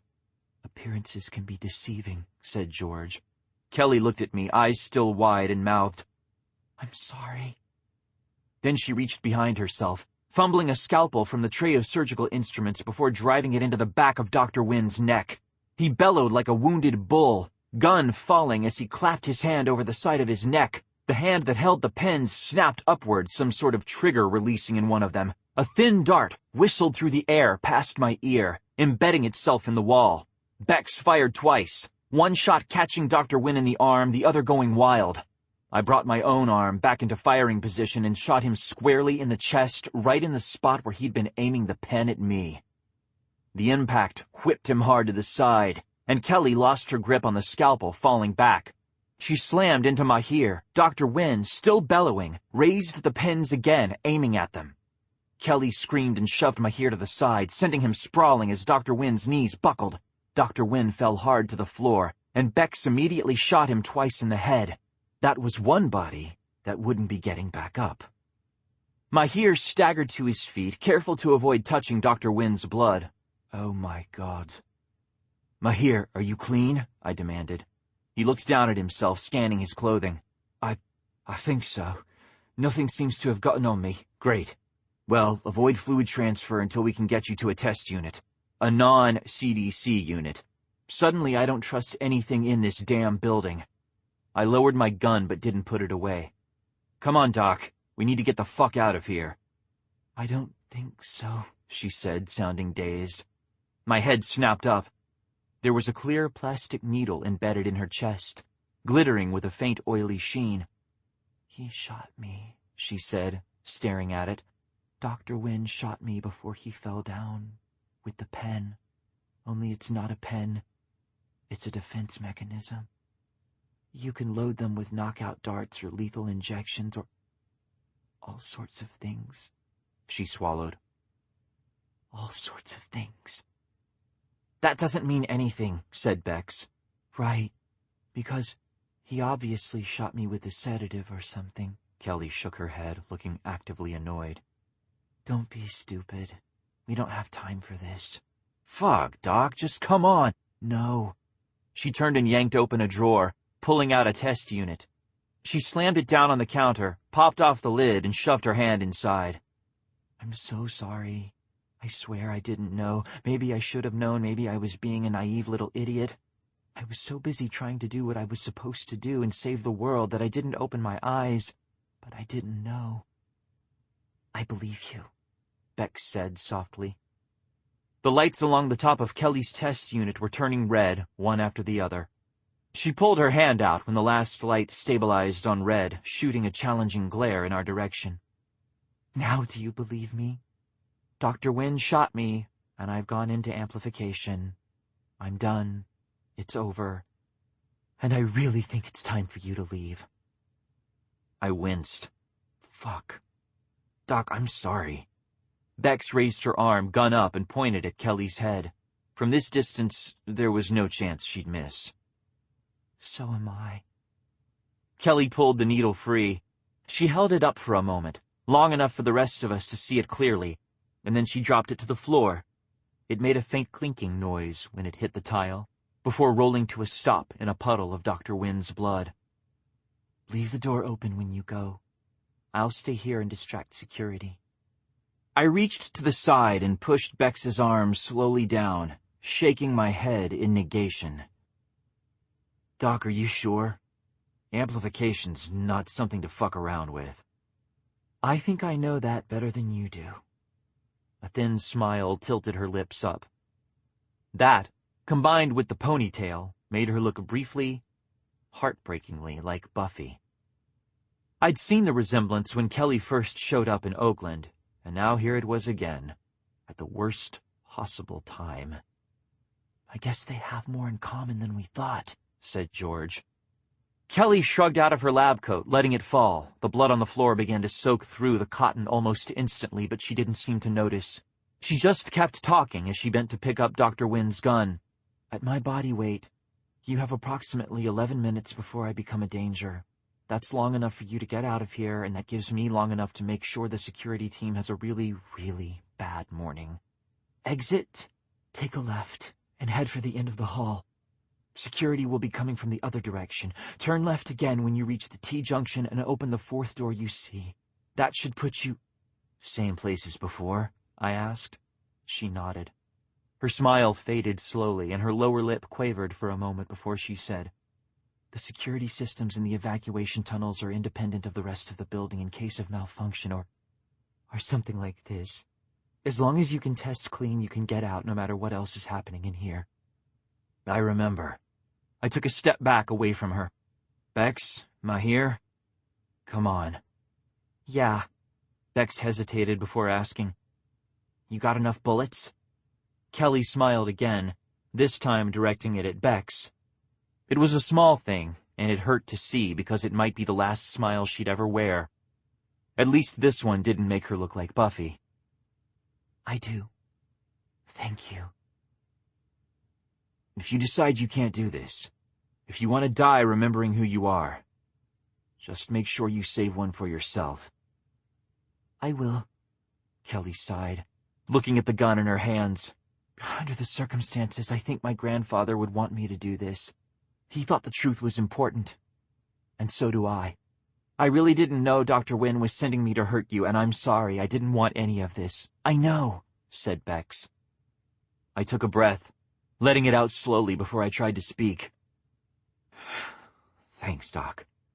A whisper at the back of my mind brought a sad smile to my lips. George says thanks, too. She's sorry she didn't trust you. You're welcome. And tell her it doesn't matter. Kelly's smile faded. She stepped back, bracing herself against the cabinet before sinking to the floor. That was my last image of her, just sitting there with her knees drawn up to her chest, staring at Dr. Wynne's unmoving body like she expected it to tell her some sort of a secret, to say something that would magically make everything she'd been through start making sense. The three of us who were still standing left the office at a walk that turned rapidly into a run and left us with no time for dwelling on what had just happened. We were too busy racing for the exit, looking for an escape from what I was raised to believe was the safest place on the planet. We were halfway to the end of the first hall when the alarms started to blare, flashing amber lights snapping on at the top of every wall.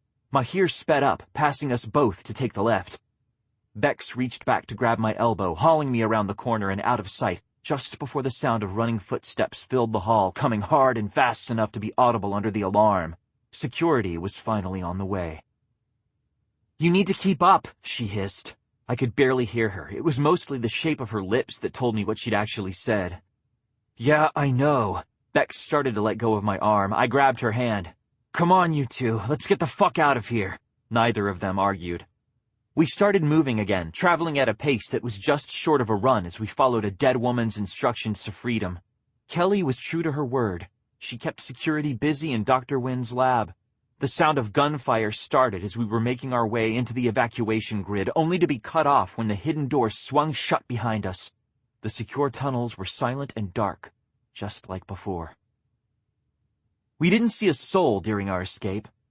I still barely breathed until the outside door swung open to let us out on the far edge of the parking lot, half hidden from the building by a short fence made of steel strips.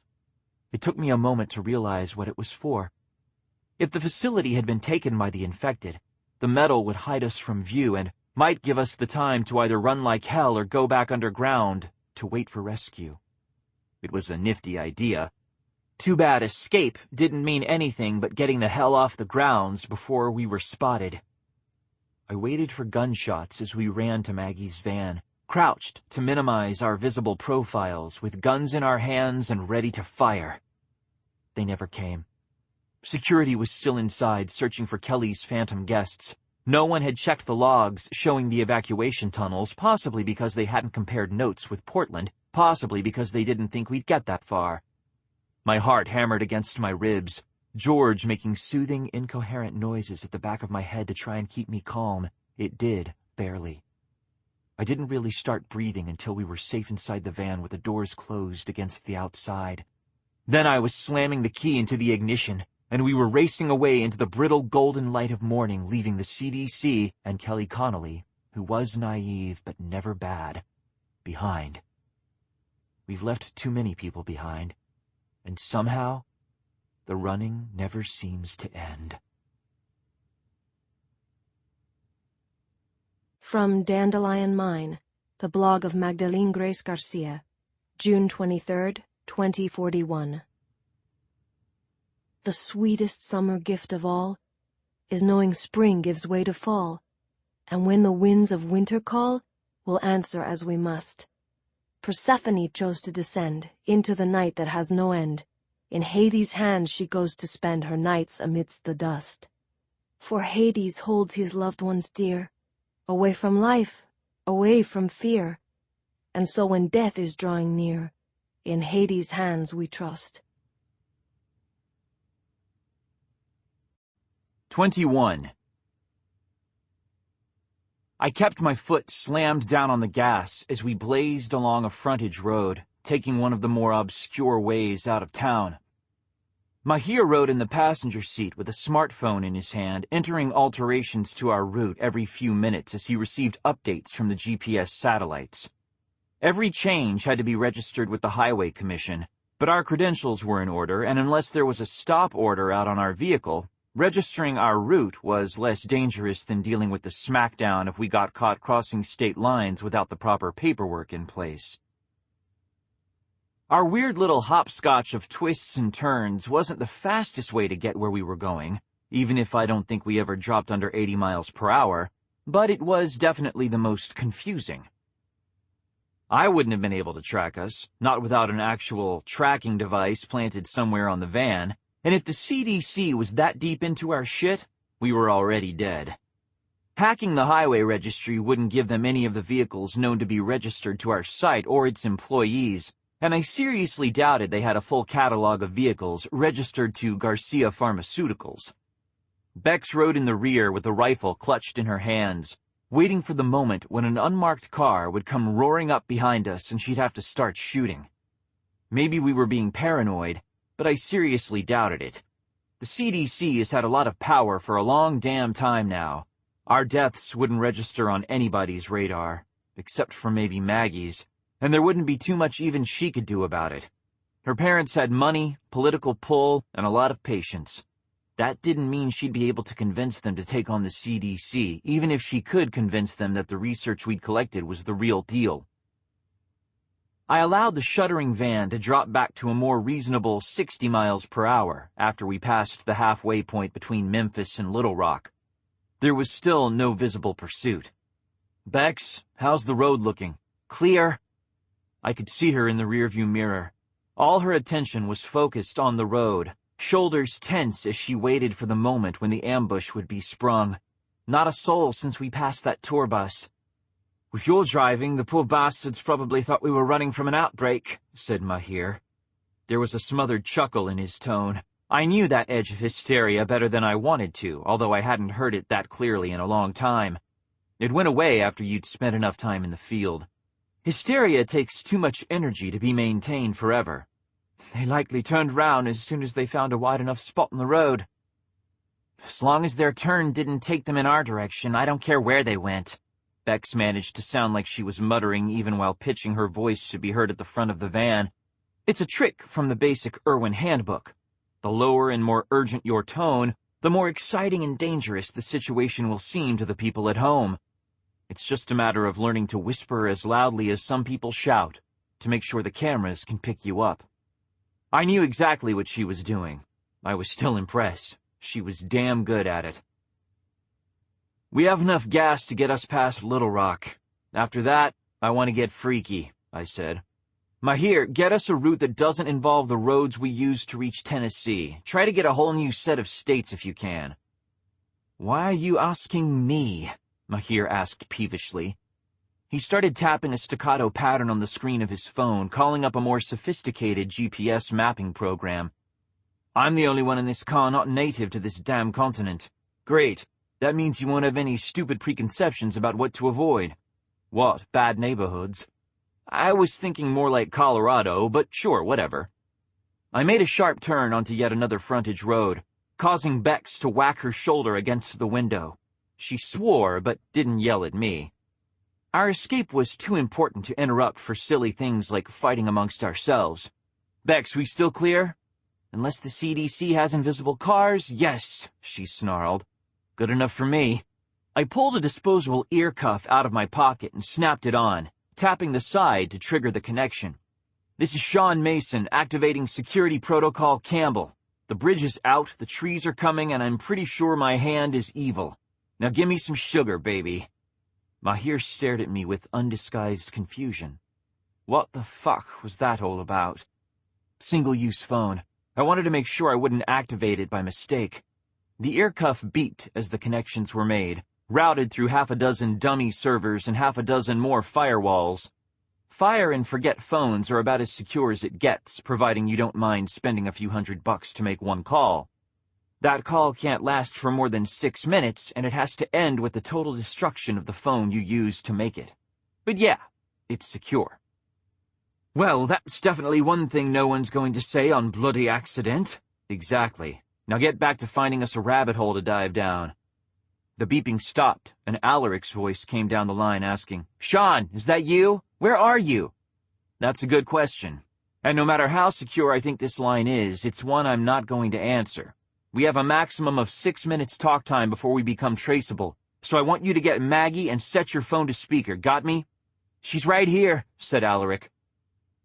There was a clicking sound. When he spoke again, his voice was tinny and a little distant, like it was coming down a tube. Go. Right. Wynn sold us out. I don't know if he was always dirty or if they got to him after the election, but I'm not sure it matters. He's dead, so's Kelly. I winced as I realized that there was one more unexpected tragedy to her death. Shit. We can't even put her on the wall. She officially died months ago, and it wasn't because of the infected. Damn, whispered Alaric. The seconds were ticking away from us, but we still fell silent for a moment, considering the magnitude of the tragedy in front of us. The wall is a virtual monument to the people who've died because of Kellis Amberley. It started during the Rising with bloggers and doctors, college students and soccer moms, anyone and everyone who came out on the losing end of the zombie apocalypse. We've kept it up since then. The blog community views it as a public service and a vital reminder that none of us is safe, that it never really ended. Maybe the infected don't roam the streets the way they did once, but they're still here. They're never going away, and names keep going up on the wall. George's name is up there. So is Buffy's and Dave's, since he died during an outbreak. Hell, even Tate's name is on the wall. He killed my sister, but the wall doesn't judge. George used to call it the ultimate monument to truth, a universally accepted model of the world as it is, not as we want it to be.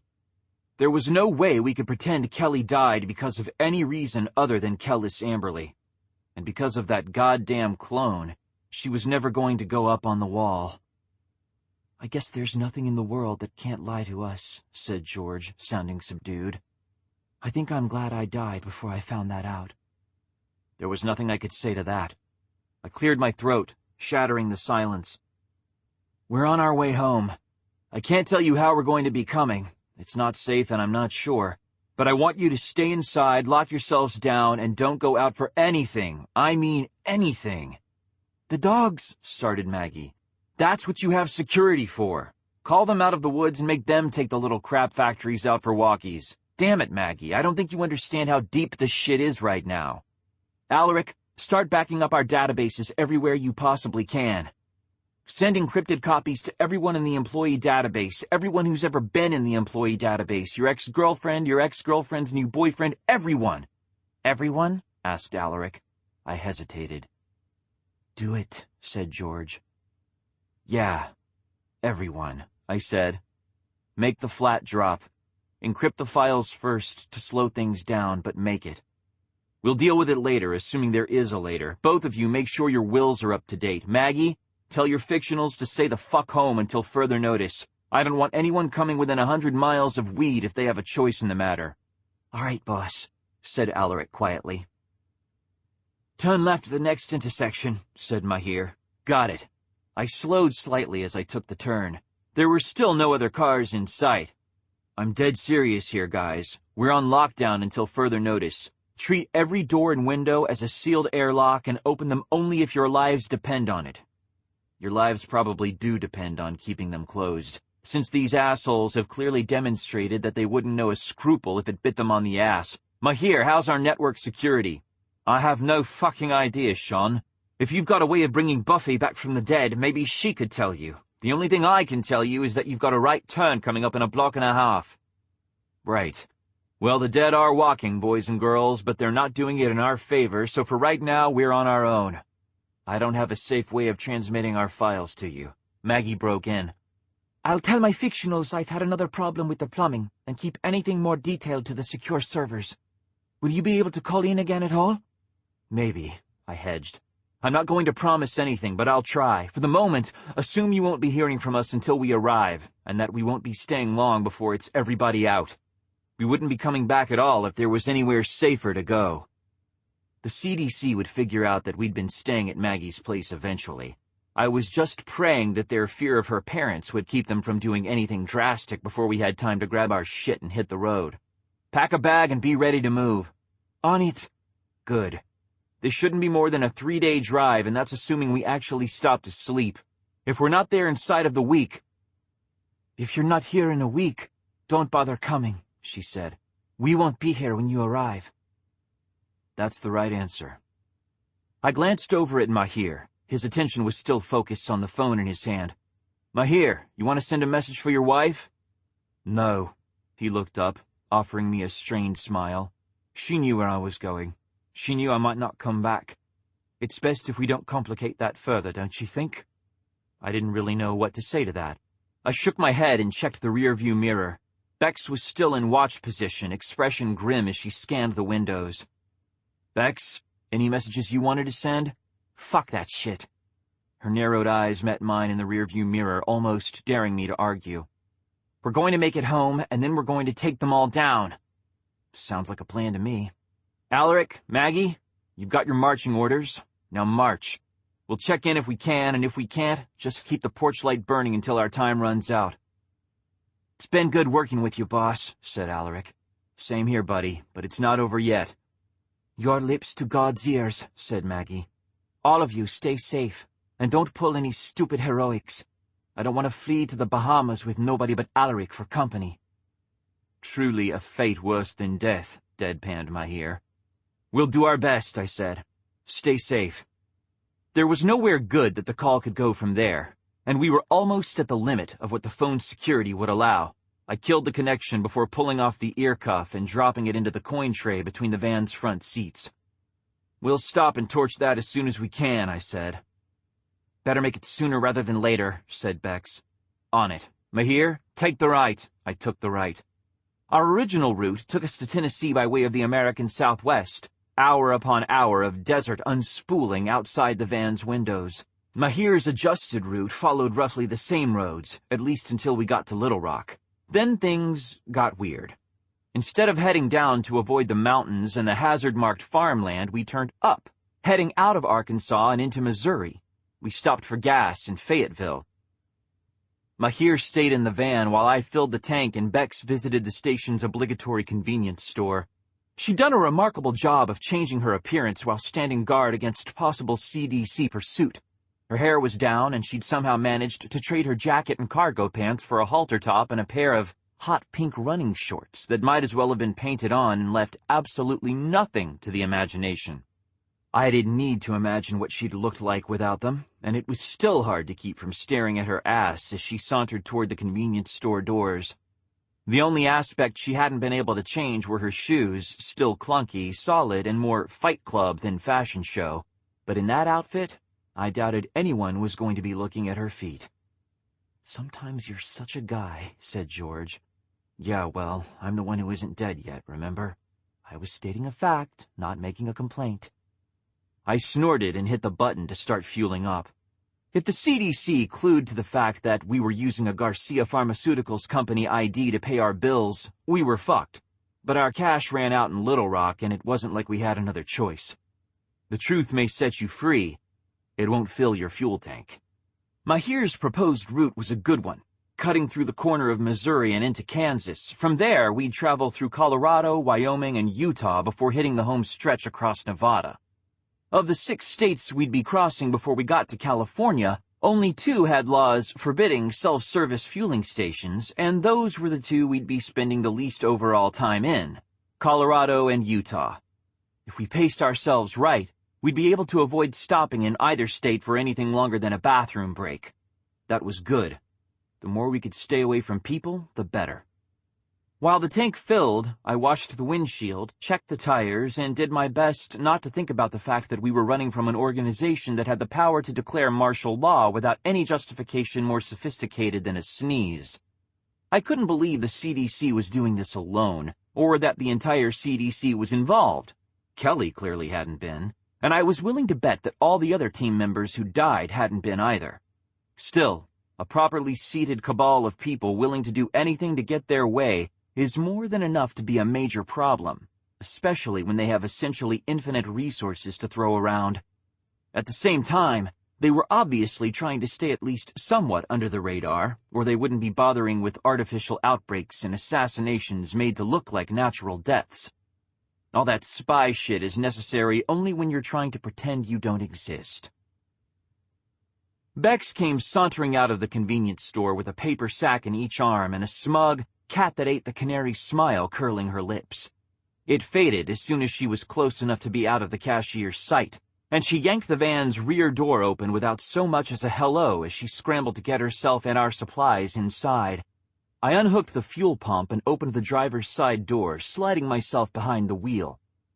"Any problems?" I asked, twisting to watch Bex unpack bottles of water, sodas, and snack food all over the back seat. We told her to buy as much as she could without attracting suspicion. Apparently, this meant focusing on things that made it look like she was heading for a bachelorette party, including a bottle of cheap Everclear knockoff and 17 bags of M&Ms. "Next time, you're wearing the look at my titties shirt and I'm filling the tank." She chucked a bag of M&Ms at my head. I caught it and passed it to Mahir. No problems. If they're running our pictures on the news, the dickhead working the counter didn't know anything about it. There's been a minor outbreak alert in Memphis, and the area around the CDC there is on lockdown, but it wasn't a big enough deal to peel Dickie's eyes off my ass. See, I wouldn't get the same results with that shirt. I just don't have the figure for it. Mahir might do a little better. We can try it next time we stop. I leaned into the back to grab a bottle of Coke before she could chuck that at my head, too. "We're good to go, then?" "Should be." Bex pulled her jacket back on before opening one of the bags of M&Ms. "Mahir, make sure you're running weather projections on our route. They had a storm advisory up while I was checking out." "Right," he said, and grabbed a drink before he started pecking away at his phone. I slid my soda into the van's drink holder and started the engine. We'd been holding still long enough, and we had a long damn way to go before we'd be anything resembling safe. We crossed into Kansas an hour later, and I risked pulling off the road into the parking lot of an abandoned pre-rising rest stop. The gate across the entrance wasn't even chained. If we wanted to go in there and get eaten, that was our problem, not the local government's. "We should report them for negligence," muttered Bex, as we pushed the gate out of our way. "That's good," I said agreeably. "How are we going to explain what we're doing out here?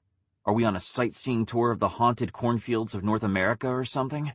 She glared at me. I shrugged and got back into the van, pulling forward until we were completely hidden from the road by the overgrown trees surrounding what must have once been a pretty nice picnic area.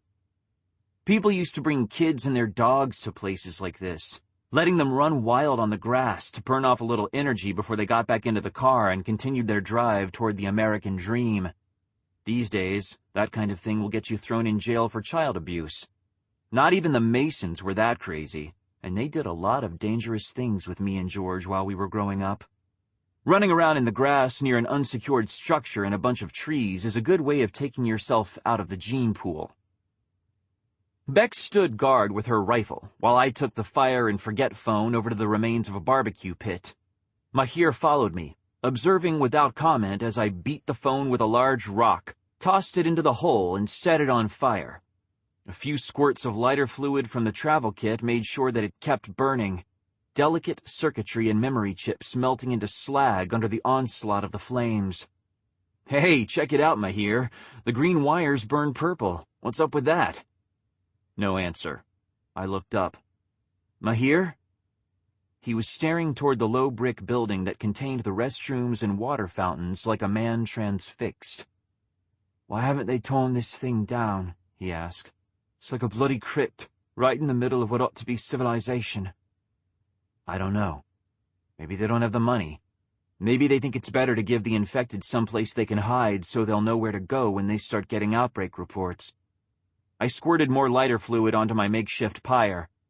Maybe the people who live around here would feel like it was too much like giving up. Leave the walls standing so we can build a new roof when the crisis is over. Don't tear down something you're going to want to use later. "Do you really think people are going to want to go to places like this ever again? Even if we kill all the damn zombies, we'll remember where the dangers were. Will we?" I stuck the lighter fluid back into my pocket. My hands were smudgy with old ash from the barbecue pit, and I wiped them carelessly clean against the seat of my jeans. People have pretty short memories when they want to. It'll take a few generations, but give them time and things like this will be all the rage again. Just watch. Assuming we ever get to that point. Well, yeah. Which is going to take people not trying to kill us for a little while. The bottle of knockoff Everclear Bex picked up at the convenience store turned out to make an excellent accelerant. I dumped it out over the fire. The flames leapt up and then died back down, burning off the additional fuel in seconds. Mahir snorted. That would be a rather impressive change. Wouldn't it? I kicked some dirt onto the remaining flames. If we burn this place down, you think we'll get in trouble for arson? I think we'll get medals from the bloody Civic Planning Commission. Cool. I kicked more dirt onto the fire. That would have to be good enough. We didn't have time to dawdle. Come on, let's get out of here before Darwin decides we need a spanking. Bex looked over as we approached, nodding her chin curtly toward the smoke still wafting up from the barbecue pit. We done here? She asked. Unless you want to stick around and make s'mores, yeah, we are. She snorted. I suppose we'd roast our marshmallows on sticks and tell each other ghost stories after the sun went down? Something like that. I reached for the van door and paused, looking at Mahir, who was staring up at the sky. What now? Look at those clouds. He sounded faintly awed. Bex and I exchanged a glance, tilted our heads back, and looked. Growing up in California meant George and I never really experienced that much in the way of what most people would consider weather. We got more in the way of climate. Still, even California gets rained on, and I know what a cloud looks like when it's getting ready to storm in earnest. The clouds forming overhead were blacker than any that I'd ever seen, hanging low in the sky and visibly heavy with rain. They were coming together at a disturbing rate. The sky wasn't exactly clear when we pulled off, but it hadn't been anything like this. Bex whistled low. That is some storm, she said. Yeah, and we get to drive in it. I opened the van door. As long as we don't get washed away, this could actually work in our favor. If that sucker comes down as hard as it looks like it's going to, we're going to be a bitch to track. Saved by the storm, said Mahir. I suppose it's true that stranger things have happened. Bex rolled her eyes. I hate to be the one to get all negative on you two, but we're in Kansas, and we're planning to be in Kansas for hours. Isn't this where Dorothy was when that whole Twister Ride to Oz thing happened? Does either of you know how to recognize a tornado? Because I don't. It might be a good idea for us to find a motel and hole up until this blows over. I shook my head. That might be the smart thing to do, but it's not an option. If the CDC is following us, they're going to expect us to wait out the storm. This could be the best shot we have at getting clear. Bex still looked unconvinced. I didn't blame her. I wasn't entirely convinced myself. Look, we'll keep the weather advisory running on Mahir's phone. It's a non-specific enough program that no one should be able to use it to track us. And if it starts flashing, get off the road, assholes, we'll pull off until the storm passes, okay? Okay, she said slowly. But if we get blown to Oz, I'm going to drop a house on your ass. See, that's the sort of compromise I can live with. I got into the van. Bex and Mahir did the same. You really sure this is the right plan? Asked George. Absolutely not, I muttered, and started the engine. We backed out of the rest area a little at a time. Once we were on the road, Mahir got out to close the gate, Bex covering him with her rifle the whole time. The highway was clear in all directions. What travelers we might have had to deal with were clearly all smarter than we were, and had chosen to get out of the path of the oncoming storm. The van shuddered as the wheels left the cracked pavement of the rest area entrance for the smooth, well-maintained asphalt of US 400 running west toward California. The light faded out a little bit at a time until I was driving with the lights on in what should have been the middle of the day. The wind picked up as the lights slipped away, and the flatness of Kansas offered no real shelter. The van rattled and fought against me until I was forced to slow to 40 miles an hour, Mahir still tapping away in the front passenger seat. Bex stayed crouched in the back with her rifle in one hand and a chocolate bar in the other, munching as she watched out the window. As long as it kept her awake, I really didn't care what she wanted to do. I was going to need her to take over driving duties before too much longer, at least if we wanted to get out of this storm without smashing the van by the side of the road. Kansas stretched out in front of us like a bleak alien landscape, the shadows cast by the clouds turning everything strange. I turned the radio on just to break the silence, pushed down the gas a little more, and drove onward into the dark. From Adaptive Immunities, the blog of Shaun Mason, June 24, 2041, unpublished. We didn't know. There was nothing we could have done, and we didn't know. You can't shoot the wind. You can't argue with the clouds. There was nothing we could have done to stop the storm. And even if there had been, we didn't know. There was no fucking way for us to know. Nothing like that had ever happened before, and we didn't know. It wasn't our fault. And if I say that enough times, maybe I'll start believing it. Oh, fuck. It wasn't our fault. We didn't know. Oh, God. We didn't know. 22. We crossed Kansas on the leading edge of the storm, chasing the light until the sun went down and we were driving in darkness so absolute that it was oppressive. The clouds covered the sky until they blocked out all traces of the stars, and when the rain started, about half an hour after the sun went down, visibility dropped to almost zero, even with the high beams on. Bex took over driving after the rain started, while I moved to the back and the increasingly futile task of watching for pursuit. We hadn't spotted anybody yet, but that didn't mean no one was coming. It just meant they'd been careful enough to stay out of sight. There was a chance the rain would make them careless, driving them closer as they tried to keep from losing us. Of course, there was also a chance I'd wind up shooting myself in the leg if I tried to fire under these conditions. Sadly, that was a risk we had to take.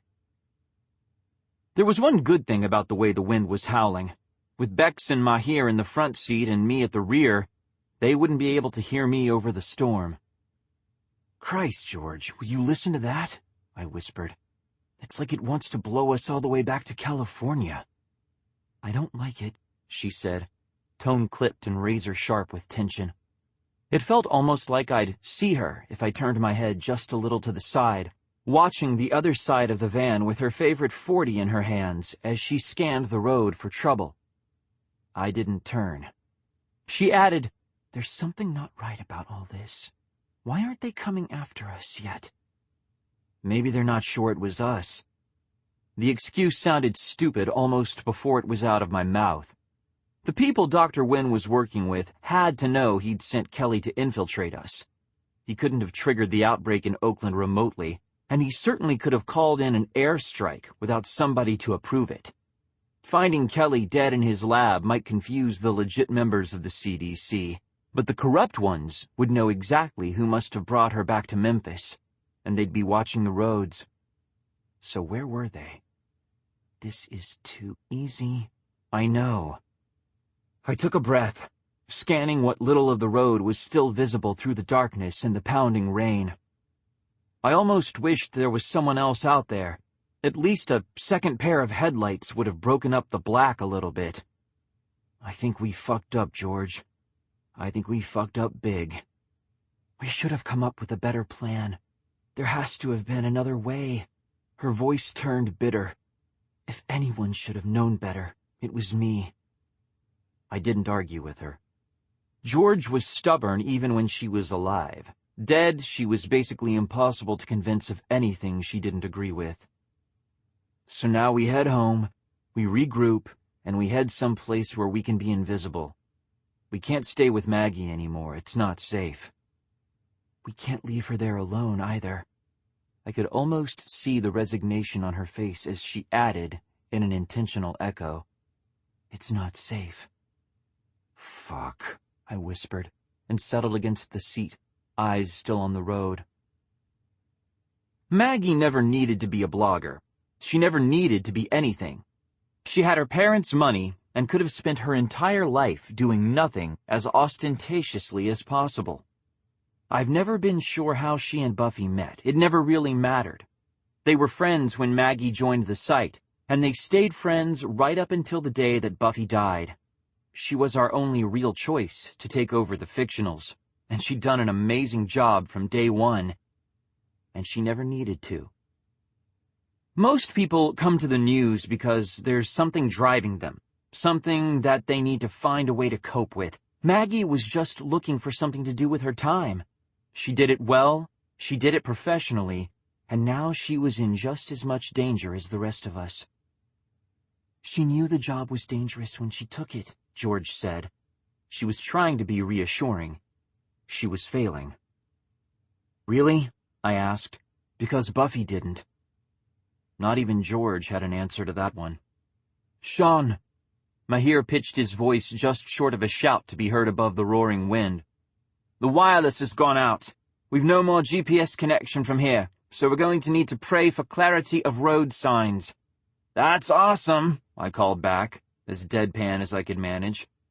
What's our last known position? We crossed into Colorado about 20 minutes ago, shouted Bex. I'm going to go around Denver, cut through Centennial, and skip Wyoming entirely. You can have the wheel when we hit Nevada. Deal. I crawled over the back of the seat, turning to face the front of the van.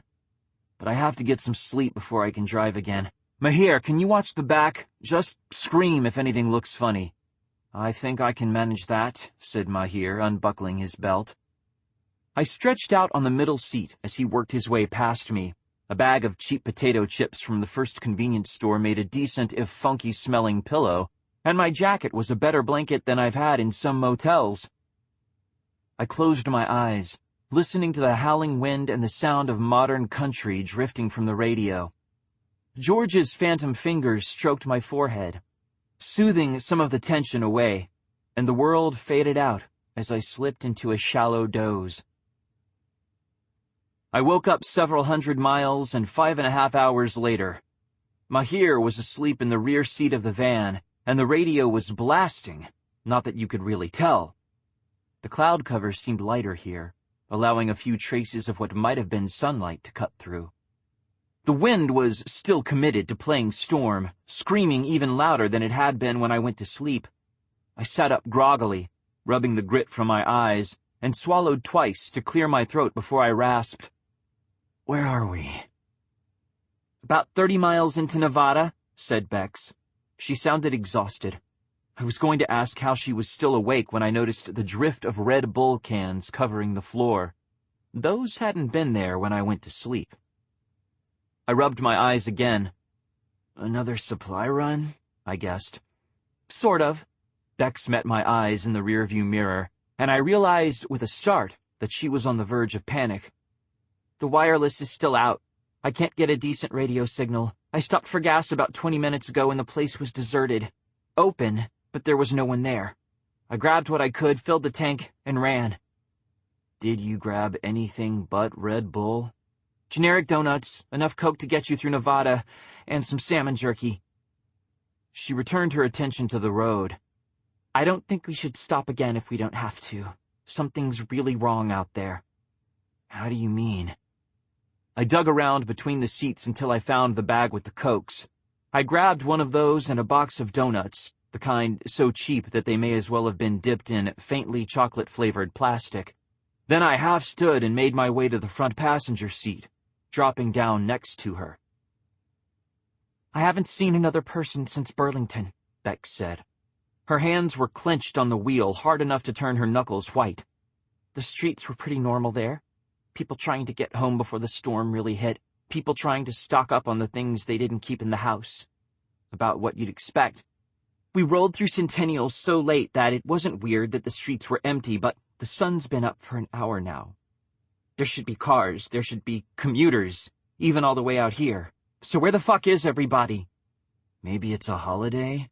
Or maybe something's really, really wrong.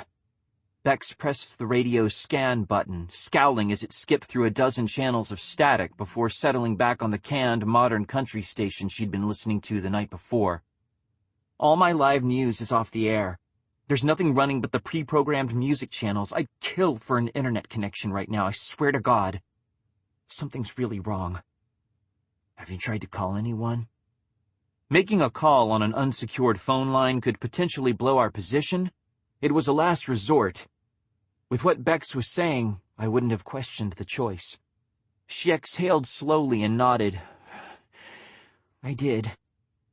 And I couldn't get a connection. Her hands clenched, even tighter on the wheel. The circuits were all full. I couldn't even get through to 911. Nobody's home, Shaun. Nobody's home anywhere in the country. Hey, I put a hand on her shoulder. Take a deep breath, okay? I'm sure there's a totally reasonable explanation for all this. There usually is. Really? Asked Bex. Really? Asked George. No, I said.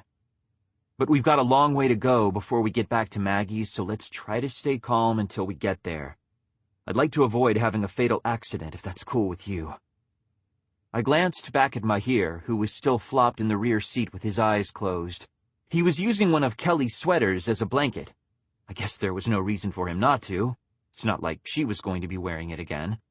Beck sighed. I guess you're right. You know I'm right. It's the most annoying thing about me. She actually smiled a little at that one. True. When did Mahir go down? Half an hour or so outside of Centennial. I figured there wasn't any harm in it. The only thing that's going to kill us on a road this empty is an airstrike, and it's not like he could watch for that. Besides, he was falling asleep anyway. I just gave him permission to stop pretending he wasn't. Poor guy. He's really not used to field conditions. Shaun, no one is used to this kind of field condition. Zombie mobs, abandoned malls, skateboarding through ghost towns, sure, we're trained for that. Going up against the Centers for Disease Control in order to figure out who's behind a global conspiracy? Not so much. That's not why I became an Irwin. So why did you? She blinked at me, surprised. What? Why did you become an Irwin? I waved a hand at the windshield, indicating the storm. Worrying about what may or may not be going on out there isn't going to get us to weed any faster. Now tell me why you became an Irwin while I try to get enough caffeine into my system to be safe behind the wheel. Right. Right. Bex took a deep breath, drumming her fingers against the wheel. How come you never asked me this before? We were already busy when you hired on with the site, and then the Ryman campaign kicked into overdrive and there wasn't time. After that, I don't know. After that, I guess I was too busy being an asshole to realize it was something I needed to ask about. I'm sorry. I'm asking now. Okay. Bex shook her head a little. Okay. You know I'm from the East Coast, right? Yeah, Westminster, like the X-Men. No, Westchester in New York. No mutants, lots of money. Old money. She glanced my way. My parents aren't in the same weight class as the Garcias, but they're well off enough that my sisters and I had what must have looked like a fairy tale childhood. Dance lessons at 3, riding lessons at 5, yes, on actual horses. That may have been the only dangerous thing my parents ever approved of. I was supposed to go off to school, get a degree in something sensible, and come home to marry a man as well-bred and well-mannered as I was. So what happened? I went to Vassar. My concentration was in English with a minor in American history. Wound up getting interested in the way the nation has changed and realized that what I really wanted was to go into the news. Bex slowed as she swerved to avoid a fallen tree branch that spanned half the road. So I told my parents I wanted to study politics at New York University, transferred, and went for a degree in film with a journalism minor. My parents disowned me when they found out what I was really doing, naturally. Naturally, I echoed, disbelieving. Bex continued like I hadn't spoken. Maybe that was for the best. I'd been freelancing for about 8 months when I saw the job posting for the factual news division at your site.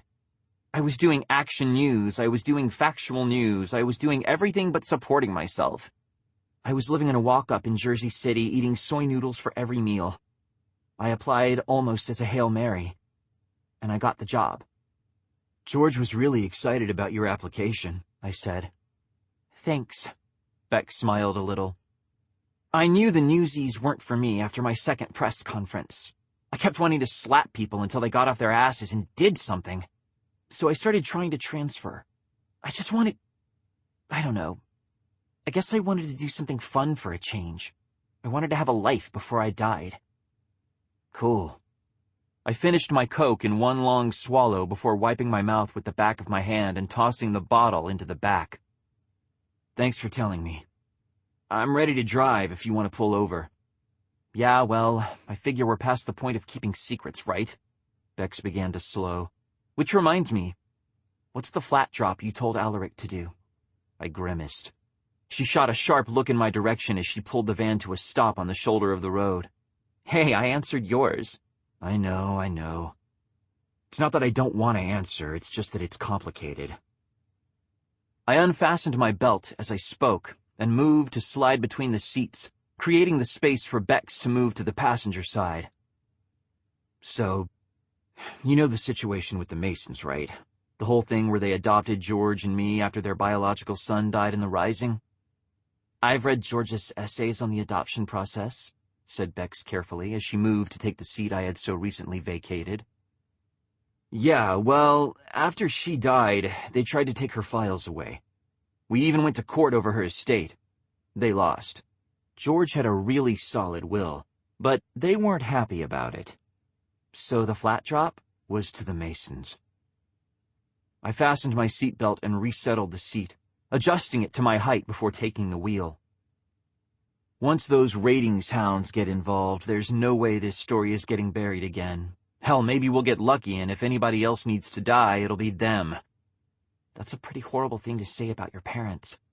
If they were my parents, I might feel bad about it. I looked over at Bex. Get some sleep. I'll get us home from here. She nodded, an expression I couldn't identify on her face. It might have been understanding. Worse, it might have been pity. Okay. I didn't look at her again as I pulled away from the shoulder and back onto the highway. The rain made the asphalt slick and a little hazardous, but it had been raining long enough that most of the oil had washed away, and the very structure of the highway was working in our favor. Roadwork got a lot more dangerous after the Rising, and the American highway system wound up getting some adjustments that hadn't been necessary before zombies became an everyday occurrence. In areas where flooding was a risk, the roads were slightly raised, and the drainage was improved over pre-Rising standards. It would take a flood of biblical proportions to knock out any of the major roads, and that included the one that we were on. Let it pour. We'd still make it home. Bex was right about one thing. The roads were deserted. I didn't see anyone else as we roared across Nevada. Even the usual police patrols were missing, which struck me as more disturbing than anything else, and every checkpoint had been set to run its blood tests on unmanned automatic. I expected the cars to come back when the rain tapered off, but they didn't. Driving along an empty, sunlit road was even more disturbing than driving alone through the darkness. At least when the storm was hanging overhead, I could blame it for the sudden desertion of America. The radio remained mostly static, with a few stations playing pre-programmed playlists, and I couldn't restart the wireless when I was the only one awake. Kept trying the phone, but the lines were all tied up. It didn't change when we crossed the border into California, although Mahir woke up around that time, moving up to the middle seat before he asked, blearily, Wowie. California, and we're about to need to stop for gas. Beck's got donuts. They're crap, but they're edible. In the bag behind me. Cheers. Mahir fished out a box of donuts covered in something that claimed to be powdered sugar. I didn't want to take any bets on what the covering really was. I also didn't want to put it in my mouth. Mahir didn't have any such qualms. A few minutes passed in relative silence before he asked through a mouthful of donut, How much for the... Don't talk with your mouth full, dude. That's disgusting. We've got about another 5 hours to go. There's a truck stop ahead. I'll fill up while you get the wireless working, cool? He swallowed and nodded. Absolutely. Good. I didn't want to admit it, but I'd been afraid to stop the van with both the others asleep. Something about the world outside the van was just too eerie, and somehow deep down, I knew that if I stepped into that emptiness alone, I'd never come back. The truck stop didn't help with that impression. The diner was closed, metal shutters drawn over the windows and locked into place. There were no vehicles in sight. I kept one hand on my gun during the fueling process, and I didn't mess around with wiping down the windows or checking the grill. Something about this whole thing was making my nerves scream, and you can't be a working Irwin for more than a few months without learning to trust the little voice in the back of your head that tells you to get the fuck out of a bad situation. "This is not good," said George. "You got that right," I muttered, and got back into the van. "Mahir, what's the story with the wireless?" "No luck. All the local networks are either locked down tight or offline. I think we're running blind until we get home." Because we really needed this day to get worse. I jammed the key into the ignition. The van started easily, thank God. Car troubles were the one thing we hadn't been forced to deal with. And we got back out on the road. We reached the base of Maggie's driveway an hour before sunset. Bex was driving, and I was in the passenger seat while Mahir sat in the back with his laptop plugged into the car charger, tapping relentlessly away. He'd been writing for about 4 hours, recording everything we'd seen or heard in true newsy fashion. It was a comforting sound. George used to do the same thing back when she still had fingers. The first 2 gates opened like they were supposed to, recognizing our credentials and letting us drive on through. "Looks like we're home free," said Bex. "Just a little farther and—" Holy shit! She hit the brakes, hard. I slammed forward, my seatbelt keeping me from hitting myself on the dashboard. There was a crash from the back as Mahir, who wasn't wearing a seatbelt, went sprawling.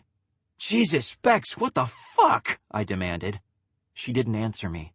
She just raised one trembling finger and pointed to the driveway ahead of us. I turned to look where she was pointing, and stared. Normally, the third gate on Maggie's driveway is the first one that requires authorized visitors to interact with the security system. The normal system wasn't in operation today. Instead, the gate stood open and 3 men in full outbreak gear stood to block the road, assault rifles at the ready. Their faces were concealed by the biohazard masks they wore, filtering their air and blocking them from all fluid or particle attacks.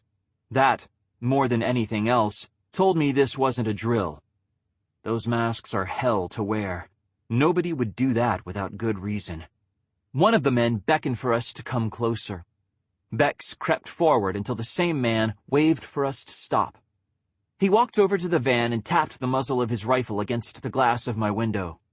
"Please lower the window, sir," he said, in case his message hadn't been clear enough. Swallowing hard, I did as I was told. Hey," I said. "You're one of Maggie's security ninjas, aren't you? I was starting to think you were a myth." "Credentials." "Right." I dug out my wallet and handed him my license card. "All 3 of you." "Got it. Bex, Mahir, a little help here?" "Here," said Bex, shoving her card into my hand. Mahir followed suit. I passed both cards to the security ninja. "So does this have anything to do with the total disappearance of the population of the American Midwest? Because we're a little creeped out right now and I'd really like to get to the bathroom." I was babbling to cover my sudden conviction that something somehow had happened to Maggie and Alaric. We were driving into a murder investigation. We had to be. It was the only thing that made sense. The security ninja didn't answer me. He fed our cards into a handheld reader, one at a time, before handing them back to me and waving one of the other men forward. This man carried a stack of top-of-the-line blood testing units, the same model we used to confirm that George had been infected. "Please distribute these to the rest of your party," said the first man, as the second man carefully passed the test units through the window to me. He avoided touching my fingers like I might be carrying a contagion that could somehow travel through his triple-lined Kevlar gloves and burrow into his skin. Not even Kellis Amberley can do that. The live virus has only ever traveled through direct fluid contact, thank God, or we'd all have been shambling our way around the world a long damn time ago. I handed a test unit to Bex and held another out behind me, waiting until I felt Mahir take it out of my hand. I didn't take my eyes off the man in the outbreak gear. This wasn't outbreak protocol. They shouldn't have been outside at all, and if they were, they should have started firing as soon as we came into range. "What's going on?" "Please open your test unit." There were 3 security ninjas I could see, which meant there were probably half a dozen more that I couldn't. If they were all armed as heavily as the ones guarding the road, making trouble would be a good way to get dead without actually accomplishing anything. I frowned and popped the lid of the testing unit up, sliding my entire hand inside. The lid clamped down, holding my hand in position with the fingers spread for optimal sampling. Small snaps from beside and behind me, told me that Bex and Mahir were doing the same. I kept watching the security ninja, trying to figure out what was going on. The security ninja's mask wasn't directed toward my face anymore. It was directed at the lights on my testing unit. I realized with a start that his companions had moved to flank the van, putting them into position to shoot any one of us the second a test came back positive. That would fill the interior of the van with blood, turning it into a mobile hot zone, filling the enclosed space with the sharp tang of gunpowder. Blood drying on the walls in half a dozen different shades, reds and browns, and oh God, George, I don't think that I can do this without you. I don't think I'm allowed to do this without you, so take it back, okay? Take back the blood, open your eyes, and if you've ever loved me, come back. Take the blood away and come back. George's voice cut through the sudden jangle in my head with clear, soothing calm. That was a long time ago. That was a different van. Your test is clean. What? I said before I could remember that talking to myself in front of strangers isn't a good idea. The security ninja either didn't notice or had been briefed on my little idiosyncrasies. I appreciate your cooperation, Mr. Mason, he said. A fourth man had appeared from somewhere. I wasn't sure I wanted to know exactly where or how many friends he had lurking out there. He was carrying a large biohazard bag. If you would collect the units and return them, we'll be glad to allow you to continue on your way. Yeah. I took the bag with my free hand, dropping my green-lit testing unit inside before passing the bag to Bex. Now, do you want to tell us what's going on? Because seriously, we have no idea, and you're freaking me out more than a little. Me too, contributed Bex. Myself as well, said Mahir. He leaned forward to drop his testing unit into the bag in Bex's hands. I think we can safely declare this the worst vacation I have ever taken. Mr. Mason, Miss Atherton, Mr. Gouda. The security ninja held out his hand. After a pause, Bex handed the bag back to me and I handed it to him. He pulled it out of the van, handing it to the fourth man, who promptly vanished back into the brush surrounding the road. If you would please continue on to the house, Miss Garcia is anxiously awaiting your arrival, and had probably been notified by the security system as soon as we passed the first gate. You're not going to tell us what's going on, are you? Please continue on to the house. The security ninja paused. When he spoke again, he sounded a lot more human and a lot more frightened. It isn't safe for you to be out here. It isn't safe for anyone to be out here. Now roll up those windows and go. Got it, thanks. I rolled up my window and turned to Bex, who looked like she couldn't decide between being terrified and being furious. You heard the man. Let's get the hell out of here before they decide to shoot us just to be sure. Oh, right. Bex slammed her foot down on the gas, and we roared onward, up the circling driveway. The other gates were standing open, each one flanked by a pair of men in outbreak gear. Whatever was happening, it was bad enough to mobilize the private security force that Maggie's parents maintained for her. That was terrifying in and of itself. Maggie's door was closed, and all the shades were drawn. They didn't twitch as we pulled to a stop in front of the house. Bex turned off the engine and simply sat there staring through the windshield. Now what? She asked. Now we grab whatever we absolutely can't live without and run for the house, I replied, picking up the bag with my laptop and guns in it. Whatever the fuck is going on, it's bad enough to have men in outbreak suits on Maggie's driveway. Assume that once we're inside, we're not coming out again for anything short of the apocalypse. Funny that, said Mahir. I'm rather concerned that's what we're going in to hide from. On the count of 3, said George. Okay. 1, 2, and I was out of the van, slinging my bag over my shoulder as I ran for the house. Doors slammed behind me as Bex and Mahir followed, the one only slightly faster than the other. There was no blood test required to get inside the house. Once you were past the security on the driveway, you were clean. Or that had always been the assumption before, anyway. I swung open the front door to find myself staring at an emergency airlock, the kind that can be slotted into place to block any standard hallway or door frame. This one was set far enough into the front hall that it left room for the 3 of us, and not much more than that. There was no doggy door in the airlock. Whatever was going on, the bulldogs weren't being allowed out either. Mahir and Bex piled in behind me while I was still staring at the airlock in dismay. As soon as Mahir was past the door frame, the door slammed itself shut. He twisted to try the knob, eyes widening. The bloody thing's gone and locked on us, he said. somehow not surprised. "Greetings," said the airlock. We all jumped.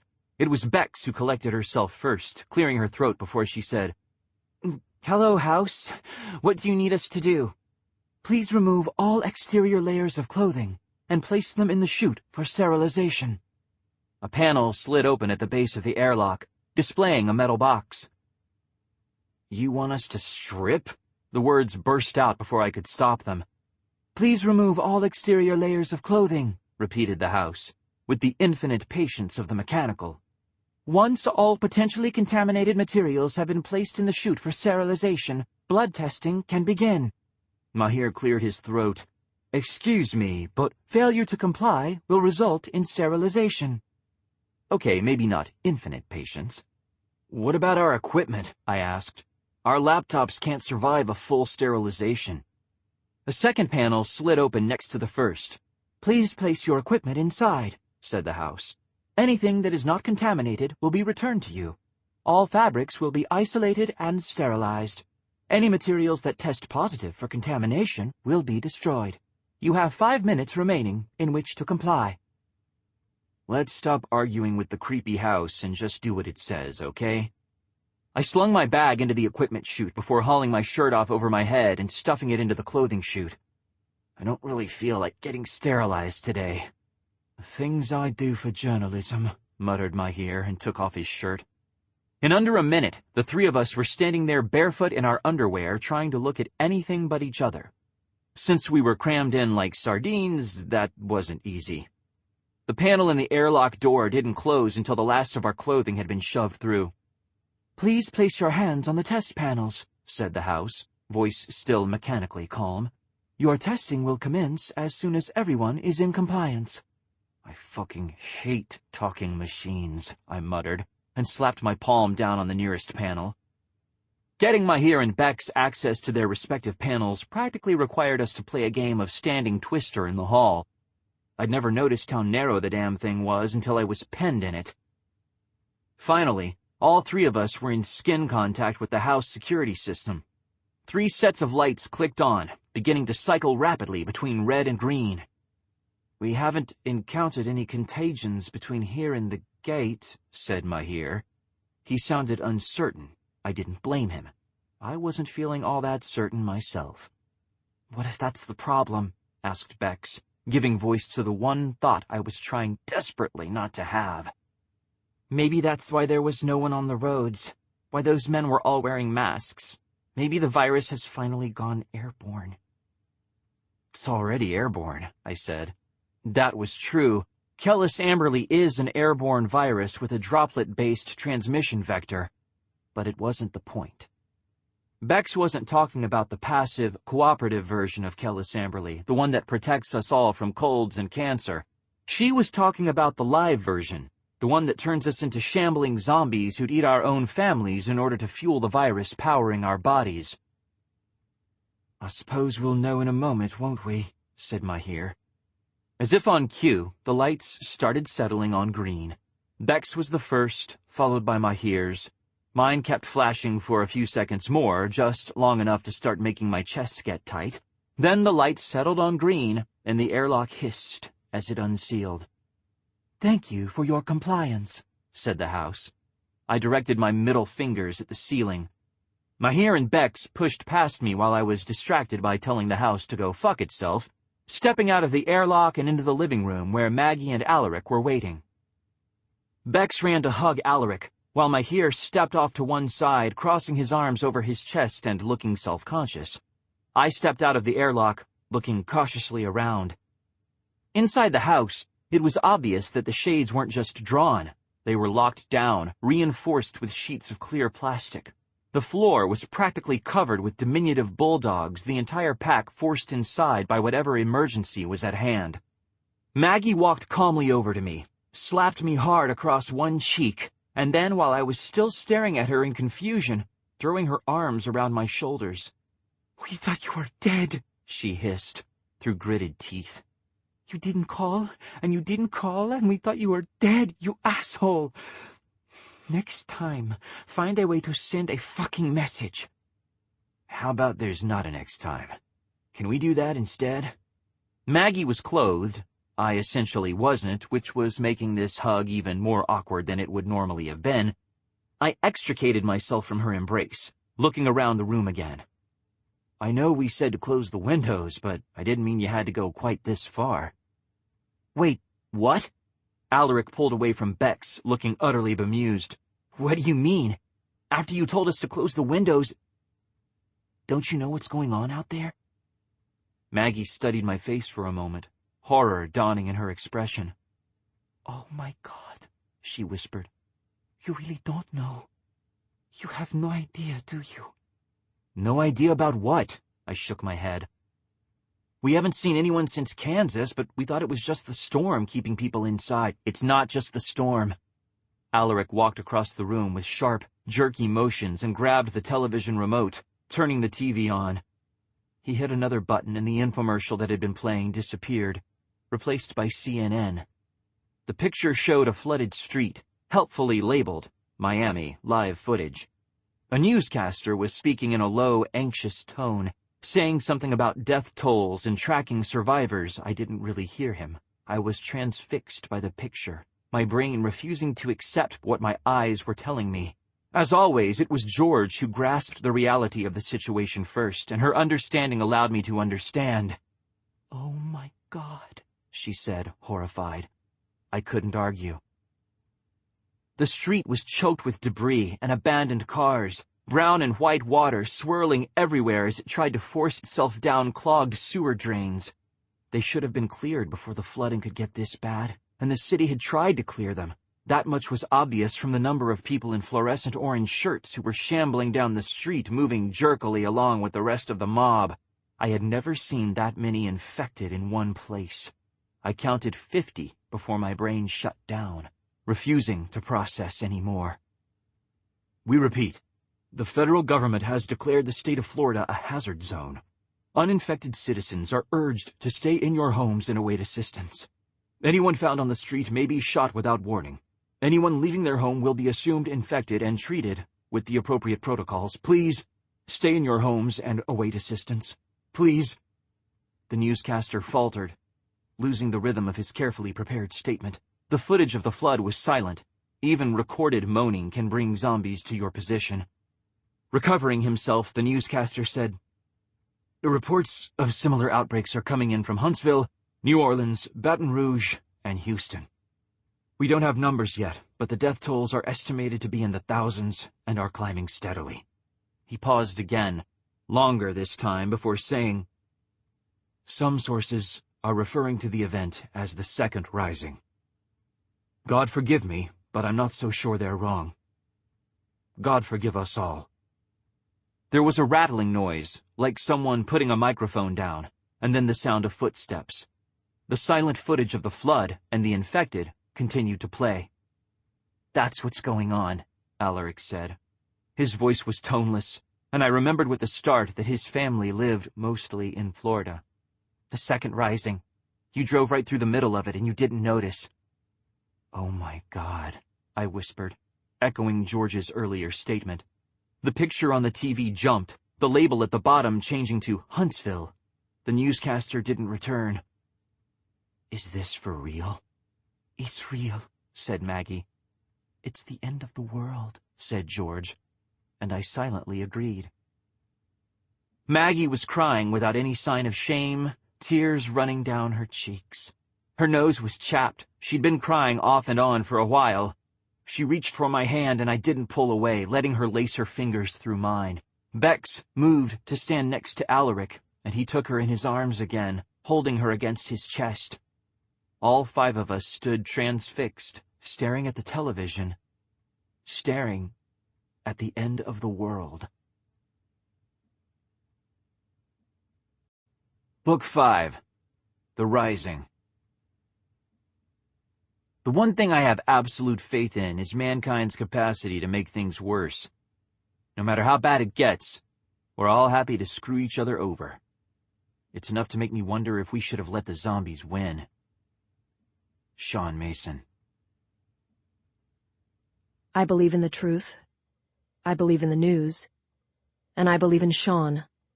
Everything else is extra. Georgia Mason. From Postcards from the Wall, the unpublished files of Georgia Mason, originally posted June 24, 2041. Shaun had a close call today. He won't tell me exactly what happened. I wouldn't even know anything had happened if it weren't for the glitches in his video feed, the places where the picture cut out and picked back up again a few hundred seconds later. The footage he posts from the field is usually seamless, smooth and easy and effortless looking. Not this. This is amateur hour stuff, and that tells me more clearly than anything else possibly could that whatever happened out there, it was bad. He came home stinking like bleach and rank terror sweat, the kind that comes after the adrenaline fades, and he didn't stop hugging me for almost 10 minutes. I stopped laughing and trying to get away when I felt his shoulders shaking. My own shoulders started shaking when I realized what that sort of fear from Shaun, who once called the zombie in our backyard the best present I'd ever given him, actually meant. Maybe life was always fragile and easy to lose, and maybe all those people who talk about how good things were before the Rising are full of crap, but we don't live in that world, we live in this one. And in this world, it takes only one slip, one unguarded moment to lose everything. I don't know how close I came to losing him today. He won't tell me, and maybe this makes me a coward, but I'm not going to ask. This is one truth I have no interest in knowing. There are some truths we're better off without. I don't know what I'd do without him. I really don't. I'd never tell him to stay out of the field. I know how much it means to him. But one day, the close call is going to cross the line into too close, and after that, I don't know. I just don't know. From The Kwong Way of Things, the blog of Alaric Kwong, June 24, 2041. My parents, Yu and June Kwong, are dead. My brother, Dorian Kwong, is dead. My colleague, Dr. Barbara Tinney, is dead. While reports are currently sketchy, it is entirely possible that the state of Florida and much of the surrounding region is dead. Welcome to the end of the world. 23. Yes, I'll hold, snarled Mahir, and continued pacing. I barely noticed.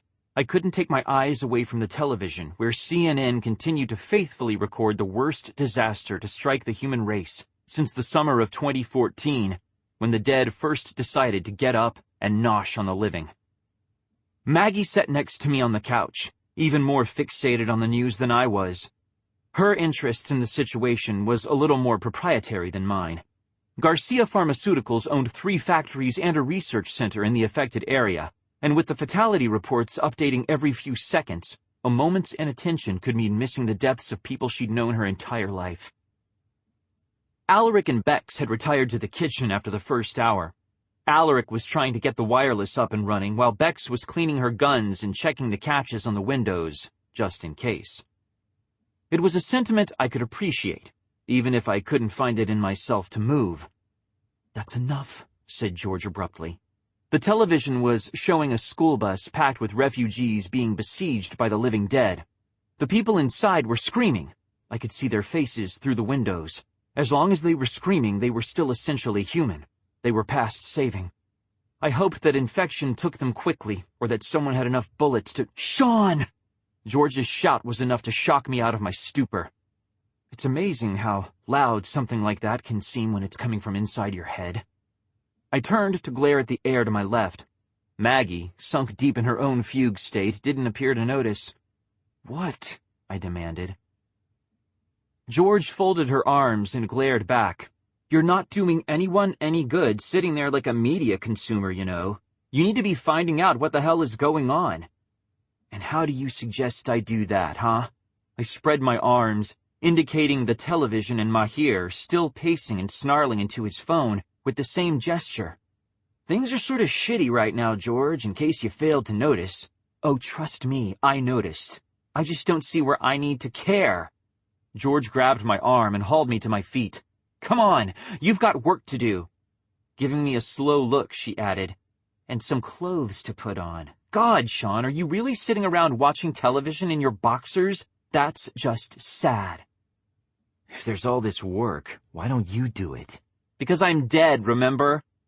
She kept hold of my wrist as she spoke, pulling me toward the kitchen. You need to ask Alaric whether Maggie moved our van into the garage before things locked down. Catching my blank expression, she sighed. Come on, Shaun. Try to keep up for like 30 seconds while you're losing your mind, okay? If we can get to the van without going outside, we can get to our emergency wireless booster. My eyes widened. Crap, you're right. We still have that thing, don't we? Unless you threw it away in a moment of unrepeated sanity and then didn't tell me about it. Yeah, we do. Being on a news team with Buffy Messonnier meant dealing with a girl who was occasionally 20 pounds of crazy crammed into a 10-pound sack, and who eventually sold us out to the government conspiracy that got George killed. It also meant working with the best espionage technician I've ever encountered, either in the private sector or working for the government. She could make computers do things I'm not sure even science fiction considers possible, and she did it all while wearing holofoil butterflies in her hair and t-shirts claiming that some dude named Joss was her master now. People say Buffy was good. They're wrong. Buffy was great. Mahir was still shouting at the phone when George pulled me past him. He gave me a harried glance and nodded, eyes skipping straight past George. That made sense, I guess, since it's not like she was really there. I'm pretty sure this represents a whole new level of fucked up crazy, I muttered, as George yanked me into the kitchen. I'm not the cause of your psychotic break, I'm just a symptom, she replied waspishly, and showed me toward Bex and Alaric. Bex, like Mahir, had managed to dress while I was staring at the television and was wearing combat boots, a black tank top, and camouflage pants. The Irwin equivalent of a uniform. She and Alaric were sitting at the table, him with his laptop pulled as close to his body as it would go, leaving the rest of the space for her. She had what looked like a small armory spread out in front of her, and was in the process of reassembling a semi-automatic handgun that had yet to be legally cleared for private ownership. They looked up when they heard my footsteps. What's the update? Asked Bex. She snapped the magazine into place with a click that echoed through the kitchen, eliciting a startled yip from one of the bulldogs sprawled next to the sealed-off door. Nothing that's good, I replied. George had released my wrist when she got me where she wanted me, and I realized without surprise that she was gone again. That was okay by me. Her appearing and physically hauling me around the house represented a whole new level of crazy, and I wanted to avoid thinking about it for as long as possible. Forever seemed like an excellent place to start. They've declared martial law in the areas that haven't been officially marked as hazard zones, and it's starting to look like they're going to mark the entire damn Gulf Coast as a Level 1 hazard. Alaric paled. They can't do that. Yes, they can. Bex put down the gun she'd been working on. In case of an outbreak confirmed to impact more than 60% of the population in a given area, USAMRIID and the CDC will both recommend that a Level 1 designation be applied for the protection of the surrounding area. The government reserves the right to take their recommendation. A smile that looked more like a grimace twisted her lips upward. Our parents voted that little jewel into law, and we never repealed it because why should we? Outbreaks are tiny things, bad things. It's better if we can let 15 people die and save 5,000, right? Only this time, we're going to let 15 million die, I said. That sounds a little different, don't you think? Alaric. He turned to me and blinked. He was pale and stunned-looking, like he still couldn't believe what was happening. That was understandable. I couldn't believe it either. What? Where's the van? His expression didn't change. I took a careful breath and amended, Where's our van? Did Maggie have you move it to the garage after we left, or is it still parked out back? If the van was parked outside, there was no way I'd be able to get at it. Maybe one of Maggie's security ninjas, but that would mean trying to talk them through finding the wireless booster, and I wasn't sure my memory was good enough for that. Alaric stopped, frowning. It's in the garage. It was out back until you called. Maggie wanted to keep the garage open for her fictionals when they came through, but she got spooked when you told us to hole up, and she had me move it inside where it wouldn't be visible to satellite surveillance. God bless justified paranoia, I said fervently, and started toward the garage door. The bulldogs lifted their heads and whined, watching me. "Where are you going?" asked Bex, half rising. "The van?" I looked between them, noting their matching blank looks, and explained. "I'm pretty sure Buffy's old wireless booster is still out there. If I can get it running, we can get back online," said Alaric, his eyes widening in comprehension. "I forgot all about that thing." "We haven't exactly needed to use it in the last year." I started walking again. "I'll be right back. If I'm not right back, well, fuck, I don't know. If I'm not right back, throw some gas grenades into the garage and call for the security dudes to come and shoot me until I stop bleeding." "We'll shoot you ourselves," said Bex, causing Alaric to shoot her a distressed look. She ignored it. You learn to shrug that sort of thing off after you've been in the field for a while. That, or you stop trying to talk to people who aren't Irwins. "Thanks." I opened the garage door, shoving a bulldog aside with my foot before it could sneak by me, and slipped through. The garage lights were motion-activated white fluorescents. They clicked on as soon as the door to the kitchen swung shut, filling the enclosed space with an even, sterile glow. I scanned the area, automatically assessing the load-bearing capacity of the shelves lining the walls and the security of the pipes connecting to the water heater and emergency backup generator. Maggie used the garage primarily for storage, cramming most of the shelves with boxes and using the ones nearest the door as an extension of the pantry. One entire floor-to-ceiling shelving unit was dedicated to bags of dried dog food. At least the bulldogs wouldn't be going crazy with hunger anytime soon. Our van was sitting at the center of the room. It had been washed before it was put away, and its paint almost gleamed in the antiseptic light. I took a step toward it. "Hello, Mr. Mason," said the voice of the house. It managed to sound chiding, which was a nice trick, since it didn't have normal human intonations. I stopped where I was, looking vainly for the speaker. "I am afraid the house is presently in a sealed state.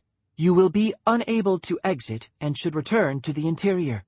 "That's cool. I'm not trying to get out." I forced myself to relax, 1 inch at a time. "I just need to get something from the van." "Attempts to break the isolation seals will be met with necessary force." Necessary force was a polite way of saying that the house security system would shoot me where I stood if I looked like I was trying to get the doors open. "Noted," I said. "I'm not trying to get out, I swear. The van is right there, and I won't even be turning on the engine. Promise." "Your compliance is appreciated," said the house, and went silent. I waited a few seconds to see if it was going to try to evict me from the garage. Nothing happened. I started for the van, moving faster this time. If the house decided I was dawdling, it might decide I was planning to escape, and then things could get really messy really fast. Use of lethal force by private security systems has been authorized since some jackass in Arizona loaded his house guns with dummy bullets and got himself ripped apart by a pack of starving infected. His estate tried to sue the security firm that managed his defenses, and the security firm turned right around and sued the state, saying they hadn't been allowed to do the things they had to do if they wanted to keep their client alive. "Magnum versus Pure Security versus the state of Arizona," supplied George. She reached the van a few steps ahead of me, folding her arms as she leaned against the door. "Do you remember where Buffy kept the booster?" "Hi, George. Nice to see you." I pressed my thumb against the scanner, letting the van identify me as an authorized driver. The locks clicked open. "So does this mean I'm finally going really crazy?" She shrugged. Her face still looked wrong without her sunglasses, alien and familiar at the same time. "I think it means you already have a way of coping with things that are too big for you to handle. So Maggie goes into vapor lock, and Mahir shouts at the embassy trying to get a call through to his wife, and I see dead people walking around and giving me orders. Great." I offered her a pained smile as I pulled the van door open. "At least I like having you here. This would get old damn fast if you were Mom." George grimaced exaggeratedly. "There's a bright side to everything." "Really? What's the bright side for Florida? Because I'm really not seeing one." Our field equipment was piled haphazardly around the van's interior, stacked on counters and taking up most of the floor space. It would take an hour, maybe more, to get the thing ready for an excursion. I couldn't blame Maggie and Alaric for putting it away in this condition, They weren't expecting to leave the house without a lot of notice, and they weren't field operatives, but I still had to grit my teeth when I saw that the weapon racks hadn't been properly secured. If we had to run for any reason, we'd all wind up getting killed by our own carelessness. If you're not seeing one, I can't see it either. You know that. I bit back the urge to swear at her. Fighting with George used to be one of my best ways of blowing off steam. I've mostly tried to avoid it since she's been gone. Doesn't seem fair to start something when neither of us can really leave the room. Besides, in my saner days, I was always afraid I'd say something unforgivable and she'd leave me alone with the dark behind my eyes and no more George ever. I wasn't so much afraid of that anymore. We just didn't have time to fight. Hey, George, do me a favor, will you? Either go away or stop pointing out how you're just a figment of my imagination and help me find the damn booster. I can't handle having you hanging around calling me crazy. I get enough of that from everybody else. Your wish is my command, she deadpanned before climbing up to join me in the van. She couldn't touch anything, naturally, but her feet still made soft echoing sounds when they hit the floorboards, and her shadow on the walls moved just the way that it was supposed to. I had to admire the realism of my hallucinations, even though I knew that probably wasn't what most people would consider to be a good sign. Really? 'Cause right now what I'm wishing for is a tank. I paused. Maybe 2 tanks. Bex will probably want one too, and I don't want to be greedy. Always thinking of others, that's you. Her fingers brushed the back of my neck as she moved past me. I shivered. Last time I saw the booster, Buffy was stowing it back here with the rest of the backup network hardware. We moved that around Valentine's Day when Bex did her romantic places to take an Irwin article series. I snapped my fingers. The lockboxes! George leaned against the counter to watch as I dropped to my knees, rolled back the industrial rug covering the van floor, and pried up the trap door it had been concealing. We don't have a complete second floor in the van. The weight would have been prohibitive, not to mention the structural instability it would have introduced.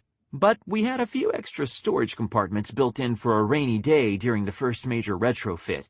They made good hiding spots for contraband when we were doing certain types of articles, and the rest of the time, they were a convenient place to hide snack foods. Or excess hardware. The first compartment held nothing but weird-looking cartoon porn and Russian girly magazines. I smiled despite myself.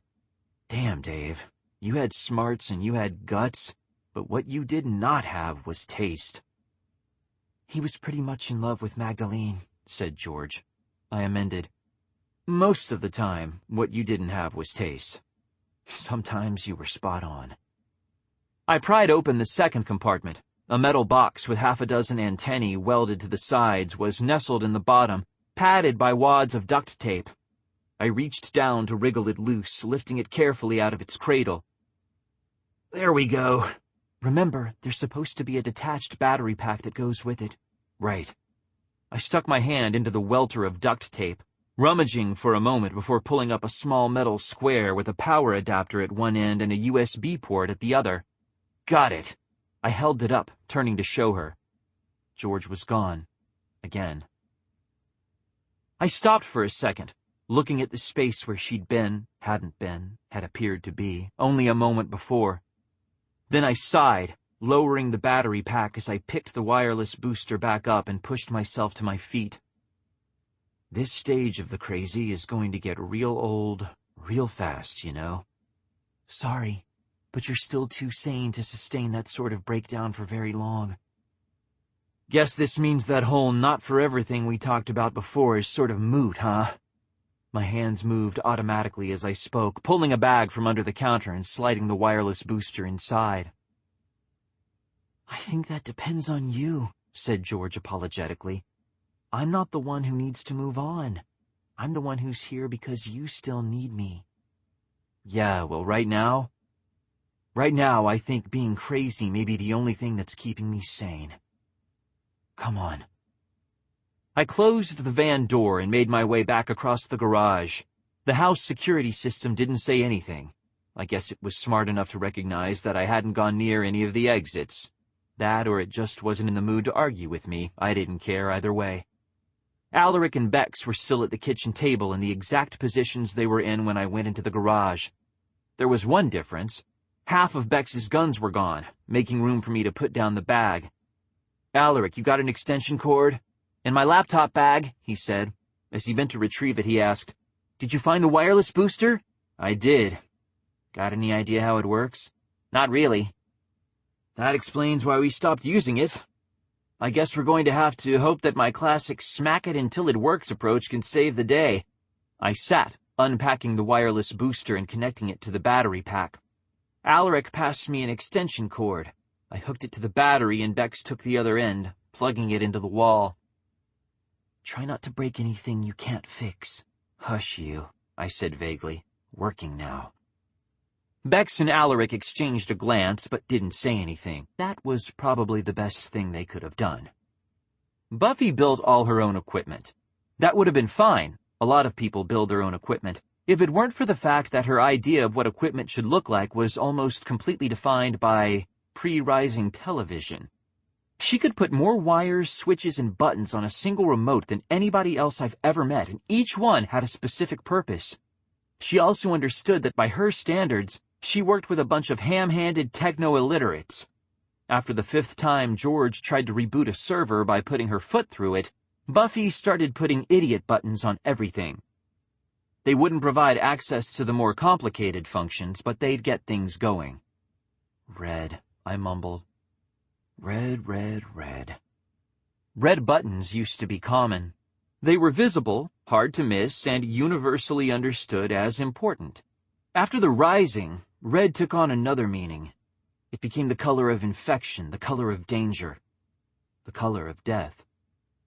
Red buttons were installed on things that needed the capacity to self-destruct, and they represented the things that you should never, under any circumstances, touch. So of course Buffy, with her perverse sense of humor and pre-Rising aesthetic, made all the really good stuff red. The center button on the booster's control panel was a glossy shade of strawberry red. Bex and Alaric knew Buffy by reputation and through staff meetings, but she was dead before they joined the standing office team. They never learned some of her little quirks, so it wasn't really surprising to see Alaric come halfway to his feet when I hit the button. Bex managed not to stand. She did have to stop herself before she grabbed my arm, but hey, at least she stopped herself. I took my finger off the button. The wireless booster made a cheerful beeping sound as it started scanning the local network, looking for exploitable cracks in the security. I looked from Bex to Alaric, smiled, and stood. "Give it 5 minutes," I said. "I'm going to get myself a Coke. Either of you want anything?" Neither of them did. The wireless booster clicked to itself, occasionally beeping as it verified some part of the network structure to its own satisfaction. It had been running for 3 of the 5 minutes I'd requested when Mahir came into the kitchen, rubbing his face with one hand. His glasses were propped up on his forehead and he looked exhausted. Seeing the beeping, blinking box on the kitchen table, he slid his glasses back down and frowned. "What in bloody hell is that thing supposed to be, and what is it doing?" he asked. "Hey, Mahir." I took a swig of Coke before saluting him with the can. "The embassy get you a connection?" "No," he scowled. "All international lines are locked down until the cause of this incident can be determined. The damned government's thinking terrorist action, naturally. I've just had an offer of extraction back to Britain, as if the United States could hold an Indian citizen against his will." "If this is declared an act of terrorism, I think they can," said Alaric. Mahir paused. "You may be right," he said finally. "I'll try to avoid thinking about that for the moment. Now, does someone want to tell me what that thing is supposed to be?" The wireless booster beeped, louder this time, and the lights along the top turned a bright sunshine yellow. I pushed away from the counter. "Hey, Alaric, check your connection." "On it, boss." He tapped his keyboard. Then he punched the air, thrusting his arms up in a victory salute. "We have internet!" Girl was a genuine genius. I finished my Coke and tossed the empty can into the sink. "That thing is the original Georgette Messonnier wireless internet booster and satellite access device. I have no clue how it works. I don't care how it works. All I know is that you have no signal, you plug it in, you get it to turn on, and then it finds you a signal. None of them were listening to me anymore. Alaric was typing furiously while Bex and Mahir were in the process of hauling out their own laptops and setting to work. I looked around and shook my head. "Thank you, Shaun. We really appreciate your getting us back into contact with the rest of the world, Shaun." "You're awesome, Shaun," I said dryly. Bex flipped me off. "You're welcome," I said, and walked out of the kitchen. My laptop bag was on the couch next to Maggie, who was still staring transfixed at the television. Her lap was full of bulldogs. I hadn't noticed that before. I touched her shoulder. She didn't react. "Hey, Maggie?" Still no response. "Maggie, hey, come on. You need to stop looking at that now. It's not doing you any good, and I think it's probably doing you a lot of bad." She still didn't react. "George, just do it." "Gotcha." The remote was on the arm of the couch. I picked it up and switched off the television before stuffing the remote into my pocket where no one would be able to get it without my knowledge. Maggie's protest was immediate. "Hey!" she exclaimed, looking blindly around for the missing remote control. "I was watching that!" "And now you're not," I replied. "We have internet again." "We do?" Brief hope suffused her face. "Are things... Did we... I dug Buffy's semi-legal wireless booster out of storage. We're probably tapped into a Department of Defense satellite or something, but I think there's a good chance your parents own the satellite, so I don't give a shit. If they get pissed, you can bat your eyelashes at them and say we're sorry. Alaric's already online, Bex and Mahir are in a foot race to join him, and I figured you might want to log in and check your fictionals, make sure they're okay. Or as close as anyone was likely to be, under the circumstances." Maggie isn't the sort of person who falls apart often or for long.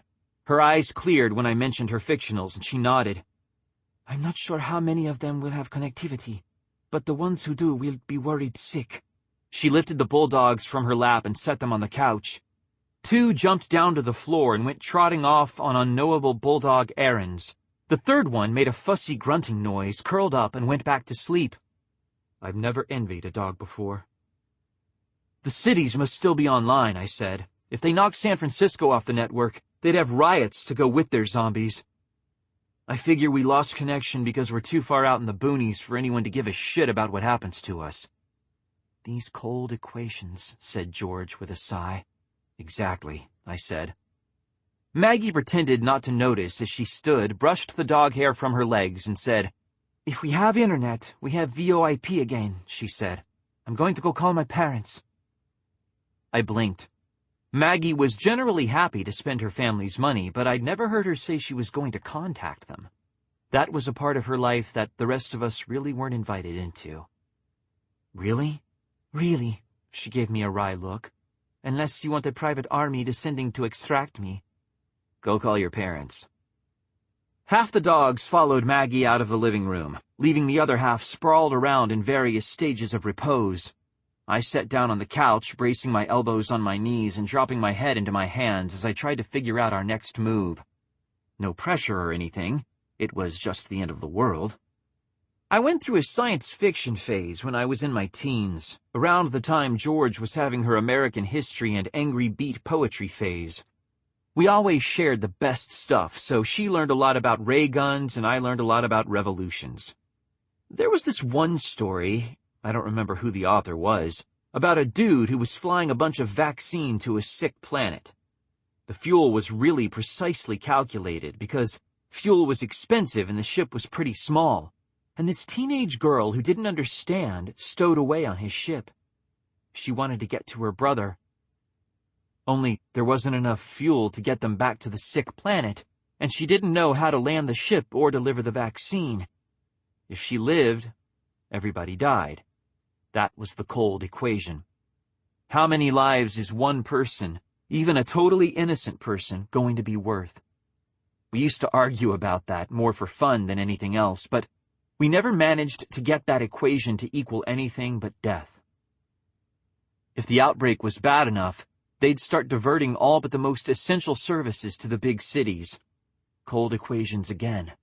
An outbreak in weed would have a limited amount of fuel to feed it, and be geographically isolated enough to mop up without too much secondary loss of life. An outbreak in Seattle or San Francisco would kill millions and then spill out of the city to kill millions more. We were the stowaways on this ship, and there was only enough fuel to get one person safely to the other side. "You should call a staff meeting," said George, sitting down next to me and resting her head against my shoulder. She was affectionate like that, only when we were alone, even when we were kids. She never wanted the Masons to see. "I know." I left my head in my hands. "Maggie's crew won't be the only worried ones." "Did we have anyone in Florida?" "Not Florida, but we had a Newsy in Tennessee and I think a couple of Irwins in Louisiana. They were doing the bayous." Their faces flashed behind my eyes, still photos that would have looked totally natural up on the wall. I was grimly afraid they'd be going up there soon. Alana Cortez, who loved reptiles and had been bitten by more venomous snakes than any person has a right to survive encountering, and Reggie Alexander, a walking mountain of a man whose biggest claim to fame was the time that he punched a zombie and survived to brag about it. They were both solid, well-trained, and on the way to having lucrative careers in the news. But they'd been in Louisiana, and Louisiana wasn't there anymore. "That makes calling a meeting even more important. If we've lost anyone, people are going to be convincing themselves that we've lost everyone." I sighed. "Yeah, I know." George put a hand on the back of my neck. Maybe I should have been disturbed by the fact that I could feel it, but I just couldn't work up the energy. I was too busy being grateful that she was there at all. "Hey, George." "What?" "That stuff I said before Kelly died, before Dr. Wynn turned on us, before we fled the CDC hours ahead of a disaster of biblical proportions, before everything, before the world changed." "Yeah?" "I didn't mean it. I really didn't mean it." I lifted my head and she was there, looking at me with open anxiety, alien eyes grave. "Don't leave me. Please don't leave me. I can't do this without you, and if you try to make me, I don't think I'm going to be okay." "Don't worry about that." Her smile was sad, and her hand continued to rest against the back of my neck, feeling solid and warm and alive. If this was crazy, God, I wasn't sure I was capable of wanting anything else. "I'm not going anywhere." "Good," I whispered. I sat on the couch with my dead sister, listening to the voices from the kitchen, and wondered just how the fuck I was going to get us through this one in one piece. From Adaptive Immunities, the blog of Shaun Mason, June 24, 2041. Fuck it. I don't have the energy to be profound right now. Turn off your goddamn computer and go spend some time with your family before the world decides to finish ending. That's about the only profound thing that I have left. We ran out of time, and we didn't even know that it was being metered. From Charming Not Sincere, the blog of Rebecca Atherton, June 24th, 2041. What he said. 24. The feeling of George's hand against the back of my neck eventually faded. I looked up to find myself alone. Even the usual soft sense of her at the back of my mind was gone. That didn't worry me the way it would have once. I'd had plenty of time to adjust to the idea that her presence came and went depending on how stressed I was, how much pressure I was under, and I guess how sane I was feeling at any given moment. If she wasn't there, that must mean I was feeling better. In the kitchen, Mahir and Alaric were typing furiously while Bex was finishing the reassembly of what looked like her last gun for the day. Maggie was wearing a wireless headset and sitting in front of her laptop, chattering in a rapid mixture of English and Spanish. She sounded calmer. That was good, since the speed of her responses implied that whomever she was talking to wasn't calm in the least. I hooked my thumb in her direction as I walked toward the coffee machine. George being out of the picture for the moment meant I could down a cup of real caffeine before I had to go back to caffeinated sugar water. "Who's on the line?" "Her folks," said Bex, glancing up. "They've been talking for half an hour." The subtext that I'd been sitting by myself in the living room for half an hour wasn't subtle. Somehow I didn't really care. Good job with the wireless booster. Mahir kept typing as he spoke, his head bowed in what could have been either concentration or prayer. I believe Mr. Garcia was on the edge of commanding an armed extraction when she was finally able to get through and notify them as to her continuing safety. I could do with a little armed extraction. I took a large gulp of coffee, letting it sear the back of my throat before adding, as long as they were willing to stay and be our private army. You think they'd stay and be a private army? No, said Alaric tonelessly.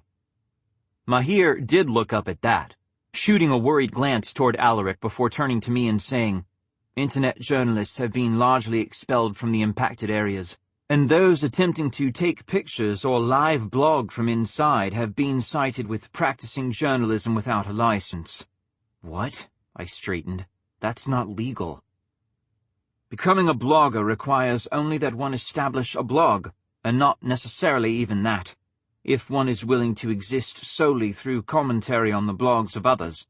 Becoming a journalist requires that one take the licensing exams, take the marksmanship exams, pass accreditation, and possess a license sufficient to allow entry to any given hazard zone, lest fines and possible charges be applied. Well, yeah, Mahir, everybody knows that. What does that have to do with... The individuals involved were in established hazard zones, taking actions of the sort that journalists must be properly licensed to perform. Mahir shook his head, light glinting off his glasses. They're being held while charges are brought against them. I gaped at him. Wait, so... What, they're saying that when you combine has a blog with is inside a hazard zone, you automatically become a journalist? Poof, muttered Bex. That's insane. Insane and very, very clever, as it's going quite a long way toward reducing the number of unapproved reports making it out of the impacted areas. Mahir's gaze skittered toward Alaric, just for a moment, but long enough for me to see where he was looking. Reduction doesn't mean elimination, thankfully. Some things are still getting out. Some things always do, I said, putting my mug down. I wasn't thirsty anymore. Alaric, you okay, buddy? The updates to the walls started this morning, he said. Tears ran down his cheeks as he turned to look at me.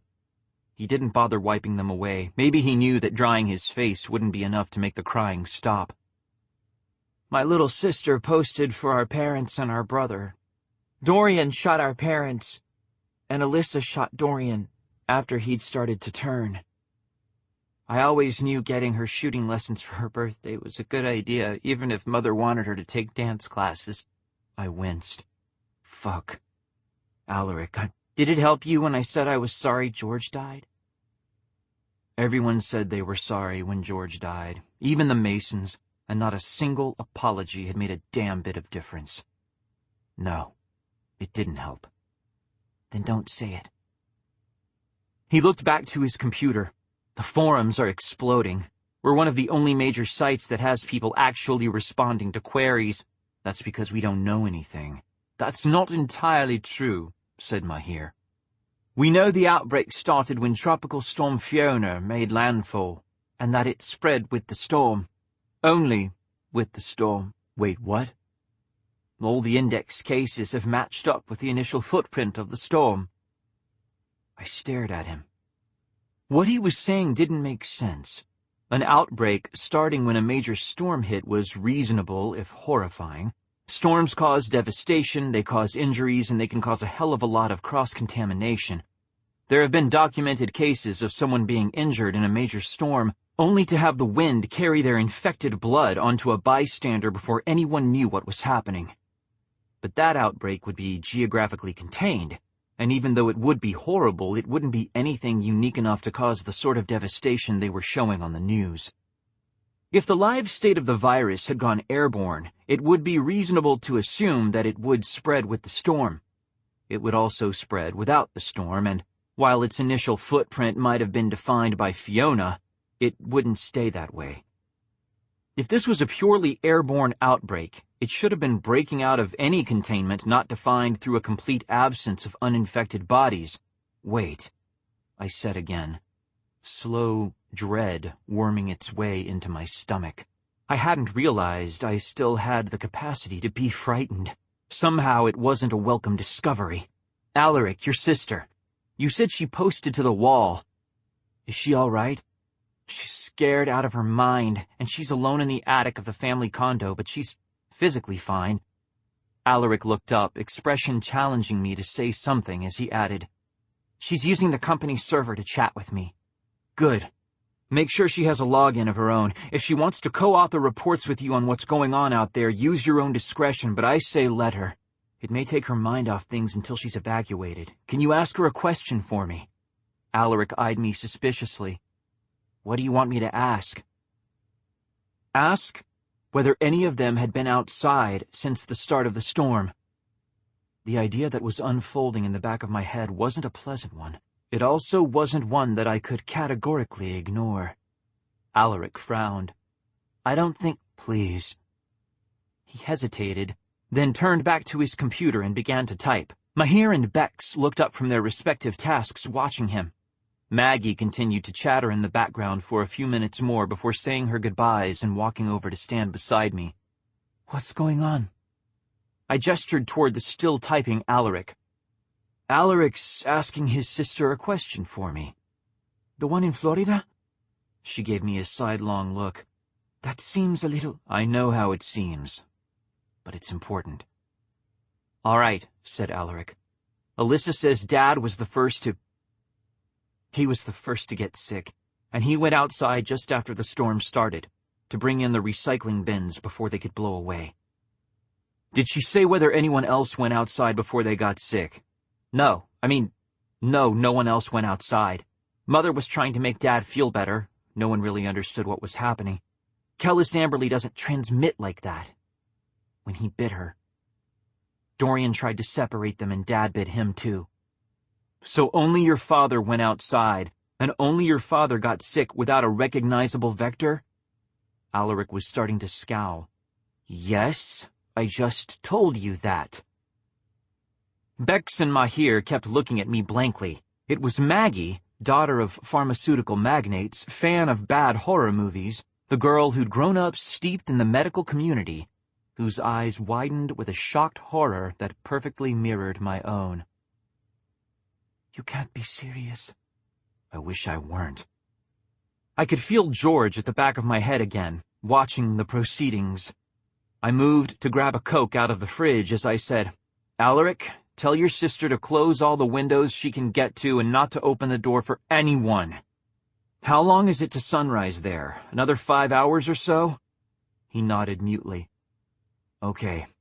If I'm right, and let's all hope I'm not, it should get a little safer after the sun comes up. I started for the door back to the living room. Hey! Bex half rose. Where are you going? Maggie didn't look at her. She just kept watching me, suddenly paler than I'd ever seen her. He's going to go send an email, aren't you, Shaun? Yeah, I nodded. I am. Mahir, hold the fort, keep everybody working, and if anybody sounds off from the hazard zones, tell them to stay inside and close the windows. I'll be back in a few minutes. No one else spoke up as I left the kitchen. No one but George. How sure are you? She asked, voice tight. Sure enough to know that I'd give just about anything to be wrong. I stepped over piles of bulldogs on my way to the house terminal, where I sat and tapped the keyboard to wake the computer from its slumber. But I don't think I am wrong. That's the problem. I really don't think I am. I'm sorry. I laughed, a little wildly. Times like this, I really wish you weren't dead, you know? When you were alive, I could count on you to think of these things first. Then I got to sit back looking shocked and let you do all the doomsaying. Sorry my deadness is inconveniencing you. Don't worry about it. It was probably my turn to do the shit jobs. I logged in and called up my email client, ignoring the multiple messages flashing urgent as I scanned for a single sender. She wasn't there. Damn, I sighed, and opened a new message window. I paused long enough to be sure that I wanted to do this, and when no other ideas presented themselves, began to type.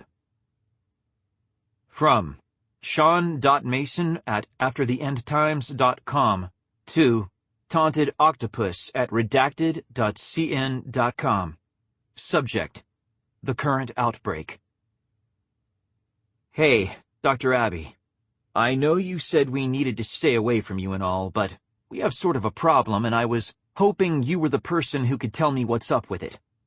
I'm pretty sure you've heard about the outbreak on the Gulf Coast. It's been eating all the news cycles for at least a day and maybe longer. I can't say for sure since we spent the first chunk of it on the road running away from the CDC. Oh right, remember what happened in Portland? Well, it sort of happened again, in Memphis this time. The doctor who sent Kelly to us turned out to be on the side of the bad guys. Kelly died. The rest of us, Mahir, Bex, me, got away. I sort of wonder whether that would have been possible if the storm hadn't hit. If maybe the storm is what distracted them from following us. But whatever. You can't base a report on maybe. That's what George always says. And I need to get some facts. Alaric's family was in Florida when Tropical Storm Fiona hit. His father went outside after the storm made landfall, and he got sick. 2 more members of Alaric's family got sick after he bit them, but the only one to actually amplify without a confirmed vector was the father. The outbreak is spreading with the footprint of the storm, with the wind. It's moving with the wind and not against it, and not away from it, even though the survivors are doing their best to get away. I've been trying to think of every disease vector I've ever encountered, and I'm coming up with only one that works for this. You're the one who understands the structure of this virus. You're the one who can infect anything, so I'm asking you, and I think the whole world may depend on your answer. Dr. Abby, is it possible for Kellis Amberley to be spread via an insect vector? Please reply. I need to know. Shaun Mason. I clicked send and sat back in my chair, leaving my hands resting limp against the keyboard. More mail was pouring into my client. The view refreshed every few seconds as things passed the filters and landed in my inbox, their subject lines screaming for attention. For the most part, I ignored them. I was waiting for an answer, not another death notice or demand for information. You really think it's insects? I don't think anything else has this kind of distribution pattern. One of the few saving graces of Kellis Amberley has always been the fact that it's a very hands-on virus. Unless you're in the unfortunate 2% of the population at risk for spontaneous amplification, you have to either die or get bitten by someone who's been infected before you have a problem. Giving it any sort of a distance-based vector changed the entire game, but it was still a speed killer, taking over bodies and rewriting instincts in a matter of hours. With modern quarantine procedures and our constant, comfortable societal paranoia, even an airborne strain could be controlled. But an insect vector changed everything. Just ask the people living in parts of the world where malaria is still a problem. $10 mosquito nets can save entire families from a slow, agonizing death, assuming they don't get torn, or stolen, or left ever so slightly ajar one night, allowing one tiny bug to slip unnoticed through the mesh and deliver a stinging bite filled with microscopic death. But malaria is a parasitic infection. That's part of why it does so well with the whole mosquito gig. It's little, and it's quick, and it's very well suited to the life cycle it's evolved for. Kellis Amberley is a huge, unwieldy virus, microscopically speaking, and it doesn't have the flexibility of malaria. Marburg Amberley provided most of the structure when it combined with the Kellis flu strain, and it was a filovirus. They're big, so I had to be wrong. I had to be totally off base, taking swipes at shadows. I just needed Dr. Abby to tell me that, so we could move on to looking for answers in someplace a little bit more realistic. Shaun? George sounded almost timid for a change. She didn't like this theory any more than I did. Check your mail. I allowed my eyes to focus on the screen. The top item in my inbox was from an email address I recognized all too well, and it was flagged urgent.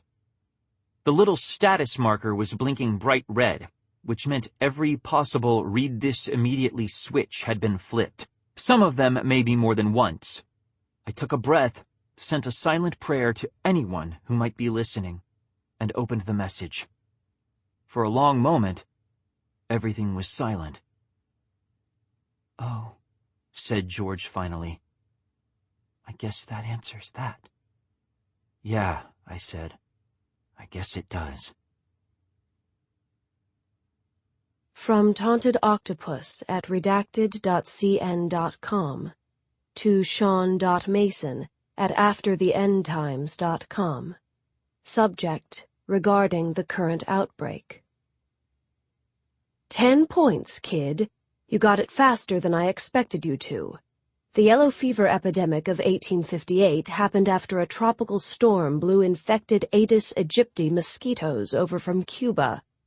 The city of Memphis was nearly wiped out. Hundreds of thousands died. Tropical Storm Fiona originated in Cuba. This time is going to be much, much worse, because the mosquitoes may have been blown in by the storm, but they're not tethered to it. Some of them are probably already breaking away and infecting random people in the countryside. It's just not enough to cause the mass horror we're seeing in the storm zones.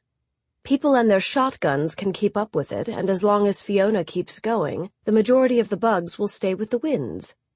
That means they're concentrated, creating a steady critical mass of new infected to share the joy and make it a real community barbecue. My lab has moved. If you need to evacuate your current location, download the attached file and upload it to a GPS unit you don't mind destroying. The directions will last for approximately 5 hours before the virus included with the file burns out your CPU. Attempts to extract the directions without uploading them will result in the file self-destructing and possibly giving you a nice little surprise as an added "you shouldn't have fucked around with me when I'm in this kind of a mood" bonus. If you must go outside while the sun is down, wear long sleeves and bug spray. I recommend Avon's Skin So Soft. It's a bath product. It smells like someone fed a Disney princess through a juicer, but it works better than anything else on the market. Really, I recommend DDT and Prayer. Sadly, those aren't available for sale. You have 24 hours before I move again. I will not transmit directions a second time. Good luck. You assholes are going to need it. Dr. Shannon L. Abbey. I read the email twice, making sure I understood exactly what it said. Finally, I sent 2 copies to the house printer and leaned back in my chair, bellowing, "Mahir?" A minute passed with no reply. I tried again. "Mahir?" "What in the bloody blue blazes are you shouting about now?" he demanded, shoving open the kitchen door and storming toward me. The bulldogs scrambled out of his way, demonstrating more in the way of self-preservation than I would have credited them with. One small brindle even mustered the courage to bark at Mahir's ankles. I felt an unexpected pang. We were going to have to evacuate. If not immediately, then soon. The CDC knew where we were, and in the chaos of the second rising, not even Maggie's parents would have the reach to keep us all safe. Between the van and George's bike, we could easily take the 5 surviving members of the team, but there was no way we'd be able to take the dogs. "I need a thumb drive," I said. Mahir stared at me. "Do you mean to tell me," he said in a measured tone, "that you just yelled like there was some sort of emergency on, when there is an actual emergency on, no less, which means we're all a trifle jumpy because you needed a thumb drive?" "Sort of, yeah." I held out my hand. "Got one?" "I always thought the stories my staff told about you being impossible to work with were exaggerated, you know." Mahir dug a hand into his pocket and pulled out a thumb drive, which he slapped down on my palm. "This isn't the time to be acting the bastard, Shaun." "I know." I plucked a sheet of paper from the printer and held it out to him. "Here's the latest from the lab of Dr. Abbey, crazy-ass scientist who knows more about the structure of Kellis Amberley than anybody else I've ever met." just in case you needed a few more things to keep you awake at night. Mahir took the paper wordlessly and started to read. I took advantage of the lull and uncapped the thumb drive, plugging it into an open USB port. It checked out clean, so I started downloading Dr. Abby's embedded file for transfer. We'd need a way to get the information to the GPS when the time came. "That takes care of one GPS," said George. "Are you leaving the bike?" "I'll follow the van," I replied, disengaging the thumb drive. It was another cold equation, and one that I liked just as little as I'd liked the first one. The more times we copied the information, the higher the odds were that someone could get hold of it. The van would be better armed and better equipped to get away if something went wrong. The only person on the bike would be me, and I wasn't quite at the end of my usefulness, but with the way I'd been slipping, I wasn't sure how much longer that was going to be true. If only one vehicle could reach Dr. Abby's safely, it wasn't going to be mine. I was oddly okay with that. That made one of us. "Shaun, you'd better not be thinking what I think you're thinking." "Or what? You'll haunt me?" I chuckled. "You're gonna have to do better than that." George's rebuttal was cut short as Mahir raised his head and stared at me. The circles under his eyes were standing out like bruises against his suddenly pale skin. I thought he looked tired when he first came off the plane, but compared to this, he'd been in top fighting condition. We'd been running for too long. I wasn't the only one running out of go. "Good Lord, Shaun," he said. His voice was shaking. Not for the first time I wished that I'd died and George had lived. At least she could have given him a hug and told him things might not be all right, but they'd take a few of the bastards out with them. I didn't even know where to start. "Is this woman serious?" "I don't think she's ever not serious. I also don't think she's ever wrong where Kellis Amberley is concerned." "She's the one who collected most of the data I gave you. She's crazy, she's dangerous, but I think she's right." "But I—" He stopped, licking his lips nervously before he said, "If she's right, we can't stay here." "That's true." "So what are we going to do?" "Well, we can't stay here and we can't go home." I stood, slipping the thumb drive into my pocket. "I suggest it's time we head off to see the wizard. The wonderful wizard of Jesus. We are all so fucked." "I don't think you can make that scan," said George.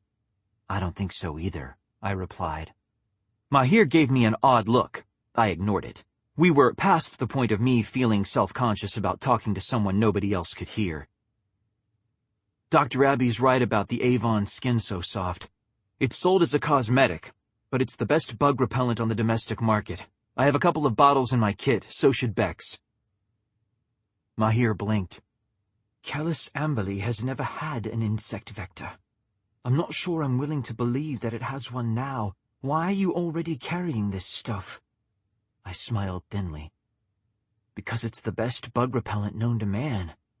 When you're an Irwin, poking into places men were not meant to poke, being chased by the living dead, the last thing you want to do is stop to deal with mosquito bites all over your ass." "I suppose that makes sense." "I'm going to go get the others up to speed. We need to start packing, and we need to give Maggie time to tell the house security systems to stand down. If I doused myself in bug repellent and wore my full field armor, I'd be able to take the bike. Any mosquito that could bite through Kevlar deserved to get a piece of me. We're taking the work van. If it doesn't fit in there, it isn't coming." "What are you talking about?" "We need to wait. The sun rises in 5 hours.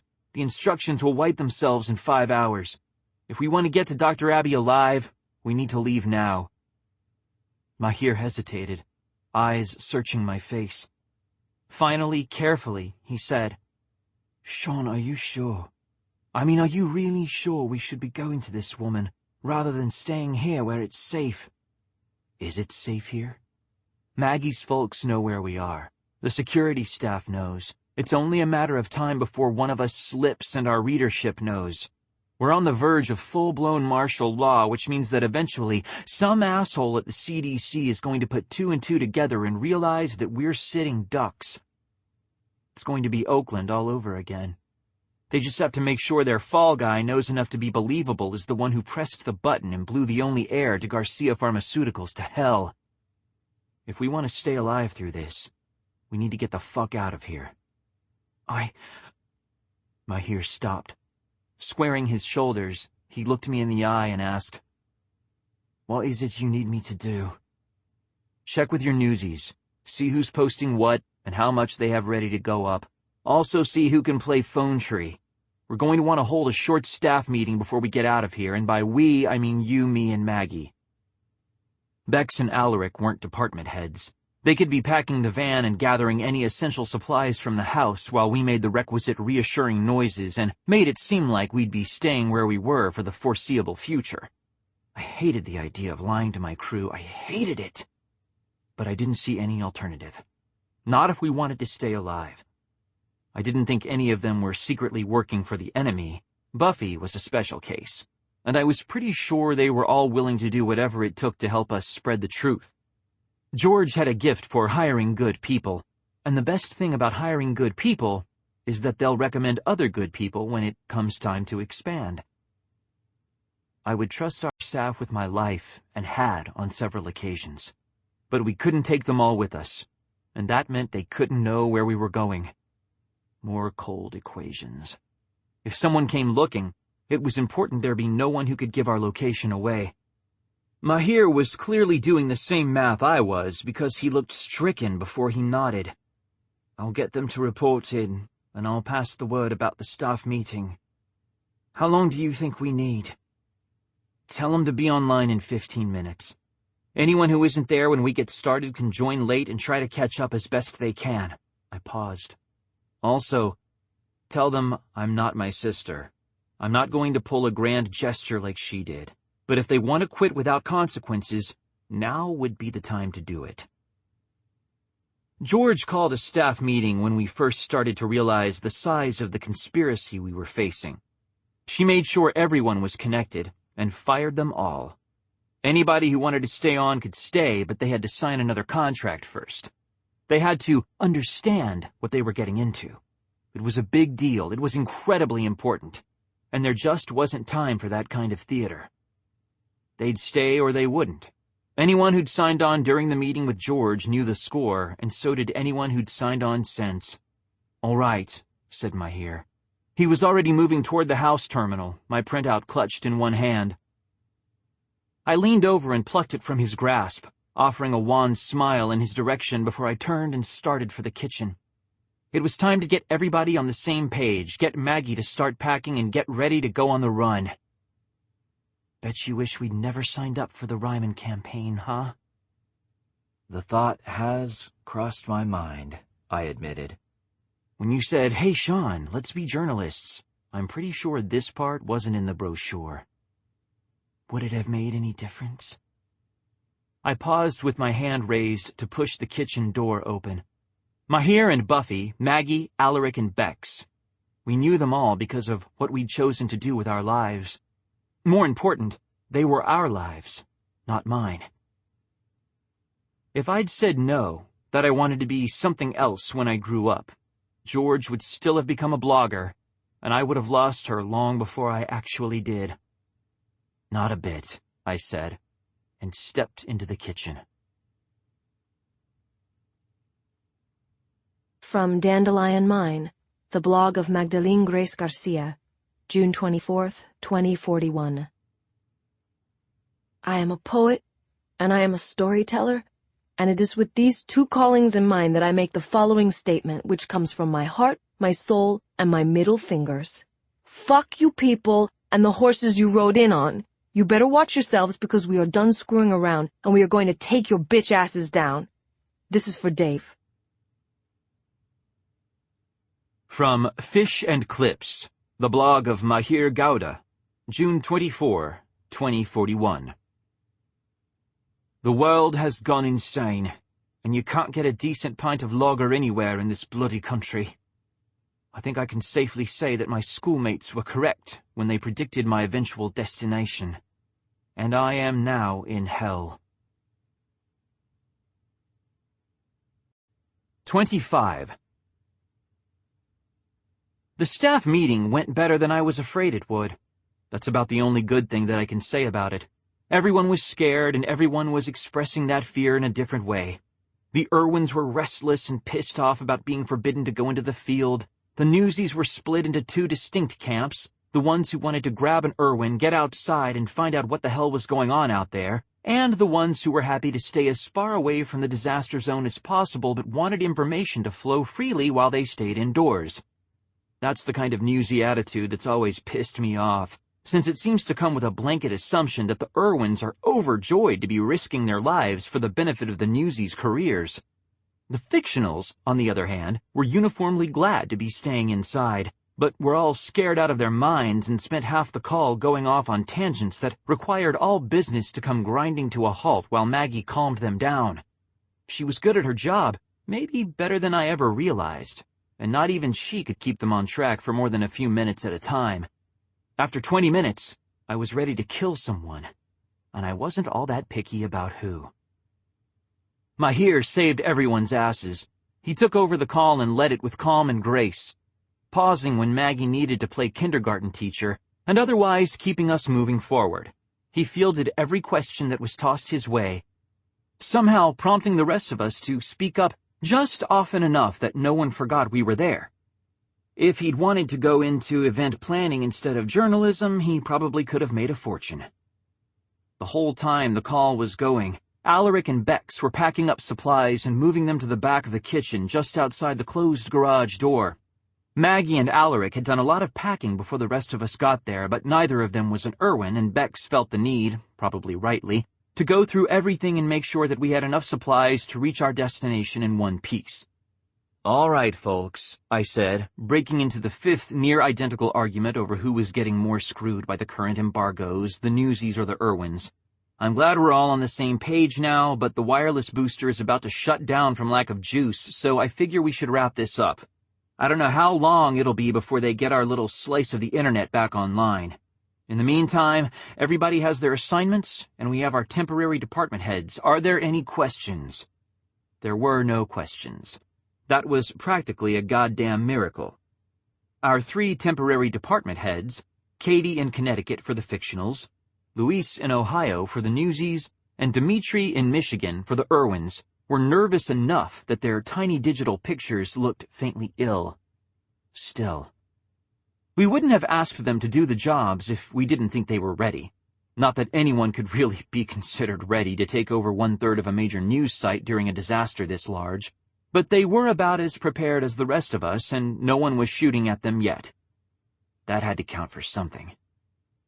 "Okay then, I'm going to shut this baby down before something manages to actually catch fire and we have to kill it with sticks." I looked at my screen.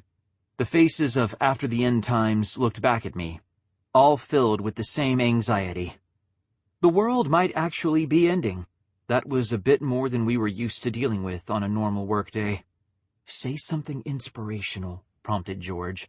"They need to hear it from you. You're the leader." That was a job I never applied for. I managed to bite back the words, "like what," before they could quite escape, and cleared my throat instead, trying to think of a single damn thing to say. My mind was a blank. This was a threat way too big to prod with a stick. "You can do it," said George quietly. I cleared my throat again. "Guys?" Everyone looked up at me expectantly. I faltered, losing my place for a second before I tried again. "This has been one hell of a year. For those of you who hired on with us after the campaign, I'm sorry. You've never seen me at my best. Hell, if it weren't for the fact that we have the best damn administrative staff in the known universe, you would never have seen me at all, because we would have gone under a long time ago." "He's quite right about that," said Mahir. Ignoring him seemed like the best idea, so I did.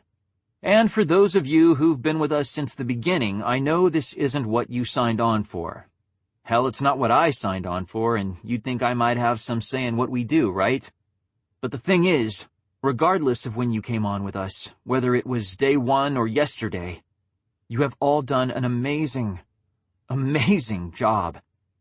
If I were asked to put together a team to record the end of the world, there's not one of you who I wouldn't want to have on board. And yeah, I don't know all of you that well, but I know the people who recommended you, and since I would trust them with my life, I figure you're worth taking the gamble on.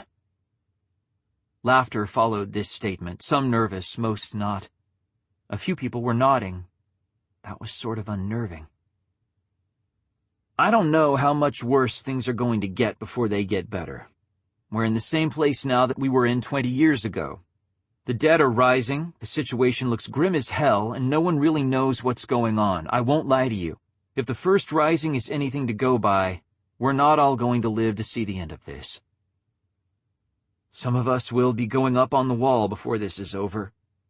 I paused, the litany of the dead running in the back of my mind. Buffy, Georgia, Dave, Kelly. The convoy guards in Eakley, Oklahoma. All our neighbors back in Oakland. Alaric's family. Too damn many people. Some of us already have, but see, the thing is, that isn't what matters. What matters is that we're going to keep doing what we do. We're going to keep getting the news out. We're going to keep telling the truth. And if we go up on the wall, we're by God going to know that we did the best we could, and that we've left behind as much information as we can for the ones who'll tell the truth after us. There was a long pause. Well said, said George. And then someone, one of the Irwins, I think, since we're the ones trained to start making noise whenever we get the excuse, cheered. Several more people joined in, and the ones who didn't clapped their hands or just grinned. I stared at them, dumbfounded. They like you. I kept staring. Mahir saved me by leaning forward and saying, "That's the end of our motivational speaking for the day, and the end of our power supply, I'm afraid. Ladies and gents, it's been fabulous chatting with you all, and we'll do our best to keep updating you as things progress here. But for now, assume that we're offline for the foreseeable future. Ask your interim department heads if you have any questions or troubles, and stay safe." He moved his mouse cursor to the button for Terminate Conference and clicked. The screen went black, all those little windows blinking out in an instant. It felt weirdly final, like I'd never speak to any of these people again. In some cases, I probably wouldn't. I coughed into my hand to clear the tightness in my throat and straightened. "Okay," I said.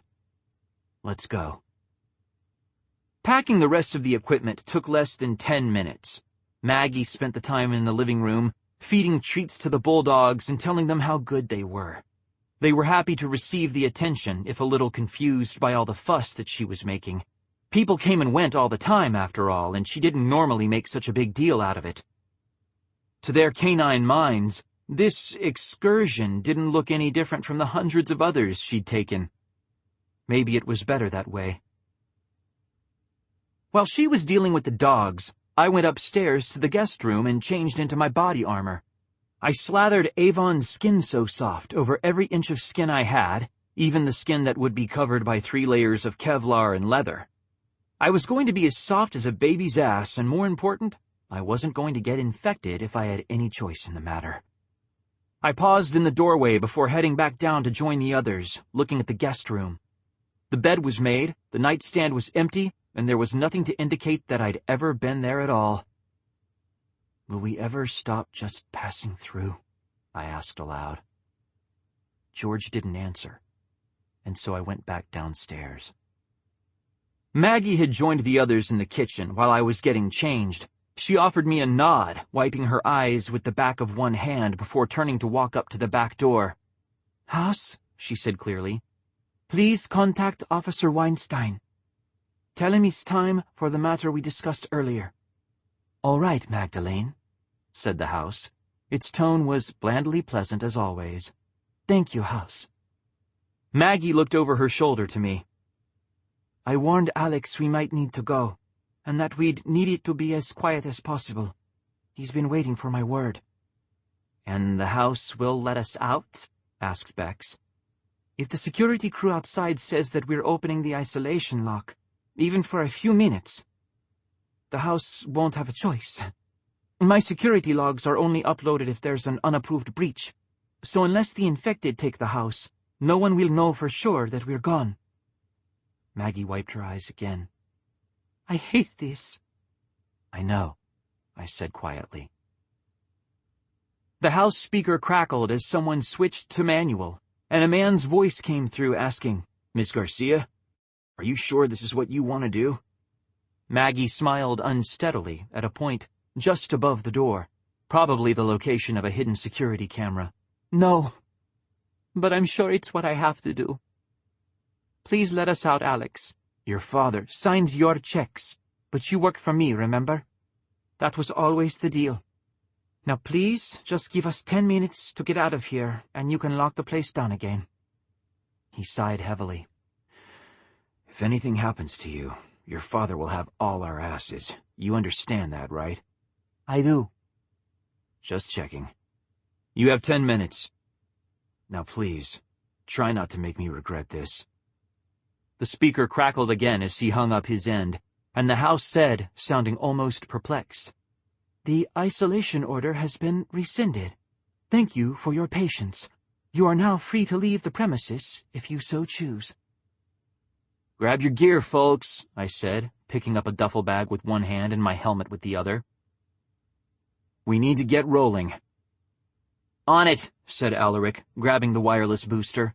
Bex didn't say anything. She just picked up a box filled with dry cereal and cans of soda and kicked the garage door open. The van was inside, which was good. The bike was outside, which was not good. Working in tight tandem, the 5 of us were able to load the van in just under 5 minutes, cramming boxes and bags into every inch of available space. I didn't question the amount of stuff that we were bringing. Since the odds of us coming back were pretty damn slim, we needed to take everything that was even potentially useful and assume that it was easier to throw shit away than it would be to find it once we were on the road. We were halfway through the packing process when Alaric realized there wasn't going to be room for everyone. Wait, he said. We need to leave some of this. We're filling the back seat. It's all good, I raised my helmet. I'm taking the bike, but we need someone riding point. And besides, I said and grinned, you know I'm going to get the best footage. He gave me an uncertain look. You're going to be exposed. We've all basically bathed in insect repellent. If they bite me, I probably deserve it. Now come on, finish packing the van. We have a pretty narrow time frame here and we need to get out before it closes. Bex lobbed a duffel bag at him. He caught it with an oomph and gave me a wounded look before turning to resume packing the van. I didn't really care if he thought I was being an idiot. Maybe I was. I was also being a realist.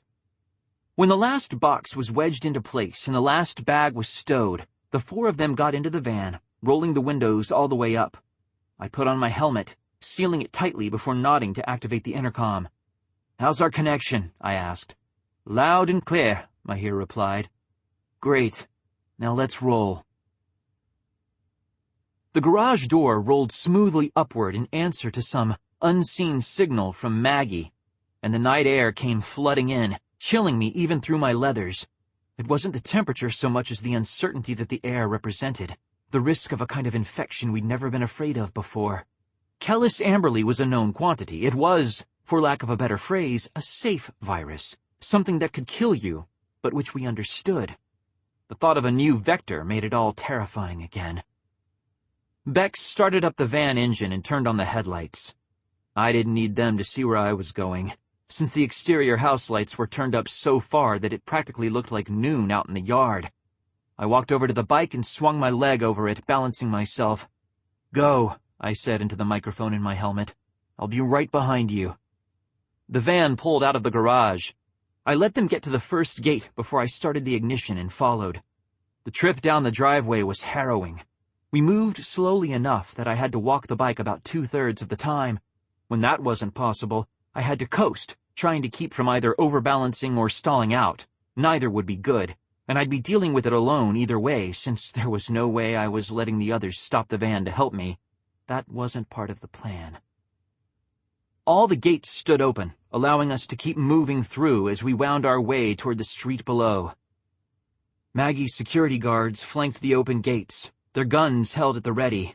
I'm not sure they really believed that we were going until we'd passed the third gate. That was when they started locking things down behind us, each gate sliding shut and sealing itself with a clang that was audible even through my helmet. The guards moved forward as the gates closed, reforming their ranks around each new opening. They stayed behind as we passed the last gate. One of them, Officer Weinstein, most likely, raised his assault rifle in salute. Then Bex hit the gas, speeding off down the road in answer to the instructions in the van's GPS, and I had to gun the throttle in order to catch up. It took only a few seconds for the house to recede entirely out of sight. The view of the hill that it was on lasted for a little longer, slipping in and out of sight as we followed the curve of the road. The lights from the house stayed visible even after the house itself was out of sight. They blazed up into the night, painting the clouds with tiered bands of light and shadow. I was relieved when they finally faded. They reminded me too much of everything that we were leaving behind. The speaker in my helmet beeped to signal an incoming call. I nodded to activate it. Go. "We're heading for I-5 toward Portland," said Bex, right in my ear. "We're going to have to take the main highway for about 40 miles just to get past the worst of the forest." Got it. Under most circumstances, taking the highway would have been the safest thing to do. It was well guarded, was well maintained, and had access to multiple emergency services, including bolt holes we could flee to if things took a turn for the worse. It was also the single route most likely to be monitored by anyone who was watching to see if we were on the move, and because of the nature of modern highway design, would be relatively easy to isolate from the rest of the grid. It was possible that some innocent bystanders might be caught up in an attack designed to target the five of us, and after everything we'd been through, I no longer had any illusions that the people we were running from would care. "Watch yourself out there," said Bex. Then the connection was cut, and the van sped up, racing away from the lights of weed, racing into the darkness up ahead. The only thing I could do was follow her. I-5 was eerily deserted. Even the guard stations were dark, proving once again that when faced with a true national emergency, no amount of duty is going to be sufficient to get people to leave their homes. Half the men who should have been guarding the road were likely to be charged with treason if they were caught, and right now they had absolutely no reason to care. Treason wasn't as bad as infection and death. At least treason was something you stood a chance of surviving. We took the automated blood tests and rolled on. Every time the occupants of the van had to roll down a window, I stopped breathing, waiting for the screams to start. They never did. We were far enough outside the footprint of the storm that we were probably safe, but probably isn't something I believe in banking on. Thank God for bug repellent. With the road empty and both of us driving as fast as we dared, we cleared 40 miles of highway, driving in just under 30 minutes. From there, Bex led us onto a frontage road that paralleled I-5 but was mostly concealed by the concrete retaining wall meant to protect passing motorists. I guess if you were one of the people who lived in the tiny houses and aging trailer parks we passed, you were shit out of luck. That's something almost everyone does their best to forget. The world may have changed, but some people still can't afford to come in out of the cold. The poor didn't have advanced security systems or hermetically sealed windows, and now that Kellis Amberley had found itself a new vector, it didn't really bear thinking about. We were passing Ashland, Oregon, when my helmet beeped again. "Go," I said. "Shaun," Beck sounded uncertain. "The GPS just gave me our final destination." And it's Shady Cove." I managed to keep control of the bike, but only because I had George to take care of the vital business of swearing like a madwoman at the back of my head, while I focused on the road. "Are you sure?" "I'm sure." There was a long pause before she asked, "What are the odds that she's driving us into a trap?" "I don't know." "What are the odds that we have anywhere else to go?" She didn't answer me. I figured as much. "We're going to Shady Cove, Bex. Tell everybody to take off their safeties and keep their eyes on the mirrors." "I hope to God you know what you're doing, Mason," said Bex, and cut the connection. So do I. I muttered. So do I. A lot of small towns were declared uninhabitable after the Rising. They're little dead zones scattered around the map of the world, places where no one goes anymore. No one but well-prepared, heavily armed Irwins looking for a story, and even then we never go in at night. Going into a dead zone at night is like signing your own death warrant. Santa Cruz, California is a dead zone. So is most of India. And so is Shady Cove, Oregon. It used to be a small but comfortable town of about 2,000 people, surrounded by woodlands, comfortably close to the popular tourist attraction of several state and county parks. They did okay. Until the zombies came. And the very things that made it such a nice place to live turned Shady Cove into a death trap. The same thing could have happened to Weed if not for the fisheries, and Shady Cove didn't have anything that vital to the local economy. It just had people. We lost a lot of people in the Rising. A town that size was barely even a blip in the statistics. "This is bad," said George. "We need to turn back." "This makes perfect sense. If Dr. Abbey is trying to go off the grid, a dead zone is the best place to do it, and Shady Cove was never burned." I forced a smile. "Besides, you only know the place exists because of the number of times I begged you to let me go there." "There's a reason I always said no." "I know. But it's not like we've been left with a whole lot of options." George didn't have an answer to that one. The frontage roads gave way to smaller frontage roads, which gave way in turn to roads that were barely even paved. The lights of the freeway guard walls stayed in view the whole time, almost taunting me with the idea of smooth surfaces and well-marked exit signs. We were still within Dr. Abbey's time frame, and the GPS was clearly still feeding Beck's directions because she kept driving and didn't stop to yell at me for getting us into this mess. When I drove past a sign reading Shady Cove, 5 miles, I actually started to believe that we might reach our destination alive. Then the first zombie came racing out of the woods on my left. It was moving with the horrible, disjointed speed that only the freshly infected can manage.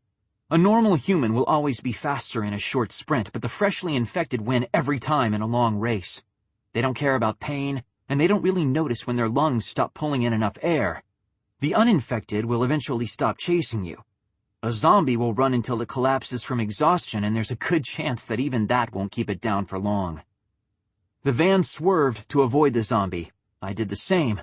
I was so busy trying to keep the bike upright that I didn't see the other 3 infected lunging out of the shelter of the trees until one of them was scrabbling at the handlebars of my bike, with absolutely no awareness of the sheer stupidity of attacking a man on a moving motorcycle.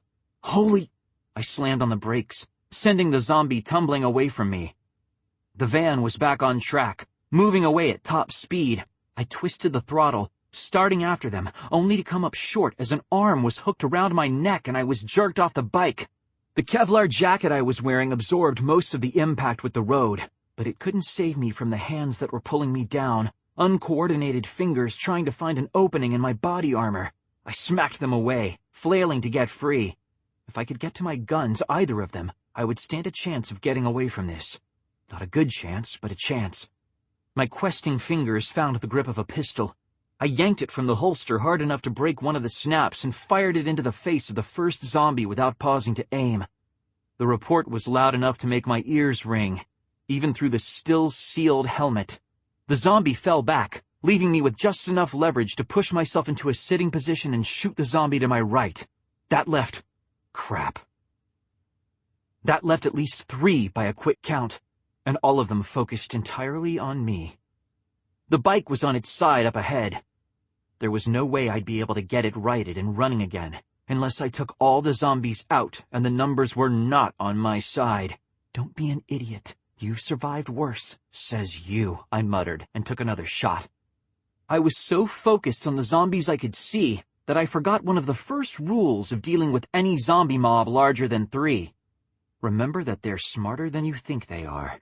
Surprisingly strong hands grabbed me from behind, jerking me back. Maybe it was the fall I'd taken earlier, and maybe it was just a natural flaw in the construction of my body armor. But when the zombie pulled, I heard something tear. I whipped my head around, looking for a shot, and saw to my horror that the entire left sleeve of my jacket was ripped along the main seam, leaving my arm, protected only by a flannel shirt, exposed. The infected who was holding me hissed, showing me his shattered, blackened teeth, and brought his head down as I brought my gun up. The bullet caught him in the crown of the head, blowing a jet of brain matter out onto the pavement. The zombie's hands went limp, and he fell, a look of comic bewilderment on the remains of his face. More infected were coming out of the woods. For the moment, however, I wasn't sure how much concern I could spare for them. Most of my concern was for the new hole in my flannel shirt, and the blood welling up through the fabric. The pain hit half a second later, but the pain wasn't really that important. The blood had already told me everything I needed to know about the situation. I grabbed the sleeve and yanked it back into place before running toward the bike, shooting as I went. The speaker in my helmet was beeping insistently. I didn't know how long that had been going on. The encounter felt like it had started years ago, even if I was reasonably sure it had been only a few seconds. I nodded sharply. "There? Shaun, please, are you there?" "I'm here, Mahir." I shot another zombie as it ran for me and snickered. "Hey, did you know that rhymes? Where are you guys?" "We're coming back for you. Can you hold your position?"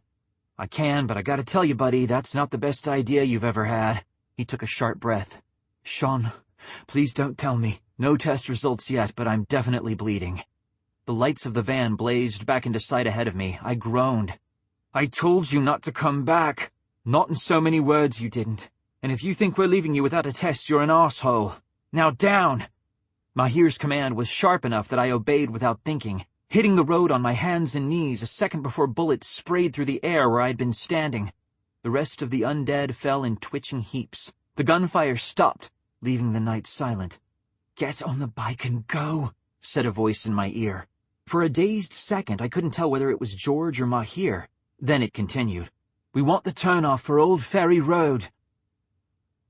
"Mahir, I really don't think—" "If you amplify before we get there, you'll lose control of the bike. If you don't, I'm sure Dr. Abbey will appreciate the chance to check your blood for signs that this is a new strain."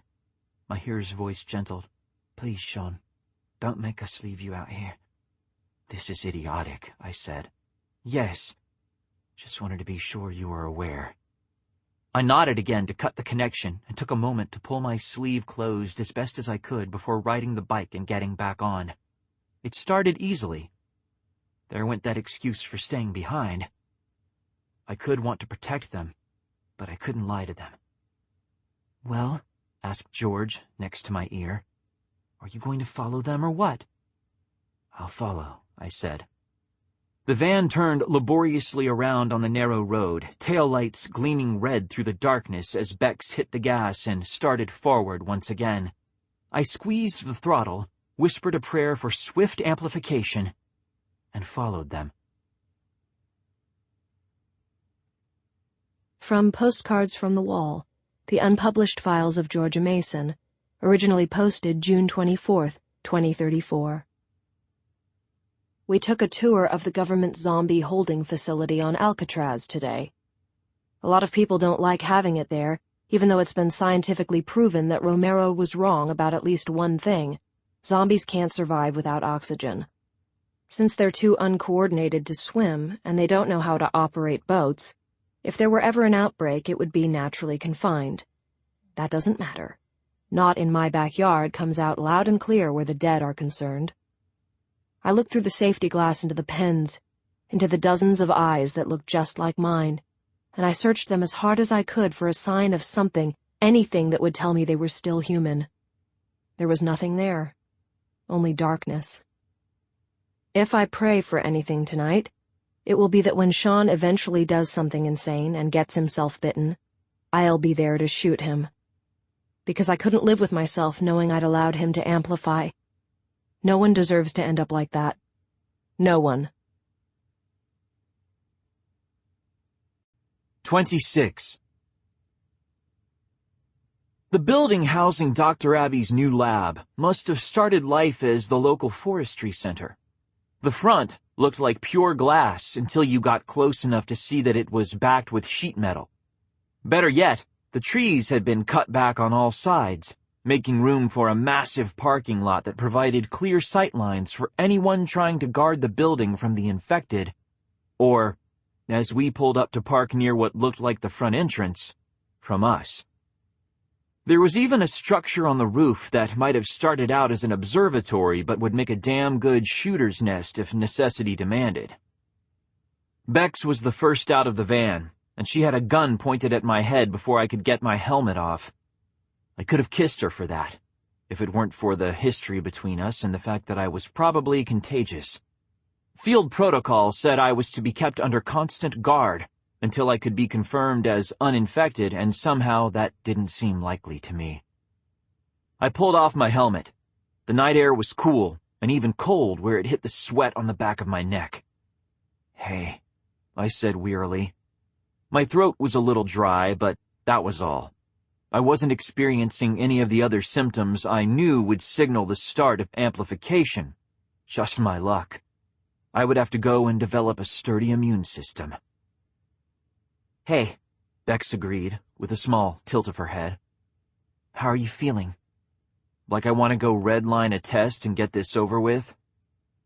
Mahir, Alaric, and Maggie got out of the van, all three looking shaken and nauseated. I offered them a nod. "Hey guys, you know how to set up a guard formation?" "Yes," said Alaric. "No," said Maggie. "I have absolutely no idea," said Mahir. "That's fine. Bex, Alaric, you guard me. Mahir, you guard Maggie." I stepped away from the bike, leaving the helmet on the seat, and linked my hands behind my head. "Let's go tell Dr. Abby she has guests, shall we?" I felt almost like we were parodying our approach to the CDC as we walked toward the building. Mahir and Maggie went first, followed by Bex, who walked backward so as to keep her gun trained on me. Alaric brought up the rear, his own gun out and, I knew, pointed at my head. If I showed any signs of turning, they'd take me down before I could do any serious damage. It was reassuring. "At least they're well trained," said George. "There's that," I muttered. Them being well trained might actually keep them alive for a little bit longer, now that they weren't going to be my responsibility anymore. We were still about 10 yards away when the door opened. Dr. Abby stepped into view with a shotgun braced against her shoulder and Joe the Mastiff standing next to her, looking more massive than ever. Maybe she'd been feeding him trespassers. "So you came after all," she said, eyes flicking over the group before settling on me. Her eyebrows rose. "And you're under armed guard because—" "I was bitten about 5 miles back," I replied. "There was a pack of infected in the woods. I'm pretty sure we killed them all, but you may want to send a cleanup crew just to be certain." "We didn't run a blood test because we didn't want the results uploaded to the CDC database," said Mahir. "Given the circumstances, it seemed somewhat less than wise." My stomach sank. I hadn't even considered that. "Shit," I whispered. "Nobody expects you to be doing any heavy thinking right after a zombie tried to take your arm off. Says you." "So you brought him here?" Dr. Abby shrugged, lowering her gun. "I would have settled for a bottle of wine, but I guess a new test subject and the location of some fresh corpses will do. Come on, all of you. Shaun, don't try to touch anyone or my lab techs will have to blow your head off." "That's fair," I agreed. "Good boy." Dr. Abby smiled and stepped back, letting Bex lead the rest of us inside. The new lab wasn't as established as the old one, which meant it was more cluttered with boxes everywhere and didn't yet have that ground-in science smell, strange chemicals, bleach, sterile air, and plastic gloves. This lab smelled rather pleasantly of cedar wood. That would change as things got up to speed. Maybe they could hang some of those little air fresheners, try to bring it back. Of course, that assumed they were going to have time. Most of the shelving units had a distinctly temporary look to them, like this was just a stop on the way to some more distant destination. The mad science equivalent of pitching camp for the night. Lab-coated assistants scurried here and there, unpacking boxes, carrying trays of samples from one place to another. The assault rifles they all had strapped around their waists were new, making it clear just how seriously they were taking their situation. That was a bit of a relief. I wouldn't be leaving my team with no one to defend them. "Milena, Alan," said Dr. Abby, flagging down 2 of the nearest techs. "Take this group to the cafeteria. Get them coffee and blood tests and see if you can't scrape together something resembling food. Not that god-awful lasagna we had for dinner. That's not even suitable for feeding to the pigs." "Yes, Dr. Abby," said the taller of the lab techs. He turned to the group. "If you'll come with me?" "Of course," said Mahir. "Shaun, don't." I gave him a pleading look. "All of you, please, don't. We've said everything that needs to be said, so don't, okay?" "All right," he said, and turned to follow the lab tech. Maggie cast an uncertain glance back in my direction and did the same. Alaric lingered for a moment, shifting his weight from foot to foot. Finally, he said, "Say hello to Georgia for me," and fled, leaving only me, Bex, and Dr. Abby behind. And Joe, of course. He sat next to Dr. Abby, tongue lolling and tail wagging. He was the only one of us not equipped to understand the gravity of the situation, and I sort of envied him that. Dr. Abby looked at Bex. "Not hungry?" "I'm not leaving until I know what you're going to do with him." She kept her gun trained on me as she spoke. Professional to the last. Her hand was shaking only slightly. I didn't do as well when I was in her position. "Fair enough. Come on, Shaun." Dr. Abby waved for me to follow her as she turned and started down the nearest hall. She didn't call for anyone else to keep an eye on me. I guess she figured Bex would be enough. We walked maybe 20 yards deeper into the building, moving around towers of cardboard boxes and past hastily constructed metal racks. Lab techs moved past us constantly, grabbing this and that and vanishing down hallways or through doors. I guess moving an entire virology lab isn't a simple task. Dr. Abby grabbed a blood testing unit from one of the shelving units and kept walking, offering nods and quiet greetings to some of the lab techs we passed. She stopped only when we reached a door labeled Isolation 3. "In here," she said, and opened it. I didn't move. "What are you waiting for, an invitation? Get in." I thought, "We're not going in there with you. Don't be an idiot." She held the unit out toward me. "Go inside, sit down, and start your test. You won't be able to get out. You can't hurt anyone." Relief washed over me, strong enough to make my shoulders unlock. "Thank you," I said. I flashed Bex one last smile, aware that it was strained and not really that concerned about it. I wasn't going to hurt anyone. That was all I needed to know. Bex smiled back. She was crying. I was sorry about that, but there was nothing I could do about it. So I stepped forward to take the testing unit from Dr. Abby's hand and walked past her into the darkened isolation room. The door swung shut behind me, the locks sealing with a hydraulic hiss that went on long enough to make it clear that this wasn't casual security. This was the real thing. The hissing stopped and the overhead lights clicked on, illuminating a room about the size of my bedroom back when George and I still lived with the Masons. The walls were painted a shiny, neutral beige, and there were 3 pieces of furniture. A narrow cot against one wall, a metal table bolted to the floor, and a folding chair. There was a blanket and a small pillow on the cot. Make the condemned as comfortable as possible, I guess. I wasn't interested in comfort. I walked to the chair and sat down, placing the testing unit on the table in front of me.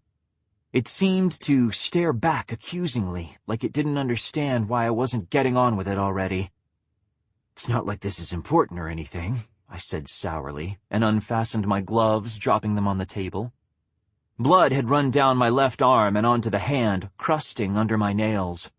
I looked at it and shuddered, wishing there were some way to wash it off. After I amplified, I probably wouldn't care, but until then, I'd know it was there. I flexed my fingers, checking my joints for stiffness, and turned my attention to the testing unit. It wasn't a model I'd seen before. If anything, it looked like the pictures of Dr. Patel's original design, the one that just measured your viral levels but didn't give you real-time results, and definitely didn't upload anything.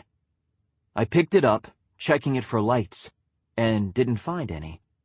Apparently, once I was in the isolation room, I didn't need to know whether I was infected or not. I scowled. Isn't this just dandy? "Get it over with," said George beside me. I jerked my head up, looking for her. She was nowhere to be seen. I scowled more. "I don't exactly feel like rushing right now. The results won't change if you wait." Her voice came from the other side this time. I somehow managed not to look. I just sighed. "Can you just appear already?" "No.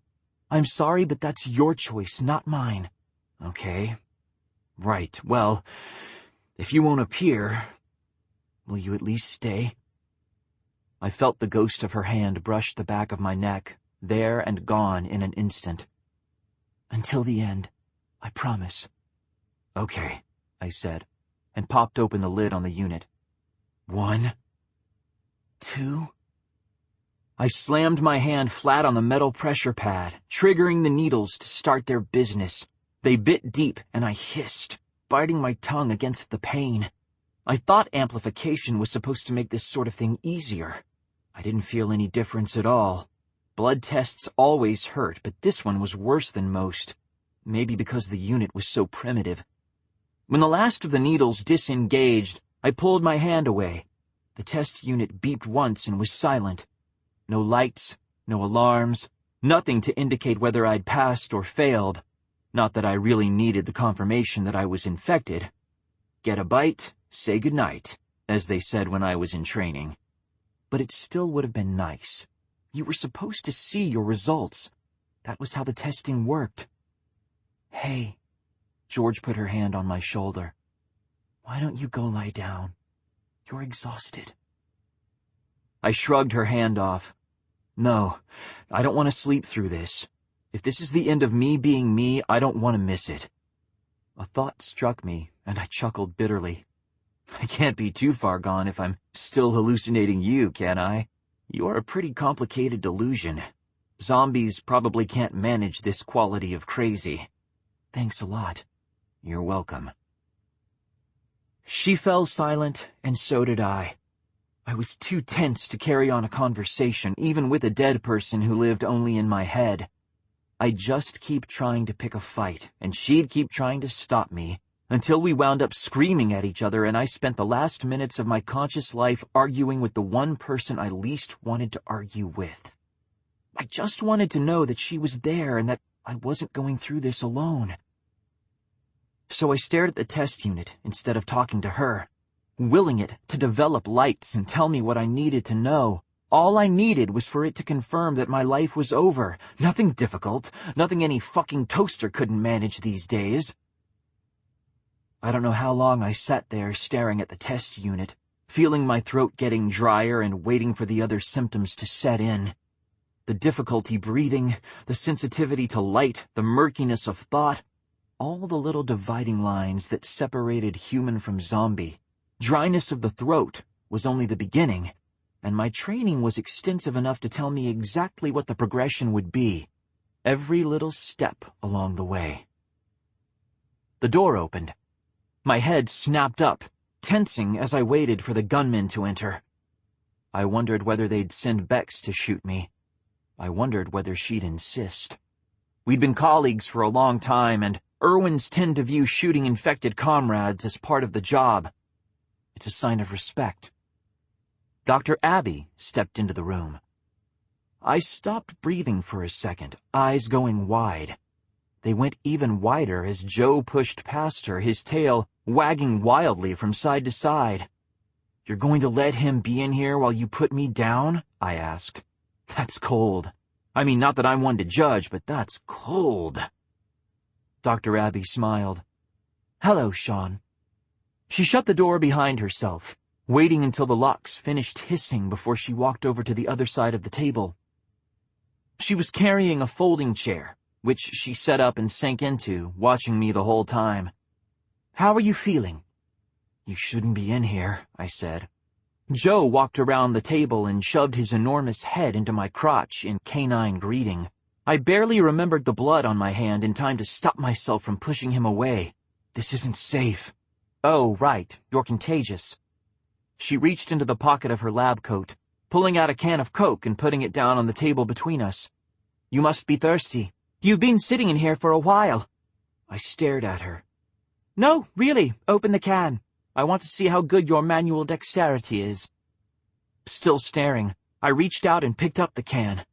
Its cold heaviness was soothing, even before I popped the tab, closed my eyes, and took a long, freezing drink. It was the best thing I'd ever tasted. Sugary, syrupy, sweetness and all. Dr. Abby was watching me intently when I opened my eyes. "How's the throat feeling, Shaun?" she asked. "A little dry. I don't understand what you're doing." I stopped. The dryness in my throat was gone, replaced by the residual carbonated tingle that always came after I drank one of George's Candyland hookers. "Here," I finished, more slowly. "Dr. Abby?" "I'm here because I wanted to talk to you about your test results, Shaun." She reached into her pocket again, this time producing a standard run-of-the-mill field testing unit. Catching my surprise, she said, "Don't worry, it's been modified so it won't upload. It'll think it has, but it won't. This won't give our position away to the CDC or to anybody else." "I don't understand. Did something go wrong with my first test?" "No, nothing went wrong with your first test. Now please." She gestured toward the unit. "Humor the woman who's willing to risk her life by offering sanctuary to your team and take the goddamn test." Right. At least this one had lights. I popped off the lid, whispering, "1," and waiting for George's answering, "2," before pressing my hand against the pressure pad. The needles bit in, quick and painful as always, and the lights began to flash through their complex, analytic series of reds and greens. They flashed fast to begin with, then slowed as they settled on their final determination. It only took about 30 seconds for the last light to stop flashing. All 5 of them settled on green. I frowned, looking up at Dr. Abby. Joe shoved his nose into my hand. I ignored him, focusing on her instead. "Is this a side effect of blocking the transmission? You changed something internally so it registers negatives as positives?" "No, Shaun, I didn't." Dr. Abby calmly picked up the lid to the testing unit, snapping it back into place. She watched my face the entire time, moving with slow, methodical gestures so that I wouldn't be surprised. She didn't really need to worry. I was somewhere past surprise by that point. None of the adjustments we've made to our equipment would do something as suicidal or idiotic as showing a positive result as a negative one. We'd just disable the readouts like we did with your first test. Those results came to my computer and no one else's. I was able to study your entire viral profile. What are you trying to say? I'm not trying to say anything. What I am saying is that your test results, both times, the ones you didn't see and the ones you just witnessed, came back clean. Dr. Abby looked at me gravely, a wild excitement barely contained in her expression. "You're not sick, Shaun. You're not going to amplify. I don't know what your body did, but it encountered the live virus and fought it off. You're going to live." I didn't know what to say, so I just stared at her, the green lights on the testing unit glowing steadily, like an accusation of a crime I had never plotted to commit. I'd been right all along. Amplification would have been too easy an exit, and when given the chance, my body somehow refused to do it. I was going to live. So now what? Coda. Living for you. I have no idea what's going on anymore. When did the world stop making sense? Shaun Mason. What the fuck is going on here? Georgia Mason.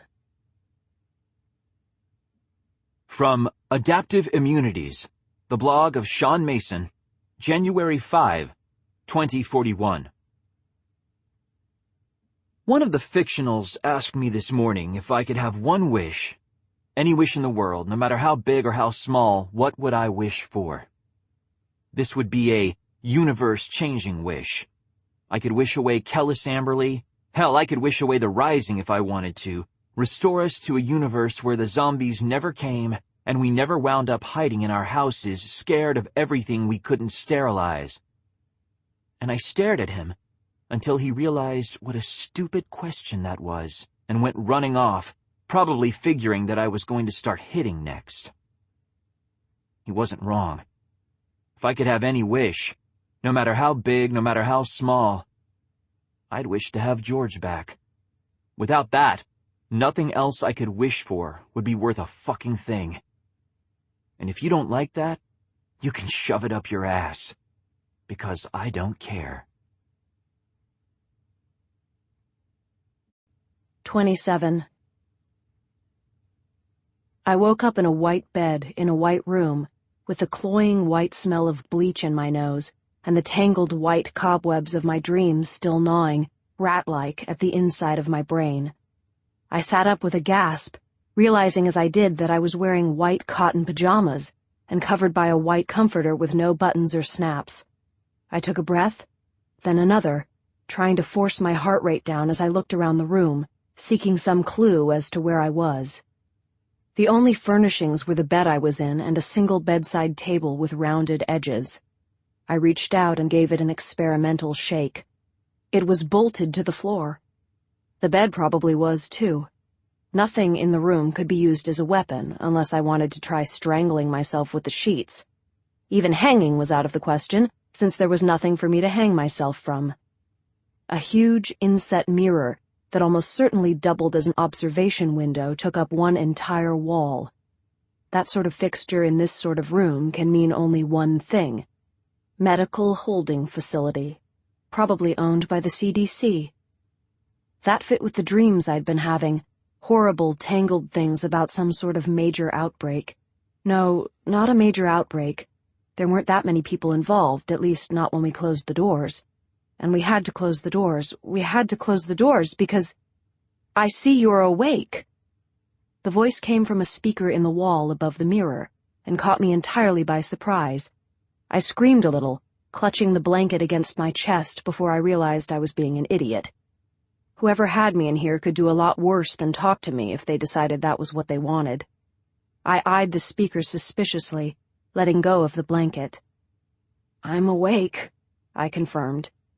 "Good, good.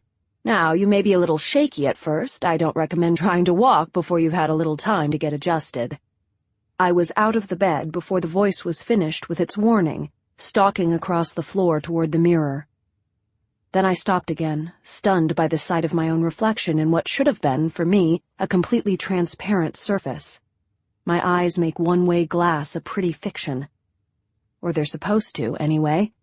Only for some reason, things weren't working that way this time, and instead of looking at the hallway beyond the glass, I was looking at myself. The pajamas I was wearing were at least 2 sizes too big, or maybe it was just that I'd lost weight. I looked like I was recovering from a long illness, all pale skin and bird-boned limbs. The lines of my collarbones stood out like knives, making me seem downright frail. My hair was too long, falling to hit my shoulders in those annoying thick curls that always seemed to form when I let it grow out. And my eyes, there was something wrong with my eyes, something very, very wrong. I was still staring at my reflection when the speaker crackled on again. The voice from before came smoothly into the room, saying, "We're very glad to see you up and about. Some disorientation is normal at first, and you shouldn't let it bother you. Now, the speakers in your room are voice-activated. You don't need to look for a button or anything like that. Just speak loudly and clearly, and we'll understand you. Can you please tell us your name and the last thing that you remember?" I took a deep breath, holding it for a moment before letting it slowly out. Looking directly into my reflection, and hence directly at anyone who happened to be standing in the hallway outside the one-way mirror, watching their little test subject, I answered. "My name is Georgia Mason," I said. What the fuck is going on here?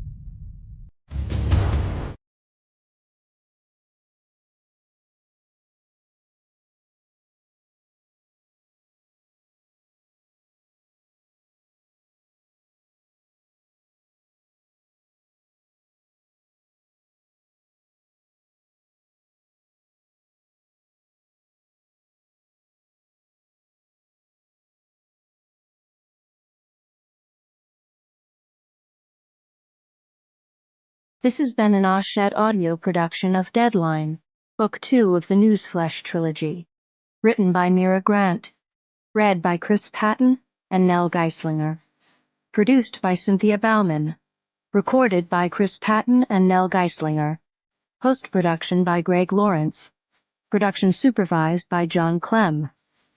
Deadline is also available in print and as an ebook from Orbit, a division of Oshad Book Group. Text copyright 2011 by Shaun McGuire. Audio production copyright and published 2011 by Oshad Audio. All rights reserved. Except as permitted under the U.S. Copyright Act of 1976, no part of this production may be reproduced, distributed, or transmitted in any form or by any means, or stored in a database or retrieval system without the prior written permission of the publisher. This audiobook is a work of fiction. Names, characters, places, and incidents are either the product of the author's imagination or are used fictitiously, and any resemblance to actual persons, living or dead, events, or locales is entirely coincidental.